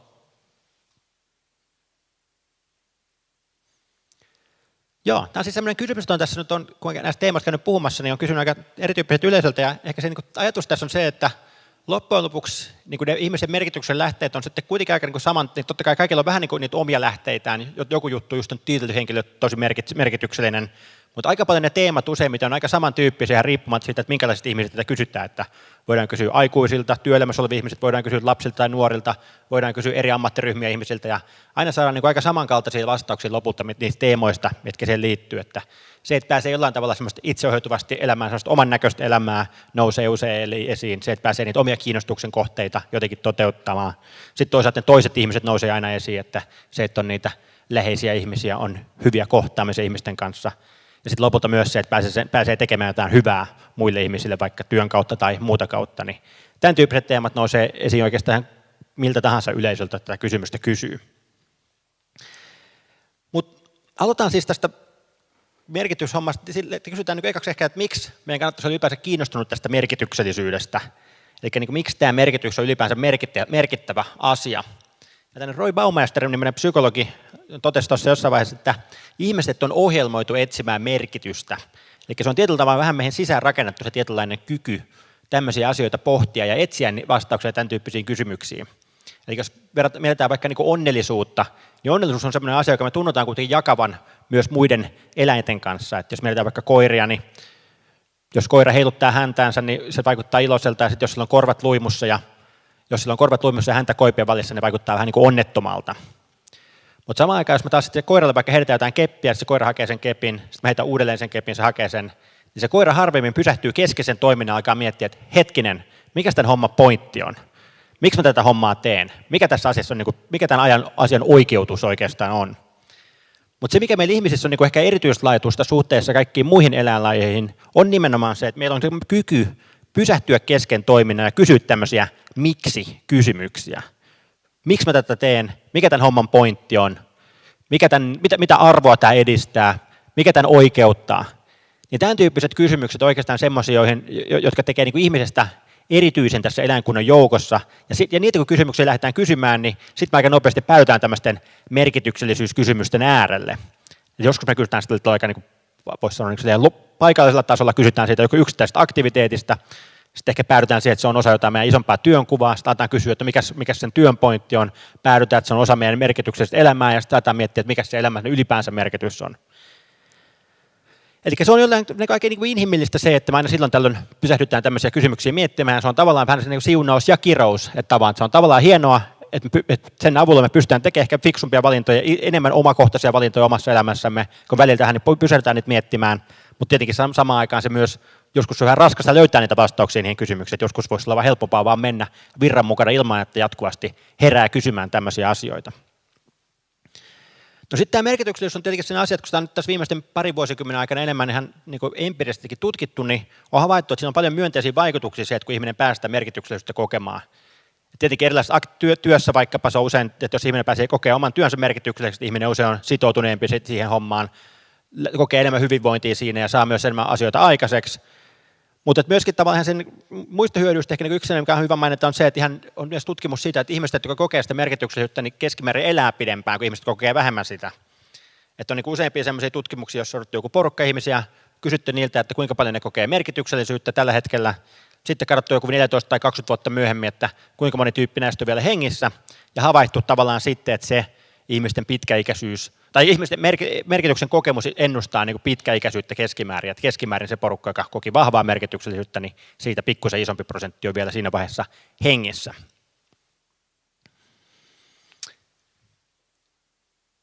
Ja sitten ehkä niin erityisen tavallaan niin tärkeä se merkityksellisyyden kokemus usein on sitten, kun on sellaisia haastavia hetkiä elämässä. Et Nietzsche on aikanaan todennut sillä tavalla, että hän, joka tietää miksi elää, kestää melkein minkä tahansa miten elää.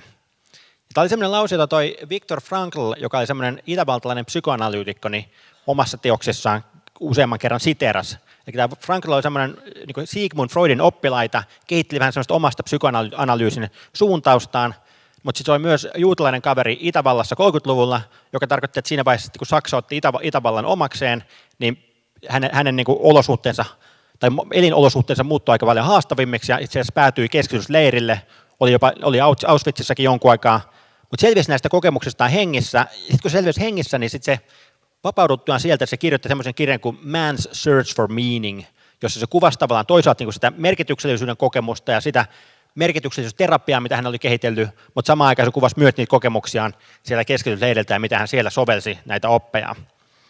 Ja yksi, mitä se missä tavallaan tätä Nietzschen lausetta siteerausta oli tavallaan se, että kun se katsoi sitä porukkaa siellä, niin se oli sitä mieltä, että niin siinä keskitysleirin olosuhteissa, niin sellaiset ihmiset, joilta puuttui se tarkoitus elämältään, niin ne ei selvinnyt sieltä niin kuin hengissä.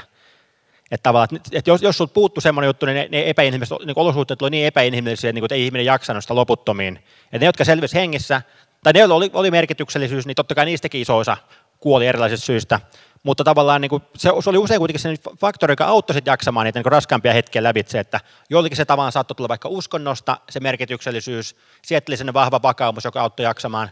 Toisilla se oli joku läheinen ihmissuhde, että ne haluaisi pysyä hengissä, jotta ne pääsisivät vielä näkemään oman puolisonsa, omat lapsensa, omat vanhempansa tai jonkun muun läheisen ihmisen.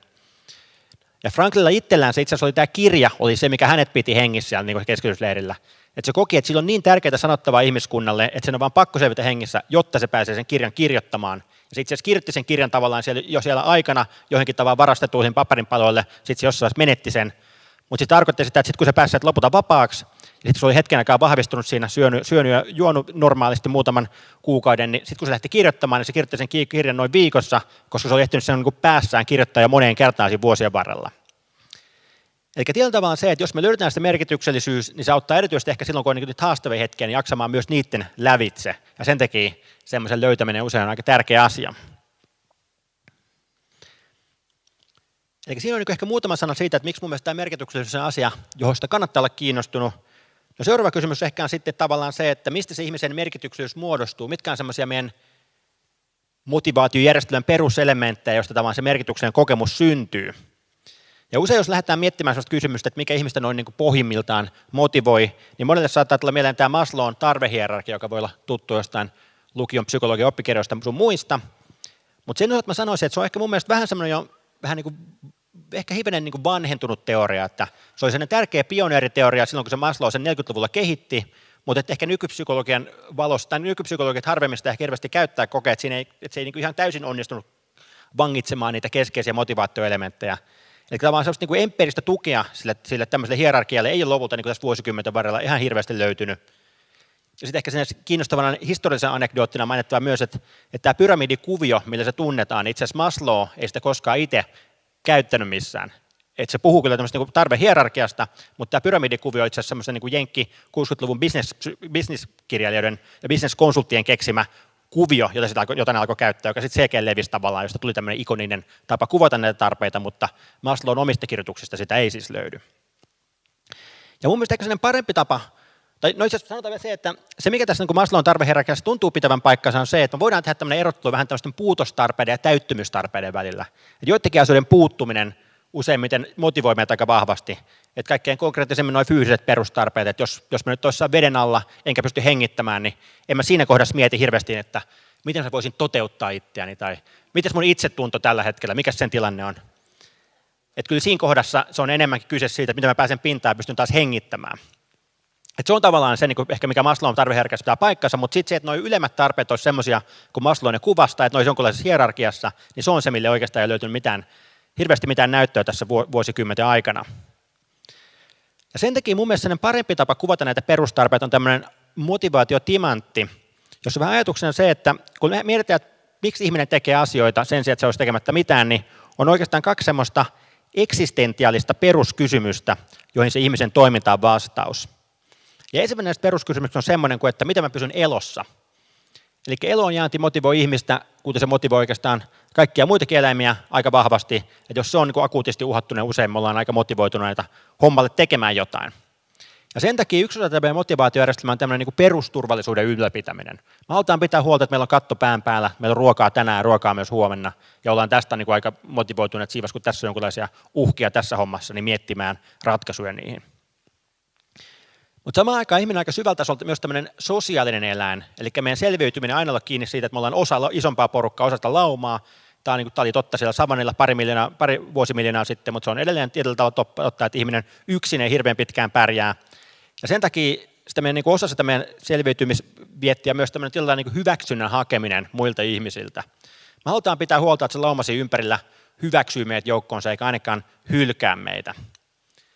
Ja tämäkin on taas sellainen, että aika paljon tämän elämässä me tehdään valintoja tämän pohjalta, että me jatkuvasti tietyllä vähän monitoroidaan sitä sosiaalista ympäristöä, mietitään minkälainen käytös on sallittua, miten mun pitää toimia, jotta tämä porukka hyväksyy mut joukkoonsa. Ja jos mietitään taas ihmisen niin peruspelkoja elämässä, niin kuoleman pelko on yksi peruspelko, mutta sellainen niin hylätyksi tulemisen pelko usein on niin lähes yhtä vahva pelko meillä ihmisillä. Ja nämä on molemmat sellaisia asioita, että jos nämä puuttuu elämästä, niin usein ihmiseltä vaan voi huonosti se seurauksena. Jos se kokee tavat, että se on tullut muiden ihmisten hylkäämäksi, että se ei saa sitä hyväksyntää, tai jos se kokee, että se perusturvallisuus on jatkuvasti uhattuna, niin tämä usein johtaa pahoinvointiin ihmisellä. Mutta samaan aikaan sitten näiden asioiden, niin jos nämä asiat saa jollain perustasolla vähän kuntoon, niin silloin me päästään niin aktiivisesta pahoinvoinnista semmoiselle neutraalille tasolle. Sitten jos me aletaan ymmärtää, mistä se niin aktiivinen hyvinvointi muodostuu, niin silloin nämä kaksi ei vielä riitä. Eli jos ihminen nyt menisi vaikka työhaastatteluun, sitten kysytään, että miksi olet tämän työpaikan, se vastaus on, että mä olen aina suhtautunut intohimoisesti siihen, että mä voin ostaa ruokaa. Ja se tuntuisi vähän niin kuin oudolta vastaukset siihen kysymykseen. Että tavallaan totta kai yksi syy, miksi me mennään töihin, on se, että me halutaan pystyä ostamaan itse ruokaa. Että se on ihan niin kuin relevantti motiivi sinänsä työnkäynnin takana. Mutta samaan aikaan ei se ole se asia, mikä saa meidät suhtautumaan siihen työhön silleen niin kuin innostuneesti tai intohimolla. Että se vaatii jotain muuta kuin pelkästään sen perusturvallisuuden ylläpitämisen. Ja sen takia se toinen peruskysymys, johon se ihmisen toiminta on vastaus, on se, että mikä tästä elämästä lopulta tekee semmoista elämisen arvosta. Ja siihen on sitten mun näkemyksen mukaan vastauksena tällaista niin 4 ihmisen psykologista perustarvetta, jotka aika paljon selittää toisaalta sitä, mistä sellainen sisäinen motivaatio tekemisen tulee, mistä löytyy kumpuaa sellainen tekeminen, joka tuntuu, että hei, tämä on semmoista itse valittua, semmoista, mikä vetää mua puoleensa, mitä mä aidosti haluan tehdä, ja toisaalta selittää aika paljon myös sitä meidän niin hyvinvoinnin ja myös sitä merkityksellisyyden kokemusta. No sitten jos mietitään, että mitä näitä tämmöisiä perustarpeita voisi olla, josta se merkityksellinen kokemus syntyy, niin yksinen keskeinen tuntuu olevan nämä niin läheiset ihmissuhteet. Et yhdessä tutkimuksessa kysyttiin ihmiset vaikka, että valitse yksi asia, joka tekee sun elämästä se kaikkein merkityksellisintä ja kerro, miksi valitsit sen. Sitten ihmiset kirjoittivat tähän niin vastaukset ja sitten tutkijat analysoivat, mitä ne ihmiset tämmöiseen kysymykseen vastasi. Ja kävi ilmi, että itse asiassa, että 2/3 ihmisestä, kun sai puhua mistä tahansa, niin alkoi itse asiassa puhumaan jostain perheenjäsenestä tai perheestä ylipäänsä.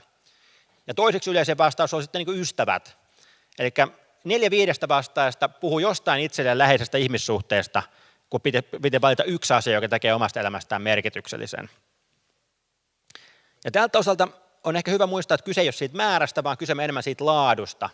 Eli kyse ei ole siitä, että onko ihmisellä 10, 100 vai 10 000 seuraajaa jossain sosiaalisessa mediassa, että se ei tavallaan sitä tarvetta hirveästi täytä, vaan se tarpeen täyttyminen tulee siitä, että sulla on niitä muutamia ihmissuhteita elämässä. Voi olla vaikka ihan niin kuin yhden käden sormen laskettava määrä. Muutamia ihmisiä ympäröiden kanssa koet, että hei, tämän ihmisen kanssa mulla on sellainen aito, syvä yhteys, että tämän ihmisen kanssa mä voin olla oma itteni, mä välitän siitä, se välittää musta. Niin tämmöisiä kokemuksia me ihmiset tarvitaan aika paljon, tai kun tarvitaan siihen oman hyvinvointimme eteen. Ja kaikki tämmöinen niin tutkimus ihmisten hyvinvoinnista ja merkityksellisyydestä useimmiten löytää se, että se toiset ihmiset on hyvinkin keskeisessä roolissa siinä. Et silloin kun meiltä puuttuu tämä, niin usein se heikentää aika nopeasti meidän hyvinvointia, mutta sitten kun meillä on niitä läheisiä ihmissuhteita, niin sieltä saa aika paljon voimaa, energiaa, merkityksellisyyttä omaan elämään. Eli semmoinen niin läheisyys on yksi näistä tämmöisistä niin keskeisistä merkityksellisyyden lähteitä elämässä. No sitten toinen keskeinen tekijä liittyy myös toisiin ihmisiin, Ja tässä hauska tutkimus on tämmöinen Laura Aiknin kumppaneineen teki sellaisia tutkimuksia, jossa kysyi, tai antoi ihmisille $5 käteen aamupäivällä, ja sitten sanoi puolelle porukasta, että tässä on $5, tee itsesi onnelliseksi, osta vaikka itsellesi jätski. Toiselle puolelle porukkaa sanoi, että tässä on $5, tee joku toinen ihminen onnelliseksi, osta vaikka kaverille jätski, tai laita rahat hyvän tekeväisyyteen tai mihin tahansa, mutta kunhan se hyödyttää jotain muuta ihmistä kuin sua itseäsi. No sitten nämä tutkijat soittelivat nämä tyypit läpi illalla, että miltä se nyt tuntuu, ja sitten no nyt ehkä turha mun ehkä kysyä teiltä, koska tästä on ehkä freimannut tämä homma jo sillä tavalla, että voitte arvata jo vastauksen, eli kumpi on onnellisempi illalla, niin vastaus oli se, että se porukka, joka käytti ne rahan toisiin ihmisiin, itse asiassa oli onnellisempi ja koki enemmän myönteisiä tunteita illalla, kuin se porukka, joka käytti sen sama $5 omaan itteensä. Ja nämä Laura Aiknin kumppaneina on sitten toistanut tämän saman kokeen, ei pelkästään siellä Kanadassa, missä ne alun perin sen teki, mutta sitten muutamassa Euroopan maassa, muutamassa Afrikan maassa, muutamassa Aasian maassa ja lopulta ihan tuolla Vanuatun saaressa Tyynellä valtamerellä semmoisessa aika primitiivisessä kyläyhteisössä ja aina on saanut sen saman tuloksen, että tämmöinen pieni summa rahaa tai pieni resurssi käytettynä toisiin ihmisiin itse asiassa tuottaa mulle itselleni enemmän hyvinvointia kuin se, että jos mä käytän sen saman summan rahaa itteeni. Eli siinä tuntuu jotain aika sellaista universaalia, että kun me ihmiset koetaan, että mä pystyn tekemään jotain hyvää muille ihmisille, että mun tekemisellä joku myönteinen vaikutus, joku hyötyy siitä, joku ilahtuu siitä, jonkun tuskaa jollain tavalla helpottamaan, niin tämmöinen itse asiassa tuottaa yllättävän paljon hyvinvointia meille itsellemme. Et myöskin tavallaan kun on katsottu, että miten rahalla kannattaa tehdä, tai jos haluaa rahalla tehdä itsensä onnelliseksi, niin usein tutkijat on päätynyt siihen, että yksi hyvä tapa investoida rahaa oman onnellisuuden näkökulmasta on se, että käyttää sen muiden ihmisten hyväksi. Että miettii, että miten mä voisin parhaiten auttaa jotain vaikka itselleni tärkeää ihmisryhmää sillä rahalla. Niin sillä usein saa paljon enemmän onnellisuutta itselleen kuin monella muulla tavalla, mitä sitä rahaa voisi käyttää. Ja tässä on vielä yksi mun oma tutkimus samasta teemasta, että mä tuossa jokunen vuosi takaperin olin tuolla Rochesterin yliopistossa Jenkeissä ja siellä noita paikallisia opiskelijoita pistin pelaa tämmöistä synonyymipeliä. Ja kutsuin ne tietokoneluokkaan, se on tämmöinen synonyymipeli, että esimerkiksi peak-sana, mikä on sen synonyymi, no siinä on 4 vaihtoehtoa, josta se quick look on sitten se oikea vastaus. Sitten pelasi tämmöistä peliä parikymmentä minuuttia ja se oikein vastasi semmoiseen lyhyen kyselyyn siitä, että miltä se just nyt tuntuu. Ja sitten puolet porukasta pelasi peliä tällä tavalla, ja toiselle puolelle porukkaa kerrottiin, että jokaisesta oikeasta vastauksesta lahjoitetaan pieni summa rahaa tämmöiseen YK-ruokaohjelmaan, joka auttaa sitten nälkään näkeviä ihmisiä ympäri maailman. Eli sama peli, sama aktiviteetti, mutta puolet porukasta tiesi, että siinä pelillä on sellainen myönteinen vaikutus toisiin ihmisiin. No sitten jälkeenpäin, kun kysyttiin, että miltä se nyt tuntuu, niin kävi ilmi, että tämä porukka koki enemmän myönteisiä tunteita sen pelin jälkeen, mutta koki myös selkeästi enemmän se pelaamisen huomattavasti merkityksellisemmäksi. Eli se, että kun pääset tekemään pientä hyvää siinä, tietenkään tässä ei ole kyse mistään isoista rahasummista, aika marginaalisia rahasummia, mutta kuitenkin kun se koit, että sen pelaamisella joku myönteinen vaikutus oli, niin itse asiassa teki heti siitä pelaamisesta sulle itsellesi merkityksellisempää. Eli se toinen tämmöinen merkityksellinen keskeinen lähde on tämä mahdollisuus tehdä hyvää muille ihmisille. Se, että mun toimintani jollain tavalla tuottaa jotain hyvää toisille, mä pystyn jotain ihmisiä ilahduttamaan tai hyödyttämään, niin se on myös tärkeä osa sitä meidän merkityksellisyyden kokemusta. No tältä pohjalta sitten tavallaan, kun multakin välillä vaan kysytään sitten, että jos me joskus menen johonkin baariin, niin tyyppi tulee tiskille ja sanoo, että hei, sä oot se filosofi, etkö ookin, että kerropa mulle nyt, mikä on elämän tarkoitus. No tämmöisiä kohtaamisia, kun oli niin muutama ollut jossain baareissa, niin me päätin, että on hyvä olla tuollaisessa tilanteessa aina sen niin yhden lauseen vastaus takataskussa. Sitten se yhden lauseen vastaus, jonka mä siinä vaiheessa kehitin, oli semmoinen, että elämän merkitys on tehdä itsestään merkityksellinen muille ihmisille. Eli tavallaan se mun elämän merkityksellisyys syntyy aika paljon siitä, kun mä koen jollain tavalla, että mä oon jollain tavalla merkityksellinen niille toisille ihmisille. Ja silloin kun tämä toteutuu, niin usein se mun oma elämä tuntuu jo mullekin itselleni aika merkitykselliseltä. Ja tämä tietenkin toteutuu aika paljon just nimenomaan sen läheisyyden ja hyvän tekemisen kautta. Läheisyyden siinä mielessä, että ne ihmiset, jotka on mulle läheisiä, niin niille mä oon merkityksellinen ihan pelkästään sen mun läsnäolo ja olemassaolon kautta. Ja toisaalta mä oon merkityksellinen niille ihmisille, joiden elämään pystyy jotain myönteistä tuomaan. Mutta sitten jossain vaiheessa mä tajusin, että tämä itse asiassa on vasta puolikas vastaus tähän kysymyksiin elämän merkityksellisyydestä. Että tässä on tärkeä teema, mutta tästä puuttuu vielä se toinen puoli. Ja mä tajusin tämän siinä, kun sellainen William Damon-niminen psykologi kertoi sen esimerkin semmoista sydänkirurgista, mihin se oli törmännyt. Ja tämä sydänkirurgi oli siis semmoinen niin kuin johtava ekspertti tietyn tyyppisissä sydänleikkauksissa, joka tarkoitti, että se niin kuin menee töihin, tekee muutama leikkauksen, tulee kotiin ja toteaa, että no niin, taas pelastettu muutama ihmishenki. Eli se oli semmoisella alalla, missä niin jatkuvasti pääsi pelastamaan ihmishenkiä, jolloin voisi ajatella, että hirveän paljon merkityksellisempää työtä ihminen ei voi tehdä. Mutta itse asiassa tämä sama tyyppi koki, että jossain vaiheessa tajusi, että hetkinen, että mähän on alkanut vihaamaan tätä mun omaa työtä, että mähän yhtään tykkää tästä hommasta. Ja syy, miksi alkoi vihaamaan sitä omaa työtä, liittyy siihen, että se oli tehnyt elämässään vähän valintoja sen mukaan, että mitä muut halusi sen tehdä. Että vanhemmat sanoivat, että pyri lääkekseen, se pyrki lääkekseen, lääkekseen opettajat sanoivat, että pyri kirurgiksi, se pyrki kirurgiksi. Mutta se ei oikeastaan ollut koskaan pysähtynyt miettimään, mitä se itse elämällään haluaisi tehdä. Ja sitten kun se loput pysähtyi sitä miettimään, niin sitten se yhtäkkiä tajusi, että se haluaa tehdä jotain aivan muuta. Ja sitten lopulta itse asiassa lopetti tällä alalla, lähti kouluttautumaan täysin uudelle alalle. Eli tarinan opetus on tavallaan se, että siihen merkitykselliseen elämään ei riitä pelkästään se, että on yhteys niihin toisiin ihmisiin, vaan pitää olla myös se yhteys siihen sun omaan itteesi. Eli tämä on myöskin semmoinen tietty mahdollisuus elää semmoista oman näköistä elämää, elämää, joka jollain tavalla toteuttaa omia kiinnostuksen kohteita, arvoja, on niin kuin myös hyvin tärkeää siinä merkityksellisen kokemuksessa. Et kuten joku viisas on joskus todennut, että on parempi olla oma itsensä, koska kaikki muut ovat jo varattuja. Ja tämäkin on tavallaan sellainen perspektiivi, että tästäkin löytyy sitten tutkimusta tähän teemaan liittyen. Että yksi mun mielestä hauska tutkimus on sellainen Rebecca Schlegel tutkimusryhminen päätti tutkia semmoista, että pyysi ihmisiä kirjoittamaan pienen kirjoituksen siitä, että minkälainen on sun todellinen minuutes, minkälainen ihmisen noin niin kuin pohjimmiltaan oot. Toista porukkaa se pyysi kirjoittamaan, että minkälainen ihmisen on, mikä on sun arkiminäs, mitä sun niin kuin arjessa toimit, ja kolmatta porukkaa pyydettiin kirjoittaa, että minkälainen toi kirjakauppa tuossa naapurissa on. Ja sitten näitä samat tyypit kysyttiin myös, että kuinka paljon ne kokee merkityksellisyyttä omassa elämässään. Ja sitten se mistä nämä tutkijat olivat kiinnostuneet, se oli se, että kuinka pitkän detaljoidun kirjoituksen ihmiset näistä aiheista pystyivät kirjoittamaan, ja miten tämä oli yhteydessä siihen merkityksellisyyden kokemukseen. No sitten kävi ilmi, että vaikka sen kirjakaupan osalta, että se, että kirjoitat sen lyhyemmän kirjoituksen tai pidemmän kirjoituksen siitä kirjakaupasta, ja se ei mitenkään ennustanut, kuka kokee enemmän merkityksellisyyttä. Ja sama homma myös sen niin kuin arkiminästä kirjoittajien kohdalla. No sitten kun katsottiin sitä porukkaa, kertoi siitä todellisesta minästään, niin mitä pidemmän kirjoituksen tästä aiheesta pystyi kirjoittamaan, sitä enemmän keskimäärin myös koki merkityksellisyyttä. Joka tavallaan on aika ymmärrettävää siinä mielessä, että jos me halutaan elää sellaista merkityksellistä elämää, niin ja päästä toteuttamaan itsemme jollain tavalla, niin meidän pitää aika tietää, ketä me itse ollaan ihmisenä.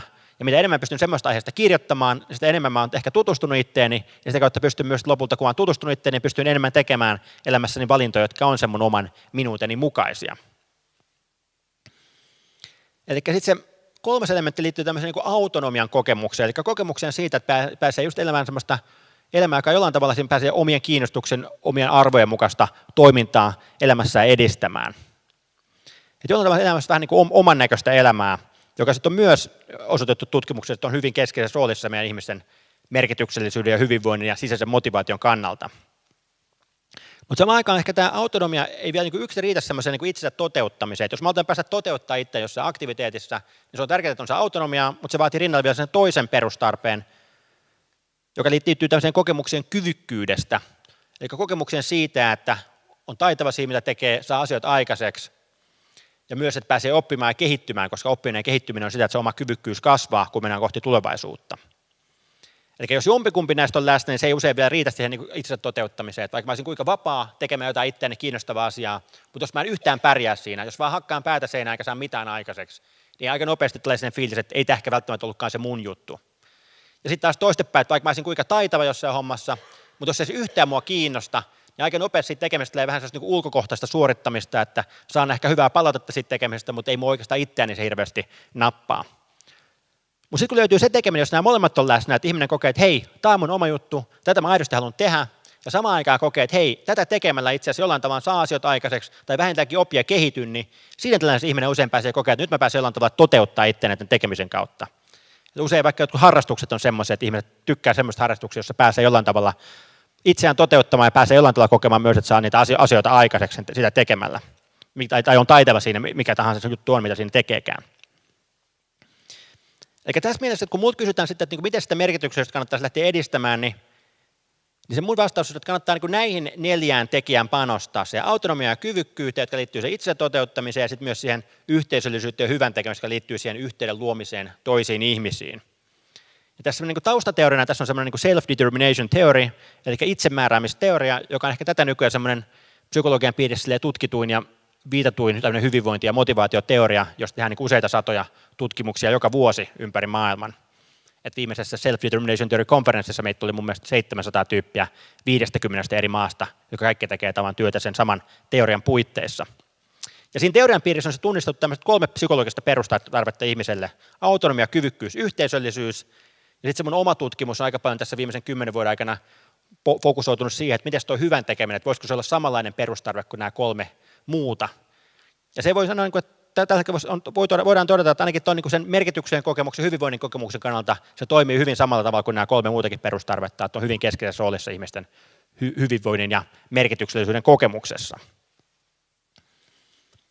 Ja nämä on siis tosiaan semmoisia, että aika monessa paikassa näkyy monessa tutkimuksessa näkyy näiden merkitys. Yksi semmoinen hauska tutkimus on semmoinen, jossa pyydettiin ihmisiä listaamaan, collegein päättäviä nuoria Jenkeissä pyydettiin listaamaan, että minkälaisia päämääriä niillä on elämässä. Ja osa näistä päämääristä on ehkä enemmän semmoisia, voisi sanoa, ulkoisia päämääriä, raha, maine, ulkonäkö. Osa niistä päämääristä on ehkä enemmän lähempänä näitä perustarpeita, että liittyy vaikka itsensä toteuttamiseen, henkilökohtaiseen kasvuun tai läheisiin ihmissuhteisiin tai yhteisön palvelemiseen. No sitten vuotta myöhemmin katsottiin, että mitä tämä porukka, kuinka hyvin ne oli saavuttanut niitä tavoitteita ja toisaalta, että mitä niiden hyvinvoinnille oli käynyt.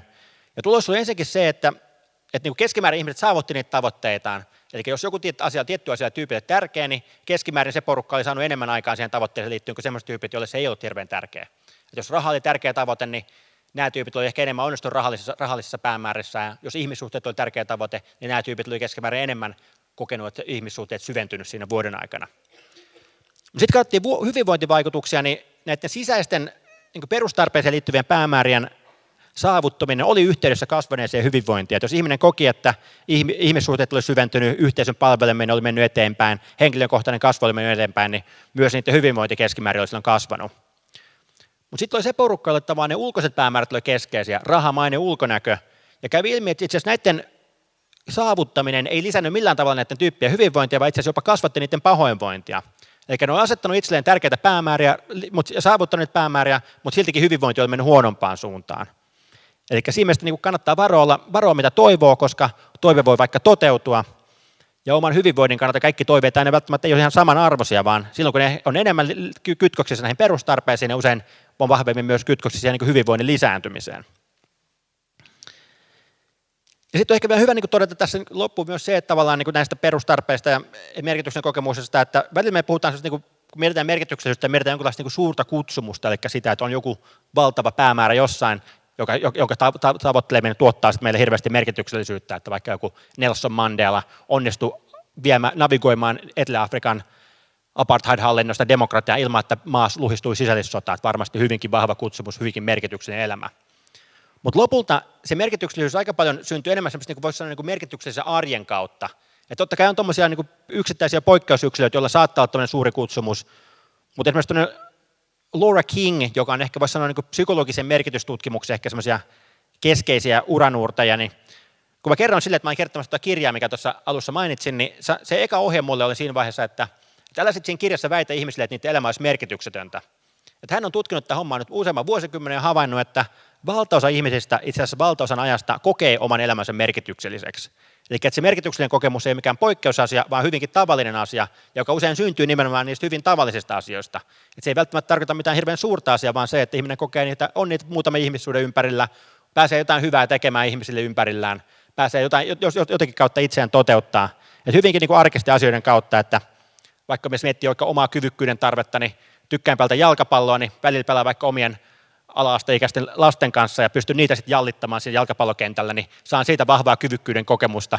Vaikka se näin objektiivisessa mielessä kyse ei tietenkään hirveän isosta asiasta ole, jos 6-vuotiaan onnistuu jalkapallokentällä ohittamaan. Mutta siis tavallaan, että se vaan pointtina se, että kyse on siitä omasta kokemuksesta, ja se oma kokemus voi tulla hyvinkin pienistä, hyvinkin arkisista asioista. Se ei välttämättä vaadi mitään sellaista erityistä, että ihminen kokisi sen oman arkensa jo merkitykselliseksi. No tältä pohjalta ehkä semmoinen nykyinen yhden lauseen vastaus tähän kysymykseen merkityksellisestä elämästä, jos otetaan nyt huomioon myös tämä itse toteuttamispuoli, on sitten tämmöinen, että elämän merkitys on tehdä itselleen merkityksellisiä asioita siten, että tekee itsestään merkityksellinen muille ihmisille. Eli tavallaan, että se mun elämän merkityksellisyys syntyy siitä, että on jotain, että mulle itselleen merkityksellisiä asioita, mä löytän jotain semmoisia juttuja elämääni, ja sitten niitä tekemään jollain tavalla onnistuu luomaan niitä yhteyksiä toisiin ihmisiin. Ja siinä vaiheessa ollaan aika lähellä semmoista merkityksellistä elämää.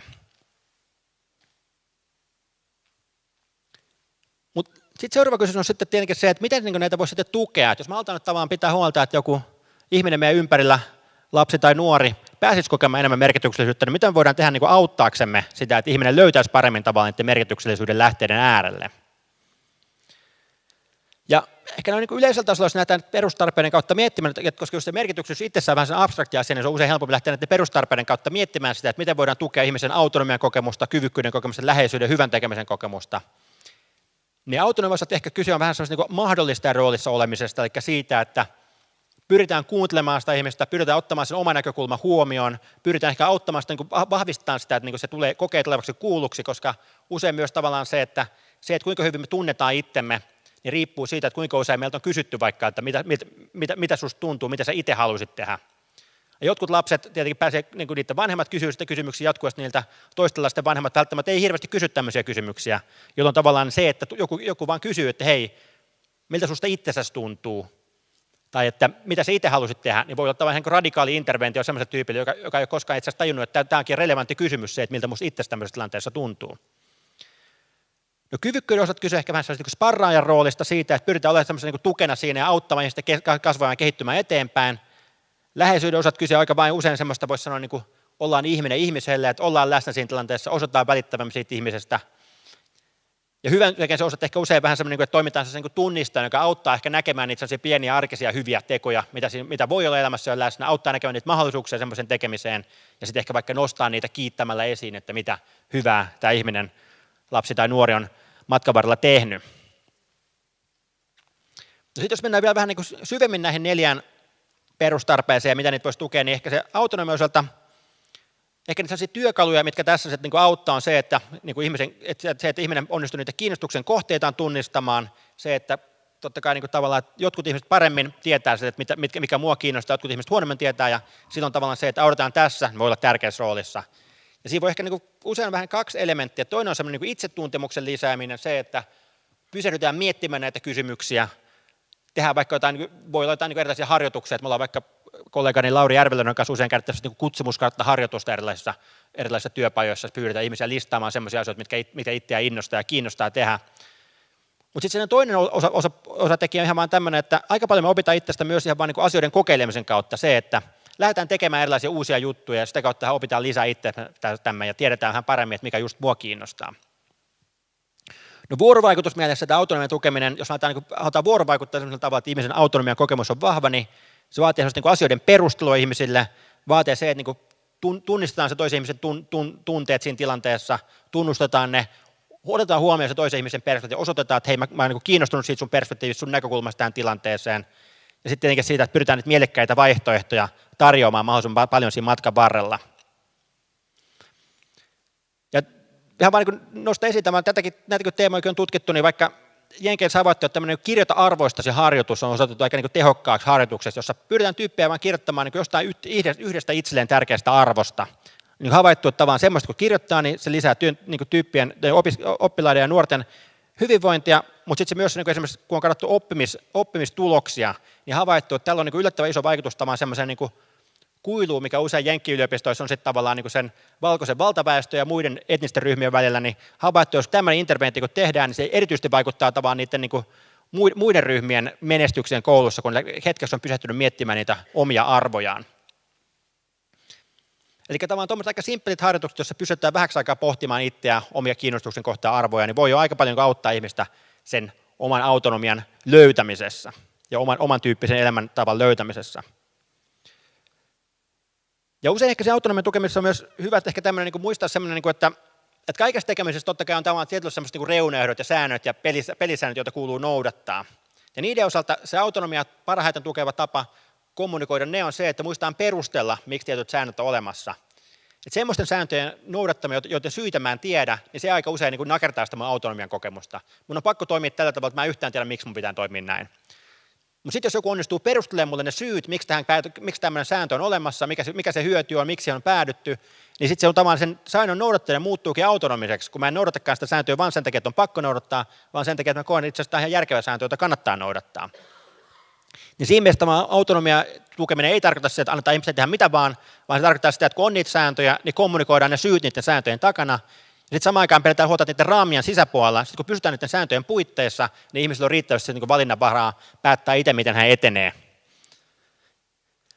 No kyvykkyyden osalta niitä työkaluja, mitä siinä ehkä liittyy, on tavallaan vähän niin kuin sellainen, että autetaan ihmisiä tunnistaa niitä omia vahvuuksia. Että tämä on tietenkin taas myös sellainen asia, jossa voi olla aika isoja eroja. Jotkut ihmiset vaan niin enemmän saa sellaista palautetta ympäristöltä, joka auttaa tunnistamaan niitä omia vahvuuksia. Toiset tarvitsee enemmän tavallaan niin tukea siinä, että ylipäänsä tiedostaa, mitkä on niitä omia vahvuuksia. Erityisesti sellaiset nuoret, jotka sitten on tavallaan jollain erilaisia haasteita, niin usein ne tulee kohdattua niiden haasteiden kautta, jolloin tavallaan se, että jos onnistutaan tavallaan niin niillekin kommunikoimaan, että sä et ole vaan sun haasteet, vaan sinussa on myös jotain vahvuuksia, niin voi aika paljon myös tukea niiden sitä hyvinvointia, merkityksellisyyttä ja motivaatiota tehdä asioille jotain. No sitten muuten tavallaan tietenkin tämän harjoittelu on tietenkin kyvykkyyden tukemisessa tärkeää, ja ehkä sen oikea-aikainen palaute harjoituksen puitteissa se, että saa sitä palautetta, jonka kautta pääsee eteenpäin. Vuorovaikutusmielestä kyvykkyyttä tuetaan sitä kautta, että on selkeät rakenteet, odotukset, säännöt siellä toiminnalla. Jos mä en tiedä, mitä multa odotetaan, mitä mun kuuluisi tehdä, niin mun on vaikea tukea sitä kyvykkyyttä. Että mitä selkeimmät on sellaiset rakenteet siellä tekemisellä, niin sitä paremmin ihminen pystyy sitä kyvykkyyttä sitten kokemaan siinä tilanteessa. Ja sitten ehkä myös tavallaan se, että sitten kun on niitä haastavia hetkiä, niin tavallaan ne on ehkä erityisesti sellaisia paikkoja, missä on tärkeää, että tavallaan että onnistutaan tukemaan sitä ihmisen kyvykkyyden kokemusta, että ihminen kokee, että semmoisen hetkellä, kun mennään vähän niin oman osaamisen raja-alueelle, niin on se joku tyyppi, jolta saa tukea. Tai sitten jos tapahtuu joku moka tai virhe, niin kokee, että niissä tilanteissa lähdetään niin rakentavasti tulevaisuusorientoituneesti niitä käsittelemään. Että ei keskitytä osoittamaan sormella, vaan keskitytään miettimään, että miten me tästä yhdessä voidaan oppia, että me tulevaisuudessa ei tehtäisi samantyyppisiä virheitä. Ja sitten ehkä tämän kyvykkyyden osalta tärkeää myös muistaa tämmöinen niin flow-kanavan ajatus, eli tavallaan se, että se ihmisen kyvykkyys on oikeastaan niin optimaalista silloin, kun se on niin sen taitotaso ja haastetaso kohtaa. Et siinä vaiheessa, jos haastetaso on korkea, mutta osaamistaso on matala, niin tämmöinen tekeminen aika nopeasti tavallaan niin kuin ahdistaa ihmistä. Et tekeminen on liian vaikeaa, hakkaan päätä seinään, niin se niin kuin on aika ahdistava kokemus. Mutta sitten taas toistepäin, että jos ihmisen osaamistaso on korkea ja haastetaso on matala, niin tämmöinen on taas hirveän niin kuin tylsää tekemistä. Et tyyppi tylsistyy siinä vaiheessa, jos se kokee, että mä pystyisin taklaamaan paljon isompiakin haasteita, mutta nyt tämä homma etenee niin hitaasti, että mä jään tässä, tämä on niin tylsää tämän mulle, josta sitten saattaa varsinkin lasten ja nuorten kohdalla tulla kaikenlaista sitten häiriökäyttäytymistä siinä vaiheessa, kun kokee tavallaan, että tekeminen muuttuu tylsäksi. Eli siinä se optimaalinen kyvykkyyden kokemus syntyy siinä, kun tekeminen on riittävän haastavaa, pakottaa mut pistämään koko osaamiseni peliin, niin siinä vaiheessa ihminen saa kaikkein vahvimman kokemuksen sitä kyvykkyydestä. No sitten se yhteisöllisyyden osalta, ja se ei niin usein ehkä vähän niin välttämättä niin rakettitiedettä se yhteisöllisyyden tukeminen, vaan aika niin perusasioita sitä, että ollaan ihminen ihmisellä, osataan toiselle ihmiselle, että välitetään siitä, katsotaan silmiin, kysytään mitä kuuluu, sitten kun toinen vastaa, mitä sille kuuluu, niin oikeasti kuunnellaan, mitä se vastaa. Että aika tämmöisen, niin voisi sanoa niin ihmisyyden perustaitoja se, että osataan olla läsnä toiselle ihmiselle, osataan sille, että välitetään sitä. Ja sitten tietenkin tavallaan vähän työkalumielessä ehkä usein kyse se, että autetaan myös, niin kuin, totta kai me voidaan aikuisena tukea ihmisen niin sen jonkun verran se yhteisöllisyydessä, tarvita olla itse tavallaan yksin sen läheisistä tyypeistä sille henkilölle, mutta samaan aikaan, mitä enemmän onnistutaan löytämään sitä oman henkistä porukkaa ympärille, että löytyisi tavallaan niitä vertaisryhmää ympärille, joiden kanssa ollaan matkalla samaan suuntaan, niin se on usein tietenkin havaittu myös hyvinkin tehokkaaksi erilaisissa interventioissa se, että se on se samaan suuntaan menevä porukka, jonka kanssa yhdessä sitten lähdetään tavoittelemaan ja saadaan vähän toisilta tukea siinä matkan varrella. Ja viimeisenä sitten se hyvän tekemisen osalta, niin ehkä siinä tavalla just semmoinen, kun voisi sanoa, niin kuin, siinäkin kyse niistä isoista asioista, vaikka usein aika pienistä asioista, että muistetaan siitä hyvästä, jota tehdään jo nyt, tarvitaan tilaisuuksia auttaa, kiinnitetään nostaa esiin niitä hyviä tekoja, mitä tämä ihminen siinä matkan varrella tekee. Ja nyt kun mä mainitsin näistä niin just näistä pienistä asioista, mistä se usein tulee, niin otetaan tähän niin nuorisoon lähden vähän niin vastakohtainen konteksti, että tuossa aikanaan kun tein väitöskirjan, niin olin tuolla vanhaan kodissa ja muistan, että siellä yhdellä osastolla oli semmoinen tilanne, että siellä oli niin liinavaatteet lähinnä tiettyä aikaa viikosta sinne niin paikan päälle ja sitten niin hoitajien tehtävä oli viikata ne liinavaatteet kaappiin, kun ne oli pesulasta. Mutta siinä tässä yhdellä osastolla mä huomasin, että pari niistä vanhuksista odotteli tavallaan niitä liinavaatteiden tulemista hyvinkin tavallaan niin jännittyneinä. Jos ne liinavaatteet tuli, niin ne lähti heti toimeen tavallaan hyvinkin keskittyneesti pisti ne liinavaatteet viikkasi niitä, pisti kaappiin. Ja myös niin seurannut sitä operaatiota siihen vähän ja mietin tavallaan, että siinä kun sä oot vanhaan kodissa, niin sulla ei välttämättä ole hirveän montaa paikkaa, missä pääset enää tekemään hyvää muille ihmisille. Koska se syy, että sä oot päätynyt sinne, johtuu siitä, että sun niin joko kognitiiviset tai fyysiset taidot on semmoisia, että sä et pärjää enää niin itsenäisesti siellä kotona. Niin sitten tavallaan niin tuommoisessa tilanteessa ne jatkuvasti tavallaan niin hoitajat tekee jatkuvasti niille kaikenlaista, mutta niillä on aika vähän niitä sellaisia tilaisuuksia, pystyisi tekemään jotain hyvää niille hoitajille. Mutta tässä nämä 2 vanhusta oli löytänyt yhden paikan, missä ne edelleen pystyvät auttamaan muita ihmisiä liikkaamaan ne liinavaatteet. Ja mä voisin kuvitella, että siinä kontekstissa ja siinä tilanteessa niin se oli yllättävän niin merkityksellinen aktiviteetti, oli se, että ne pääsivät aika pientä apua antamaan niille muille tyypeille siinä tilanteessa.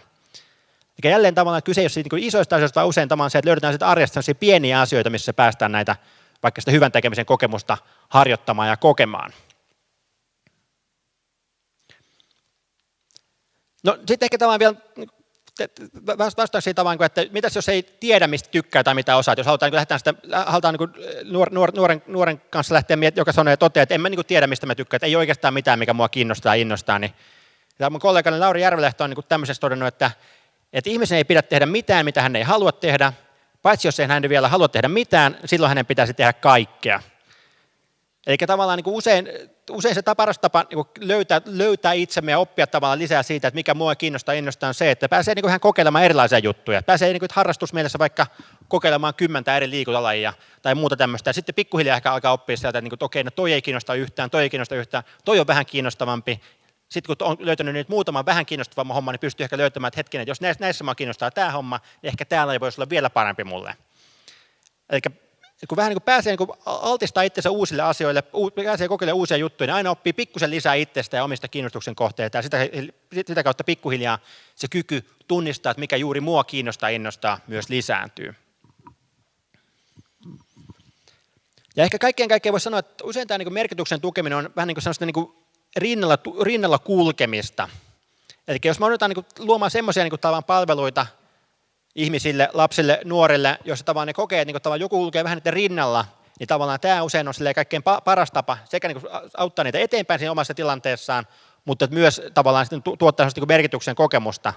Et usein suomalainen palvelujärjestelmä on vähän liian sellainen pistemäinen, että saattaa olla joku nuori, jolla on erityyppisiä ongelmia, joka tarkoittaa, että se voi 5 vuoden aikana kohdata vaikka yli 100 eri ammattilaista. Ja jokainen ammattilainen hoitaa jotain yhtä pientä osaa tässä nuoressa, ja se nuori joutuu joka kerta sen oman elämäntarinansa, oman tilanteensa uudelleen selittämään täysin tuntemattomalle ihmiselle.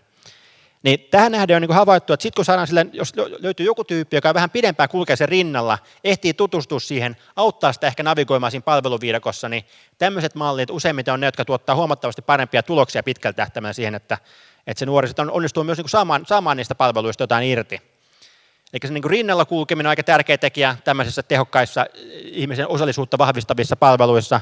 Toinen on ehkä se myös sen sosiaalisen elämänpiirin huomioon ottaminen, että usein semmoiset mallit on toimivia, jos tavallaan ei katsota pelkästään sitä nuorta yksin, vaan mietitään myös mikä se sosiaalinen dynamiikka sen nuoren ympärillä on, minkälaisia sisaruksia, vanhempia ja muuta porukkaa sen ympärillä on. Jos saadaan niitä mukaan siihen interventioon, jos saadaan niitä mukaan sen toimintaan, niin se usein tavallaan tuottaa selkeästi parempia tuloksia kuin se, että jos fokusoidaan vain siihen nuoreen itseensä. Ja sitten kolmatta ehkä myös palveluintegraatio liittyy tähän se, että jos onnistutaan niitä palveluita rakentaa sen nuoren ympärille, eikä silleen, että se nuori joutuu menemään eri palveluihin, jotka tavallaan kaikki hoitaa yhtä palasta tässä nuoressa, niin tämä usein myös on myös selkeästi parempi malli, joka usein sitten ehkä semmoisessa siiloutuneessa palveluverkostossa voi olla vähän haasteena. Ja tähän ehkä vähän yksi kiteytys tästä on se myös se, että kun mietitään, että mitä se ihmistä voi tukea, niin Suomessa on semmoinen sananlasku, että jokainen on oman onnensa seppä. Ja mun mielestä tämä on vähän niin kuin huono sananlasku, että siinä mielessä tämä niin liioittelee sitä yksilön roolia siinä omassa onnessa ja omassa menestyksessään sun muussa. Että lopulta että se, että mitä me pystytään elämässä tekemään, on aika paljon kiinni niistä ihmisistä meidän ympärillä, kuinka paljon me tukea me saadaan siitä porukalta ympärillä. Ja tietenkin joskus lapsella tavallaan huomattavasti vahvempi semmoinen niin se porukka siinä ympärillä alun perinkin, joskus se tarvitsee enemmän tavallaan niin yhteiskunnan taholta tai järjestöjen taholta semmoista tukea, jota se ei välttämättä siinä suoraan vaikka omilta vanhemmiltaan saa. Ja sen takia mun mielestä parempi versio tässä sananlaskusta on semmoinen, että jokainen on oman onnensa keskushyökkääjä. Eli jos mietitään vaikka jalkapallojoukkuetta, niin totta kai jos sä oot keskushyökkääjä, niin sulla on se oma rooli siinä maalinteossa. Että sulta odotetaan niitä maaleja, sulla odotetaan tekevän saa asian eteen jotain. Mutta samaan aikaan niin ei se keskushyökkääjä yksin pysty niitä maaleja tekemään. Et jos odottaisi vaikka joku maailman paras joku Lionel Messi tai muu pelaamaan, niin kun mä itse pelaan sellaisessa vitosdivarijoukkueessa, niin jos tulisi meidän joukkueeseen pelaamaan ja laittaisi joku veikkausliigajoukkueen vastaan, niin ei se siinä matsissa tekisi yhtään maalia, kun sen ympärillä olisi 10 keski-ikäistä ukkelia, jotka ei oikein jaksa juosta eikä pysty sitä palloakaan sillä oikeaan paikkaan potkimaan, niin se jäisi hyvin yksin sinne kentälle siinä vaiheessa.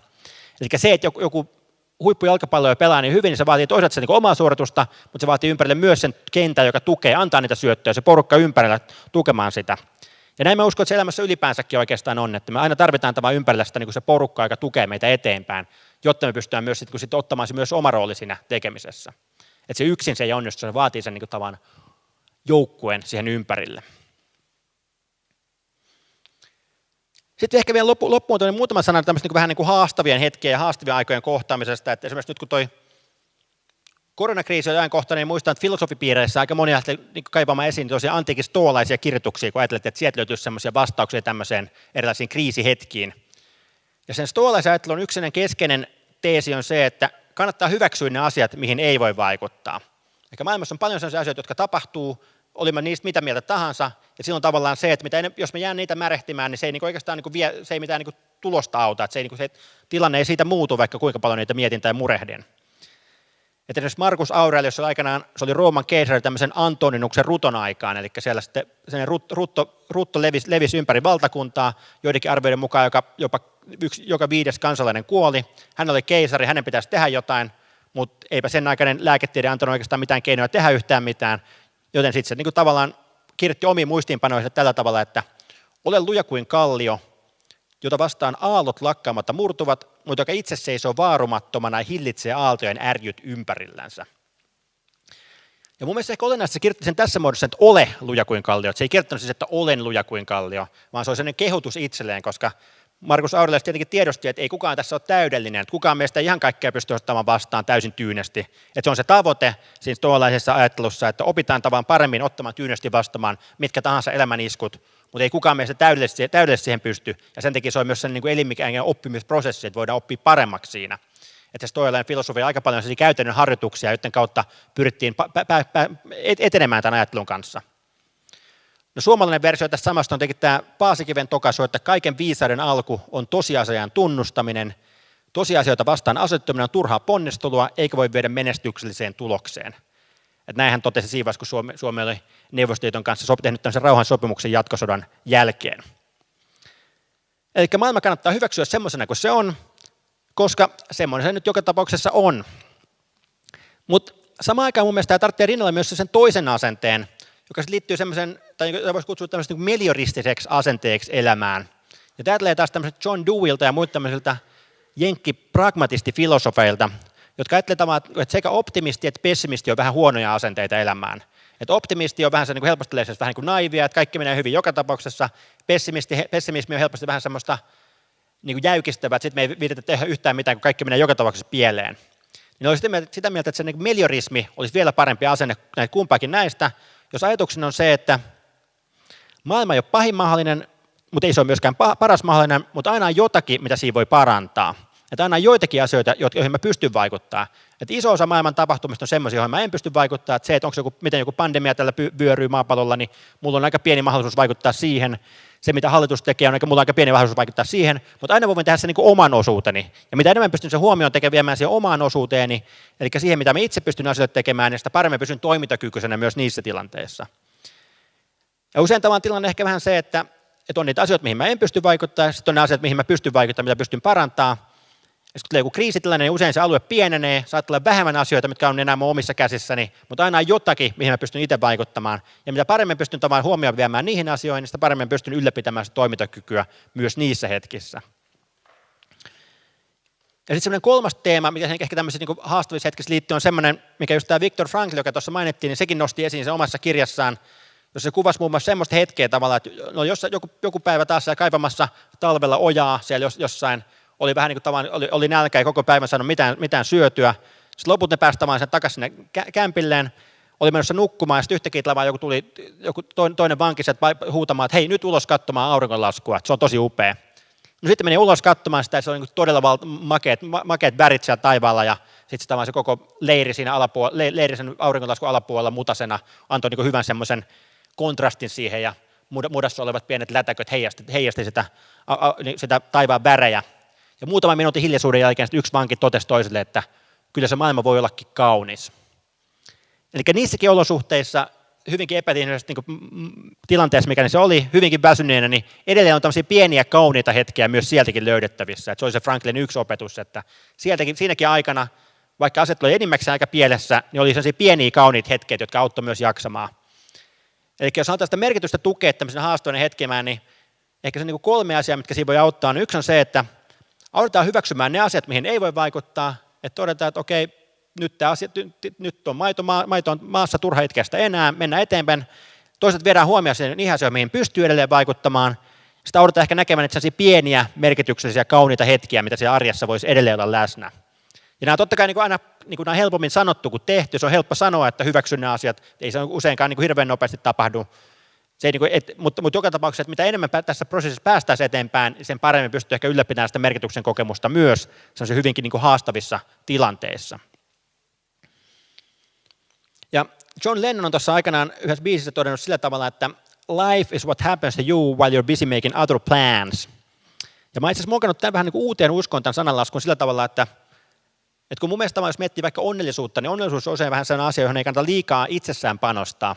Et ihan tutkimustakin mukaan, että jos liikaa omaa onnellisuutta fokusoi, niin itse asiassa tekee meistä onnettomamman. Et onnellisuutta ei kannata liikaa pyrkiä maksimoimaan, vaan se on enemmän ehkä sellainen sivutuote, joka tulee siitä, että kun onnistuu elää sellaista merkityksellistä elämää, niin sitä onnellisuutta tulee ilman, että se onnellisuuteen itteensä tarvitsee kiinnittää huomiota. Ja sen takia mun mielestä parempi versio tuosta John Lennonin biisin sanomasta on semmoinen, että happiness is what happens to you while you're busy doing meaningful things. Eli että onnellisuus on se, mitä sulle tapahtuu, kun keskityt tekemään niitä merkityksellisiä asioita. Ja ehkä nyt voisin oman esitykseni päättää tämmöisen vielä emeritusfilosofi Ilkka Niiniluodon kiteytykseen. Kun mä tuossa aikaisin tarjosin oman yhden lauseen vastauksen tähän elämän tarkoitukseen, niin annetaan tälle Ilkka Niiniluodolle viimeinen sana. Hän on todennut tällä tavalla, että elämän tarkoitus ei ole olla onnellinen, vaan toteuttaa itseään, tehdä työtä ja toimia muiden hyväksi. Eli se, että kun löytää nyt paikkoja, missä pääsee toteuttaa itseään ja pääsee toimimaan muiden hyväksi, niin sieltä useimmiten se merkityksen kokemus löytyy meille kaikille, sekä aikuisille että nuorille. Ja sitten voidaan miettiä, että miten parhaiten tätä pystytään missäkin kontekstissa tukemaan. Niin näihin ajatuksiin, kiitoksia.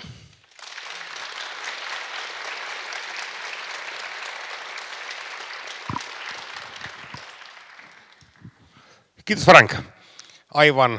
Aivan mahtava ja ajatuksia virisyttävä puheenvuoro. Kiitos siitä. Meidän hieno ja ajatuksia herättänyt ja toiminnaksi muuttuva päivä huipentuu paneelikeskusteluun, jossa on pyytää tänne lavalle nuorisovaltuuston edustajana Maria Pettisen, Islannin mallin suurlähettiläs Seppo Röysän, hyvinvoinnin ja terveyden edistämisen päällikkö Anja Rautio ja hyvinvointipalveluiden kehityspäällikkö Sanna Natunen. Tervetuloa rajikuvien aplodien saattelemana.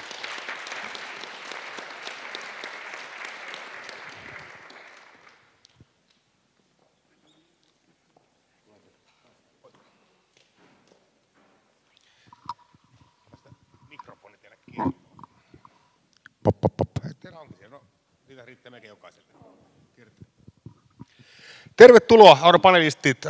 Ensimmäinen kysymys on kohdistettu kaikille muille paitsi turkulaisille. Ei tämä liity sun sijainti millään muotoa, vaan nimenomaan Islannin malliin, koska he ovat sitä ansiokkaasti täällä jo promonneet niin hyvin, niin Seppo ei tässä kohtaa päästä ääneen. Miten muut panelistit, mitä ajatuksia nyt tämän päivän pohjalta Islannin malli on herättänyt? Mikä siellä ennen kaikkea teille? Oliko siellä jotain uutta? Aloittaa vaikka Marjasta. No siis kyllä se avarti tosi paljon sitä, että missä nykyään mennään ja mitä me tullaan tekemään nuorten hyväksi ja kaikkien muidenkin hyväksi. Että on niitä erilaisia toimia, mitä minäkään en vielä tiennyt. Joo, tänään on ollut ihan tosi paljon hyvää asiaa, paljon tuttua, paljon sellaista myös, mitä me tiedetään, että meillä tehdään asioita hyvin. Jotenkin ajattelen, että tämän päivän suuri anti on, että minä ajattelen, että se muutos on mahdollinen. Ja toisaalta myös niin, että tarvitaan erityisesti tiedolla johtamista. Siitä me puhutaan paljon muutenkin, mutta sitä erityisesti. Joo, paljon tullut pää vähän pyörällä. Täytyy vähän varmaan viikonlopun aikana myöskin sulatella tätä antia, mutta Mun mielestä on ehkä paras anti tässä on ollut se, että ollaan kaikki tultu tänne yhteen ja kuunneltu ja opittu. Ja me nyt tästä eteenpäin sitten varmasti yhdessä mietitään, että mitä täällä Etelä-Karjalassa on ne asiat, mitä yhdessä pitää tehdä. Eli siitä puheista tekoihin ne kaksi kuunnellaan ja sitten lähdetään tekemään. Eli kyllä se tavallaan paljon sellaista tuttua ikään kuin tällaista väestötason terveyden ja hyvinvoinnin edistämisestä on tullut tänään. Ja se, että jos mä itse tästä nyt lähden personal trainerille, niin vuoden sisällä on varmaan huimat tulokset, mutta väestötasolla niin se vaatii pidemmän ajan. Et se on ehkä se, mikä tässä näissä ikään kuin ilmiöissä, joihin halutaan saada muutosta aikaiseksi, niin se vaatii aikaa ja sitä, että me kaikki eri tekijät kokoonnutaan yhteen myös sitten sitä tekemään, ei vaan kuuntelemaan. Se on juuri näin. No, kyllä me Seppo nyt päästään sut ääneen.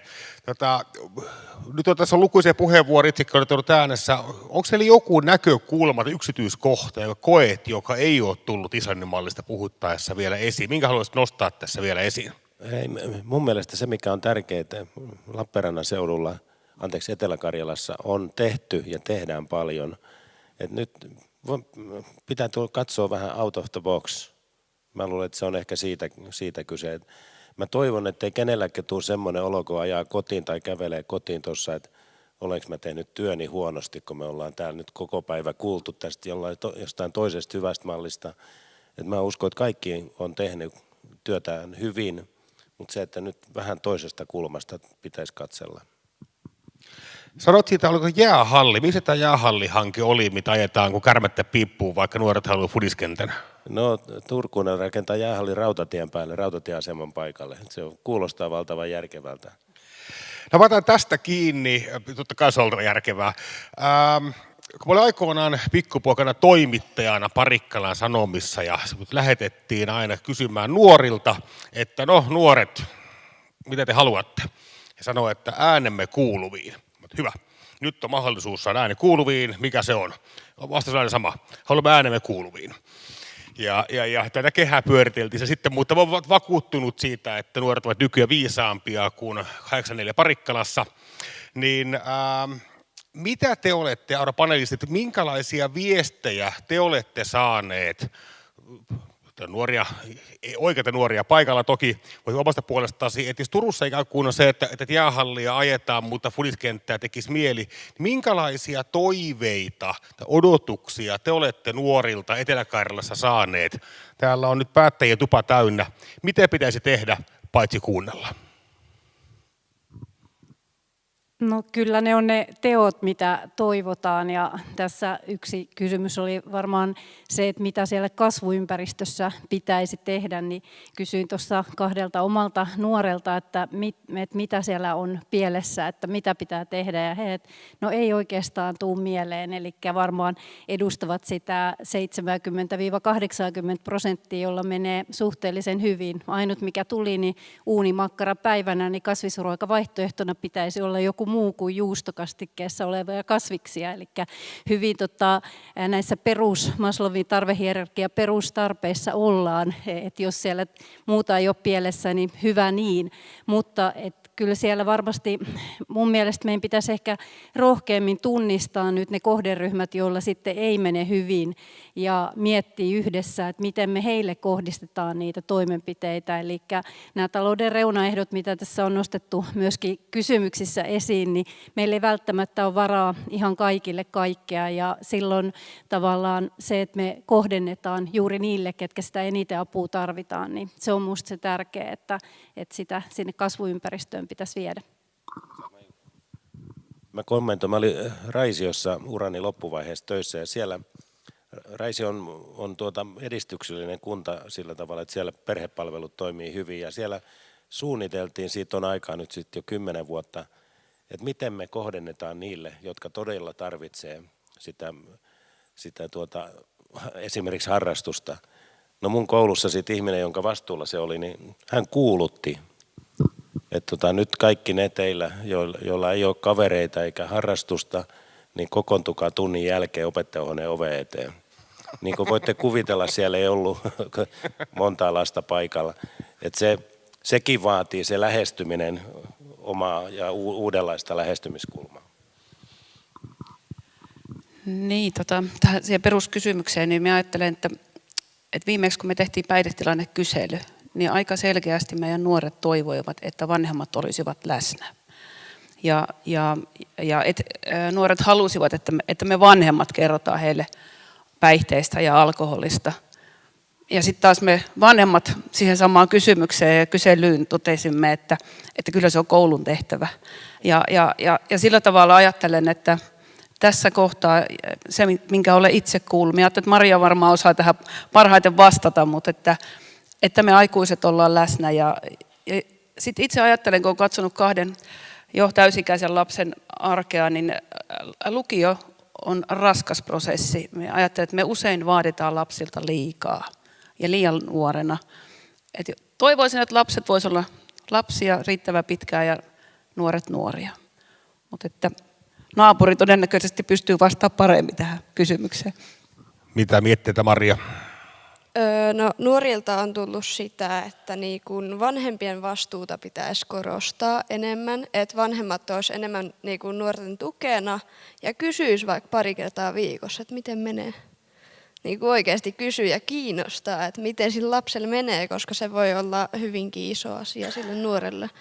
Ja sitten muutenkin kaikin puolin niin kuin turvallinen kasvuympäristö, että vanhemmatkin ottaisi itteensä niskasta kiinni eikä joisi sitä alkoholia tai käyttäisi mitään. Että silloin olisi niin kuin oikeasti turvallista olla siellä kotona.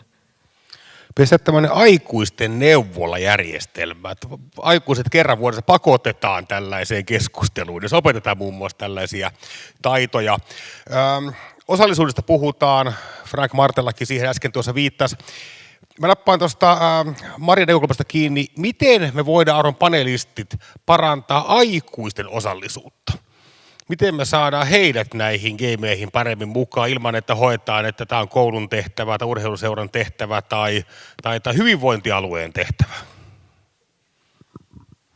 Niin, oikeastaan minä täytyy sanoa, että tässä tämän päivän aikana yksi sellainen idea ja ajatus tuossa tuli esille. Olin tosi iloinen, kun Salli kävi läpi niitä kouluterveyskyselyitä tuossa alussa juhlapuheessa. Ja tiedättekö, että olen tehnyt tätä nykyistä työtäni vuodesta 2018 ja luulenpa, että me ei ole koskaan käsitelty tällä tavalla kouluterveyskyselyjä. Tiedän, että niitä käsitellään kunnissa, niitä käsitellään hyvinvointialueen valtuustossa, hallituksessa. En tiedä, että niistä olisi koskaan tuloksista kerrottu lapsille, nuorille, jotka ovat vastanneet näihin kyselyihin. Jotenkin ajattelin, että nyt tämän tilaisuuden jälkeen yksi asia on, kun nämä kouluterveyskyselyt tulee joka toinen vuosi, että tällainen tilaisuus, kerätään tällä porukalla yhdessä nämä tulokset ja käydään se yhteinen keskustelu. Että on meillä tässä parantamisen varaa, mutta se on myös yksi keino innostaa niitä vanhempia. Tässä salissa oltiin muutama vuosi sitten kuuntelemassa Marko Jantusen, entisen jääkiekkoilijan, haastavaa alkoholia ja päihdekäyttäytymistä. Täällä taisi olla ehkä 50 ihmistä. Jospa ne vanhemmat tulisi kuuntelemaan niitä tuloksia, mitä meidän nuoret heille kertoo. Niin varmasti kyllä nimenomaan se, että nämä tulokset, mitä nyt käytiin läpi täällä avoimesti, kiitos siitä Sallille, niin varmasti auttaa. Ja totta kai jokainen kunta miettii toki omasta lähtökohdastaan, että Luumäki miettii, mitä hemmettiä Rantoilta tekevät oikein, Ruokolahdella oikein. Ja taas Ruokolahti miettii, mitä Luumäki oikein tuolla tekee oikein, totta kai Parikka kaikki hyvin, mutta se on tietysti toinen asia. Sitten tiedottaminen ehdottomasti on yksi näkökulma. Joo, kyllä tämä varmaan itse ainakin herätti tämä, että kun Salli toi esille nämä kouluterveyskyselyn tuloksissa tämä keskusteluyhteys vanhempiin, että tavallaan itsekin olettaa, että omassa perheessä on hyvä keskusteluyhteys, mutta eipä sitä ole tullut kysyttyä niiltä lapsilta, että toki he kertoo asioita, niin silloin tietää, että varmaan jonkunlainen yhteys on olemassa, mutta tämä voisi toimia semmoisena herättäjänä, että kun niitä tuloksia käydään myös läpi, lapset ja nuoret kokoaa sitä tietoa, me käydään niitä läpi ja sitten yhteisesti mietitään. Eli kyllä varmaan kouluissa oletan, että oppilashuoltotyöryhmissä kyllä käydään tulokset läpi ja osittain niin kuin vanhempienkin kanssa on meillä semmoisia foorumeita olemassa, että niitä koulukohtaisesti käydään läpi ja mietitään, että mitä siellä voidaan tehdä. Että ei se tilanne ehkä ihan niin huono ole, mutta et juuri se, että analysoidaan, katsotaan, että mitkä on ne kriittiset kohdat, mihin pitäisi kiinnittää huomiota. Että kyllä tästä vanhempien rooli ja tuossa Planet Youthin tavallaan näissä tausta-aineistoissa nousi esille, Meksikossa taisi olla, että oli neuvola-ikäisille ihan tämmöinen, tai vanhemmille tämmöinen vanhemmuuskoulutus, niin välillä on tullut mieleen se, että tarvittaisiinko me tänne tällainen. En itsekään ole sitä ajokorttia suorittanut, että se on ihan tässä elämässä opittu, mutta se voisi olla ihan ainakin niille, joilla havaitaan siinä odotusaikana jo, että siellä saattaa jotain haastetta olla, niin tämmöisiä voitaisiin lähteä kyllä miettimään. Nyt mä olen vähän ilonpilaaja. Mä olin 35 vuotta koulussa töissä ja kouluterveyskyselyjä tehty lukemattoman monta kertaa. Tulokset käyty moneen kertaan läpi. Koskaan ei ole ryhdytty mihinkään toimenpiteisiin. Ja mä luulen, että meillähän tiedolla johtaminen on muotisana. Meillä on paljon tietoa, mutta ei me käytetä sitä hyväksi sitä tietoa. Että tavallaan se, tässä oli sen tähden, tämä kuulostaa mainospuhelta nyt, mutta se, että tähän päivään se sopii, niin tässä tulee niiltä tällä hetkellä koulusta olevilta lapsilta se tämänhetkinen tieto, ja sieltä tulee vielä niitä ehdotuksia, mitä voidaan tehdä sitten saman tien, jotta ne lapset näkee, niin kuin mä sanoin tuossa aikaisemmin, niin tulee myös se motivaatio vastata siihen sellaiseen kyselyyn, kun tiedetään, että sieltä jotain toimia tehdään. Ja niin kuin sanoit, että koko maailmaa ei yhdellä kerralla paranneta, vaan muutamaa asiaa pyrittäisiin parantamaan. Mutta se, että niin kuin juontaja sanoi jo aamulla, että me lähdetään sanoista puheeksi ja puhutaan, me ollaan hyvin puhumaan, mutta ne teot. Ja sitten vanhempien puolesta nyt tai vanhemmista semmoinen asia, että mun kokemusten perusteella niin kaikki vanhemmat ei osaa, ei jaksa ja kokevat, etteivät ehdi edes kasvattaa omia lapsiaan. No sitten niin kuin tiedetään, niin sitten siellä on niitä vielä, jotka ei edes ehkä halua kasvattaa niitä omia lapsiaan. Niin kyllä meidän ammattilaisten täytyy sitten kuitenkin kantaa niistä lapsista, joita ne vanhemmat ei syystä tai toisesta kasvata, niin meidän täytyy sitä tehdä. Mä koen, että silloin me ollaan muuten epäonnistuttu, jolle me sitä hoidetaan. Maria, miten sinä lähtisit aktivoimaan aikuisia osallisuuteen tai vanhempia? No toisin sen niin kuin jo koulussa esiin vanhempainilloissa, että opettajat ja rehtorit ja kaikki tällaiset niin kuin antaisi sitä vastuuta, että hei, ottakaa teidän nuoret niin kuin huomioon. Koska se, että nuoret vaan kasvaa siellä omassa huoneessa, käy syömässä pari kertaa päivässä, moikkaatte aamulla ja illalla, niin ei se auta mitään. Ja että niin kuin kyllä aikuisten pitää olla niin kuin kiinnostuneita siitä, että miten nuoren menee ja miten se pärjää koulussa ja elämässä muutenkin. Tai vaikka se ei kävisi enää koulussa, se olisi vaikka 30, voi siltäkin kysyä kerran viikossa, laittaa WhatsApp-viestiä tai soittaa, että miten sulla menee. Tai kysyä, että söitkö aamiaisen tai lounaan. Ne oli jotenkin numeroita, mitkä itselleni jäi tuolta jotenkin särähti silmään, että miten on mahdollista, että noin moni jättää syömättä sekä aamiaisen että lounaan. Itse voisi voida vähän harvemminkin, useamminkin tehdä sen, mutta se on huono juttu. Tuossa tuli esiin Sepon puheessa tämä bussi, hieno innovaatio, millä saadaan ihmisiä siirrettyä eri paikkoihin. Ja Kimmo puhui tuossa aamupäivällä, puhui sitten vaikkapa resepti, kiitos. Ja edelleen, mihin vastaaviin tämmöisen niin kuin jopa pieniin ihmisen kokoisiin ratkaisuihin te olette kenties muuhun kuin näihin mainittuihin niin törmänneet, jolla me saadaan ihmisiä, mitkä ei välttämättä suoraan ole kasvaneet perheissä, missä nytten ehdotetaan tai tarjotaan tai tuetaan, tai vaikka tarjottaisiinkin jostain syystä ei mene, vaan herkästi tuntuu sitten, että aika menee omassa huoneessa nöhjöttäen. Miten tämmöisiä konkreettisia tekoja, mihin on törmänneet vaikka muualla, mitä voitaisiin täällä ottaa käyttöön ympäri Etelä-Karjalaa? jos saa vastata, en voi olla nyt kertomatta. Tämä on siis Lappeenrannan malli. Tästä varmaan 2017 Lappeenrannan liikuntatoimessa katsottiin, että ei ole uimahallissa juurikaan käynyt 6-vuotiaita lapsia. Ja haaste oli nimenomaan se, että siinä on se hyvä hetki oppia uimaan. Ja Lappeenranta mallinti sitten Turkua siten, että kaikille esikoulunsa aloittaville annettiin tämmöinen 10 kerran maksuton uimahallikortti. No, se toimi oikein hyvin sinänsä. Nuoret tulivat uimaan ja kun vanhemmalle annettiin se että haluan lähteä uimaan, että tämä on maksuton, niin se toimi. Mutta että se palaute, joka sieltä sitten tuli, niin vanhemmat sanoivat vaan, että heidät vähän niin sanotusti rötöksellä huidattiin uimaan. Mutta että pieni kortti voi olla jossain kohtaa, vähän niin kuin tässä Planet Youthissakin oli. Tai että muistan, olen itse käynyt koulua Imatralla ala- ja yläasteen. Me saatiin aina vapaalippu. Siellä käytiin IPV-pelissä ja käytiin Ketterän pelissä, kulttuuririennoissa. Muistan sen vieläkin, en tiedä onko Imatralla enää, mutta vaikka tämän tyyppisiä. Uimalippukortti on erittäin hyvä ajatus.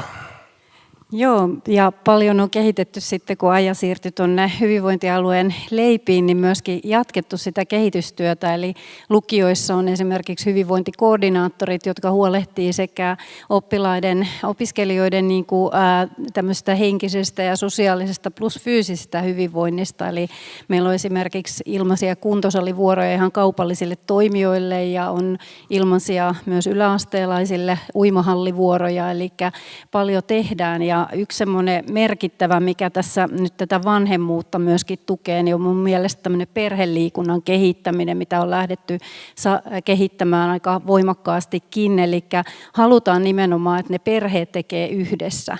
Ja varhaiskasvatus on tässä ollut meillä niin kuin isona apuna siinä, että on kopattu sieltä niitä, kun varhaiskasvatus tavoittaa tänä päivänä aika melkeinpä koko ikäluokan, ei ihan, mutta saadaan ne perheet siihen mukaan ja siellä tutussa niin kuin, tarhan pihalla ekaksi tehdään jotakin ja sitten saattaa laajentaa sitä. Ja myös liikuntatoimi järjestää meillä aika paljon tämmöisiä yhteisiä, mikä on siinä pikkulapsivaiheessa tosi hyviä malleja on olemassa.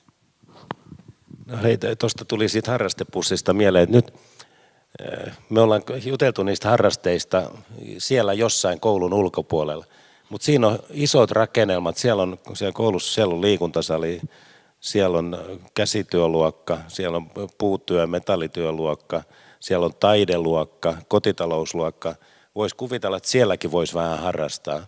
Ja semmoiset, jotka ehkä sivistysjohtaja, joka laskee sitä kun koulun tilojen käyttöastetta, ne pähkäilet voi kauhia, sentään nämähän on suurimman ajan tyhjillään.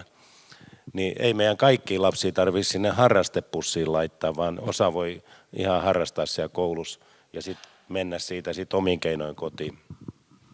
Erittäin hyvä näkökulma.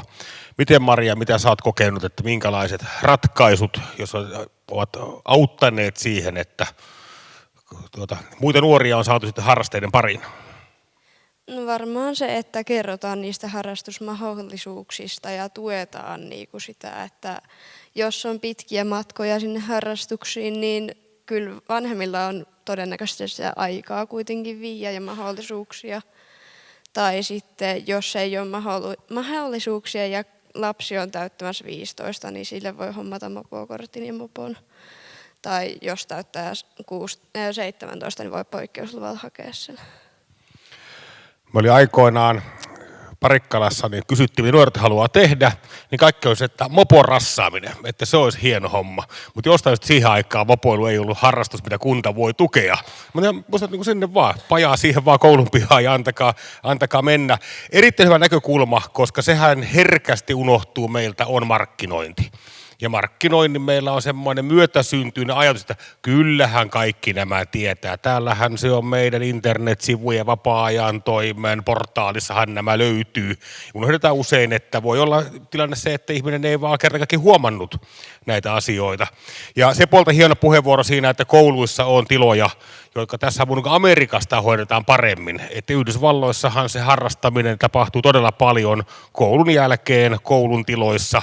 Ja siellä on sitten ihan omat huimaklubinsa ja kokkauskerhonsa ja kaikki muut. Eli välillä kannattaa Amerikkaakin katsoa. Islannissa tämä malli on maatasoinen. Sitten meillä on Lappeenrannan mallia. Ja, että kyllähän tämä Etelä-Karjalan malli on, monihan on tästä tykännyt ja kehuttu. Taitaa olla ainoa mainita hallitusohjelmassa, jos Etelä-Karjala mainitaan ylipäätään. Niin onko nyt tämä maakunta, hyvinvointialueen ikään kuin rajat, niin onko tämä nyt oikea ja viisain tapa järjestää tämä asia? Vai pitäisikö meidän, jos nyt saa taikasauvaa käyttää, niin mennä suoraan odottaa, että koko Suomi saa asiat järjestymään, tai mennään niin, että Rautervi hoitaa omat lapsensa ja Imatra hoitaa omat mukulansa? Mä sanon ulkopuolelta, kun mua ei voi syyttää tämän jälkeen mistään, niin mun mielestä tämä on erittäin hyvä, että on tämä hyvinvointialue. Koska se, että ne ongelmat, mikä niille lapsille kasvaa, niin hyvinvointialue maksaa ne sitten myöhemmin, sitten kun ne lähtee koulusta. Se, että ei yksin hyvinvointialue tietystikään, vaan yhdessä sivistystoimen kanssa, mutta mun mielestä tämä on sopivan kokoinen. Tietysti se on hieno, toivottavasti joskus koko Suomi on tällaisessa mukana, on se sitten Islannin malli tai mikä tahansa, mutta kuitenkin se, että niin lapsilla on samat ongelmat sen Etelä-Karjalan hyvinvointialueen rajan ulkopuolellakin. Seppo antoi äänensä Etelä-Karjalan mallille. No joo, meillähän on pitkät perinteet täällä maakunnassa tähän yhteiseen tekemiseen ja yhdessä tekemiseen. Eli meillä on sotea tehty jo yli 10 vuotta pitkälti ja on maahanmuuttopalvelut ja työllisyysalue tulossa myöskin Etelä-Karjalan kokoinen. Eli kyllä me ollaan totuttu siihen, että teemme yhdessä täällä näin. Et sinällään tämä on niinku hyvä asia ja musta on hienoa, että me ollaan huomattu, nostettu lapset ja nuoret tähän niin kuin keskustelun keskiöön ikään kuin. Eli jos me katsotaan meidän Etelä-Karjalan väestökehitystä, niin meidän syntyvyysluvut on aika hurjia, tai siis karseita, jos suoraan sanotaan. Eli me ei ole jotain tehtävä, ja itse näen, että satsaamalla lapsiin ja nuoriin ja heidän hyvinvointiin, niin se on tavallaan niin kuin investointi, joka voi olla vähän hähmäisempi hahmottaa kuin joku talonrakennusinvestointi. Ja tietysti samanaikaisesti, kun meidän lasten määrä vähenee, niin täälläkin jo viitattiin palveluverkkokysymyksiin, niin sekä hyvinvointialueelle että kunnissa tekee radikaaleja ratkaisuja palveluverkossa. Ja tavallaan tämä pitäisi myöskin nähdä semmoisena asiana, että halutaanko me satsata seiniin vai haluammeko satsata palveluihin ja lasten ja nuorten hyvinvointiin. Eli aina tämmöiset taloudelliset haastavat ajat on myöskin mahdollisuus ikään kuin tarkastella niitä palveluita ja meidän tekemistä uudella tavalla. Eli itse näen, että varmaan tarvetta jonkinlaiselle ohjelmalle on, ja nyt olisi hyvä hetki, kun ollaan herättely saatu, niin tämän jälkeen istuu alas ja analysoida, että mitkä on ne meidän lasten ja nuorten keskeisimmät haasteet, mihin me haetaan ratkaisuja. Päihdeongelmat näyttää olevan nyt aika samalla tasolla kuin mitä Islannissa on tällä hetkellä, eli meidän ehkä suurimmat haasteet on mielen hyvinvoinnissa, ahdistuneisuudessa, ehkä semmoisessa yhteisöllisyydessä ja tulevaisuuden niin kuin näköaloissa, niin siihen ikään kuin löytää ratkaisuja ja myöskin sitten pohtii tarkasti se, että tehdäänkö me tämä ikään kuin Turun mallilla, että kykenemmekö tähän itse vai tarvitaanko tähän ulkopuolista apua ja onko se Planet Youth yksi mahdollinen kumppani, niin nämä kaikki pitää pohtia aika tarkasti nyt ja pohtiminen ei tarkoita sitä, että tässä käytetään 5 vuotta pohtimiseen ja musta on hyvä juttu, että että nyt tänään on varmasti kaikille tullut tietoisesti se, että me ei lähdetä mistään nollasta, vaan meillä on tosi paljon hyviä asioita jo täällä, mistä ponnistaa ja nyt vaan niin kuin kirkastaa se timantti, että mitkä on ne asiat, mihin me halutaan voimallisesti yhdessä satsata. Joo, minun ääni menee Etelä-Karjalan malliin. Ja kun ajattelen, että kyllä me saadaan aika paljon tietoa, siis jos ajatellaan kouluterveyskyselyä, me saadaan se joka toinen vuosi, se ei riitä meille. Se ei niin kuin mitenkään riitä, me ollaan aina vähän myöhässä ja me saadaan niin kuin sieltä vanhaa tulosta ja tämä muutos on niin kovin nopea. Ja me ollaan totuttu olemaan Etelä-Karjalassa edelläkävijöitä, me ollaan totuttu tekemään eri tavoin, uudella tavoin ja ajattelisin, että ihan rohkeasti vain eteenpäin. Ja nimenomaan olen henkilökohtaisesti, olen sanonut tämän ennenkin ääneen, olen aika kyllästynyt kaikkiin ohjelmiin, semmoisiin lakisääteisiin ohjelmiin, sanon tämän ihan noin niin kuin pelkällä paperitasolla. Ja nimenomaan toivon sitä konkretiaa tässä kohtaa, että mitä me oikeasti teemme. Ei ohjelmaa noin niin kuin ohjelman vuoksi. Eikä oikeastaan vaan lastenkaan ohjelma, vaan ehkä perheohjelma perheille. Että me aikuiset jotenkin, meidän lapset on ihan valveutuneita ja fiksuja nuoria. Moderaattorivaltuuksena, Maria, sulle 3 ääntä. Sä voit jyrää nyt nämä kaikki muut. Ratkaiset tää peli. Ja tasoittaa ainakin. Kyllä minä ainakin kannatan tätä hommaa ja sitten itse ainakin nuorena toivon, että kun tätä Etelä-Karjalan mallia lähdetään rakentamaan ja kehittämään, niin otetaan siihen nuorien mukaan. Kuullaan niitä, mihin te yritätte niin kuin satsata ja ottaa niin kuin eri ikäskaalaa sinne niin kuin mukaan, että siellä on oikeasti niin kuin nuorimmat vaikka 15-vuotiaat ja vanhemmat jotain 60-vuotiaita. Että niin kuin ottakaa eri ikäisiä sinne, että ei vaan se, että 4-50-vuotiaat päättää meidän asioista. Tässä on mielestäni Etelä-Karjalan mallin syvä sydän. Kiitos panelisteille, kiitos Sally, kiitos Irina, kiitos Pall, kiitos Kimmo, kiitos Frank Martela, kiitos koko iso yleisö. Erinomaisen hieno päivä meillä täällä. Tässä on meille nyt paljon materiaalia, mitkä laittaa käytäntöön. Kiitos ja oikein hyvää viikonloppua.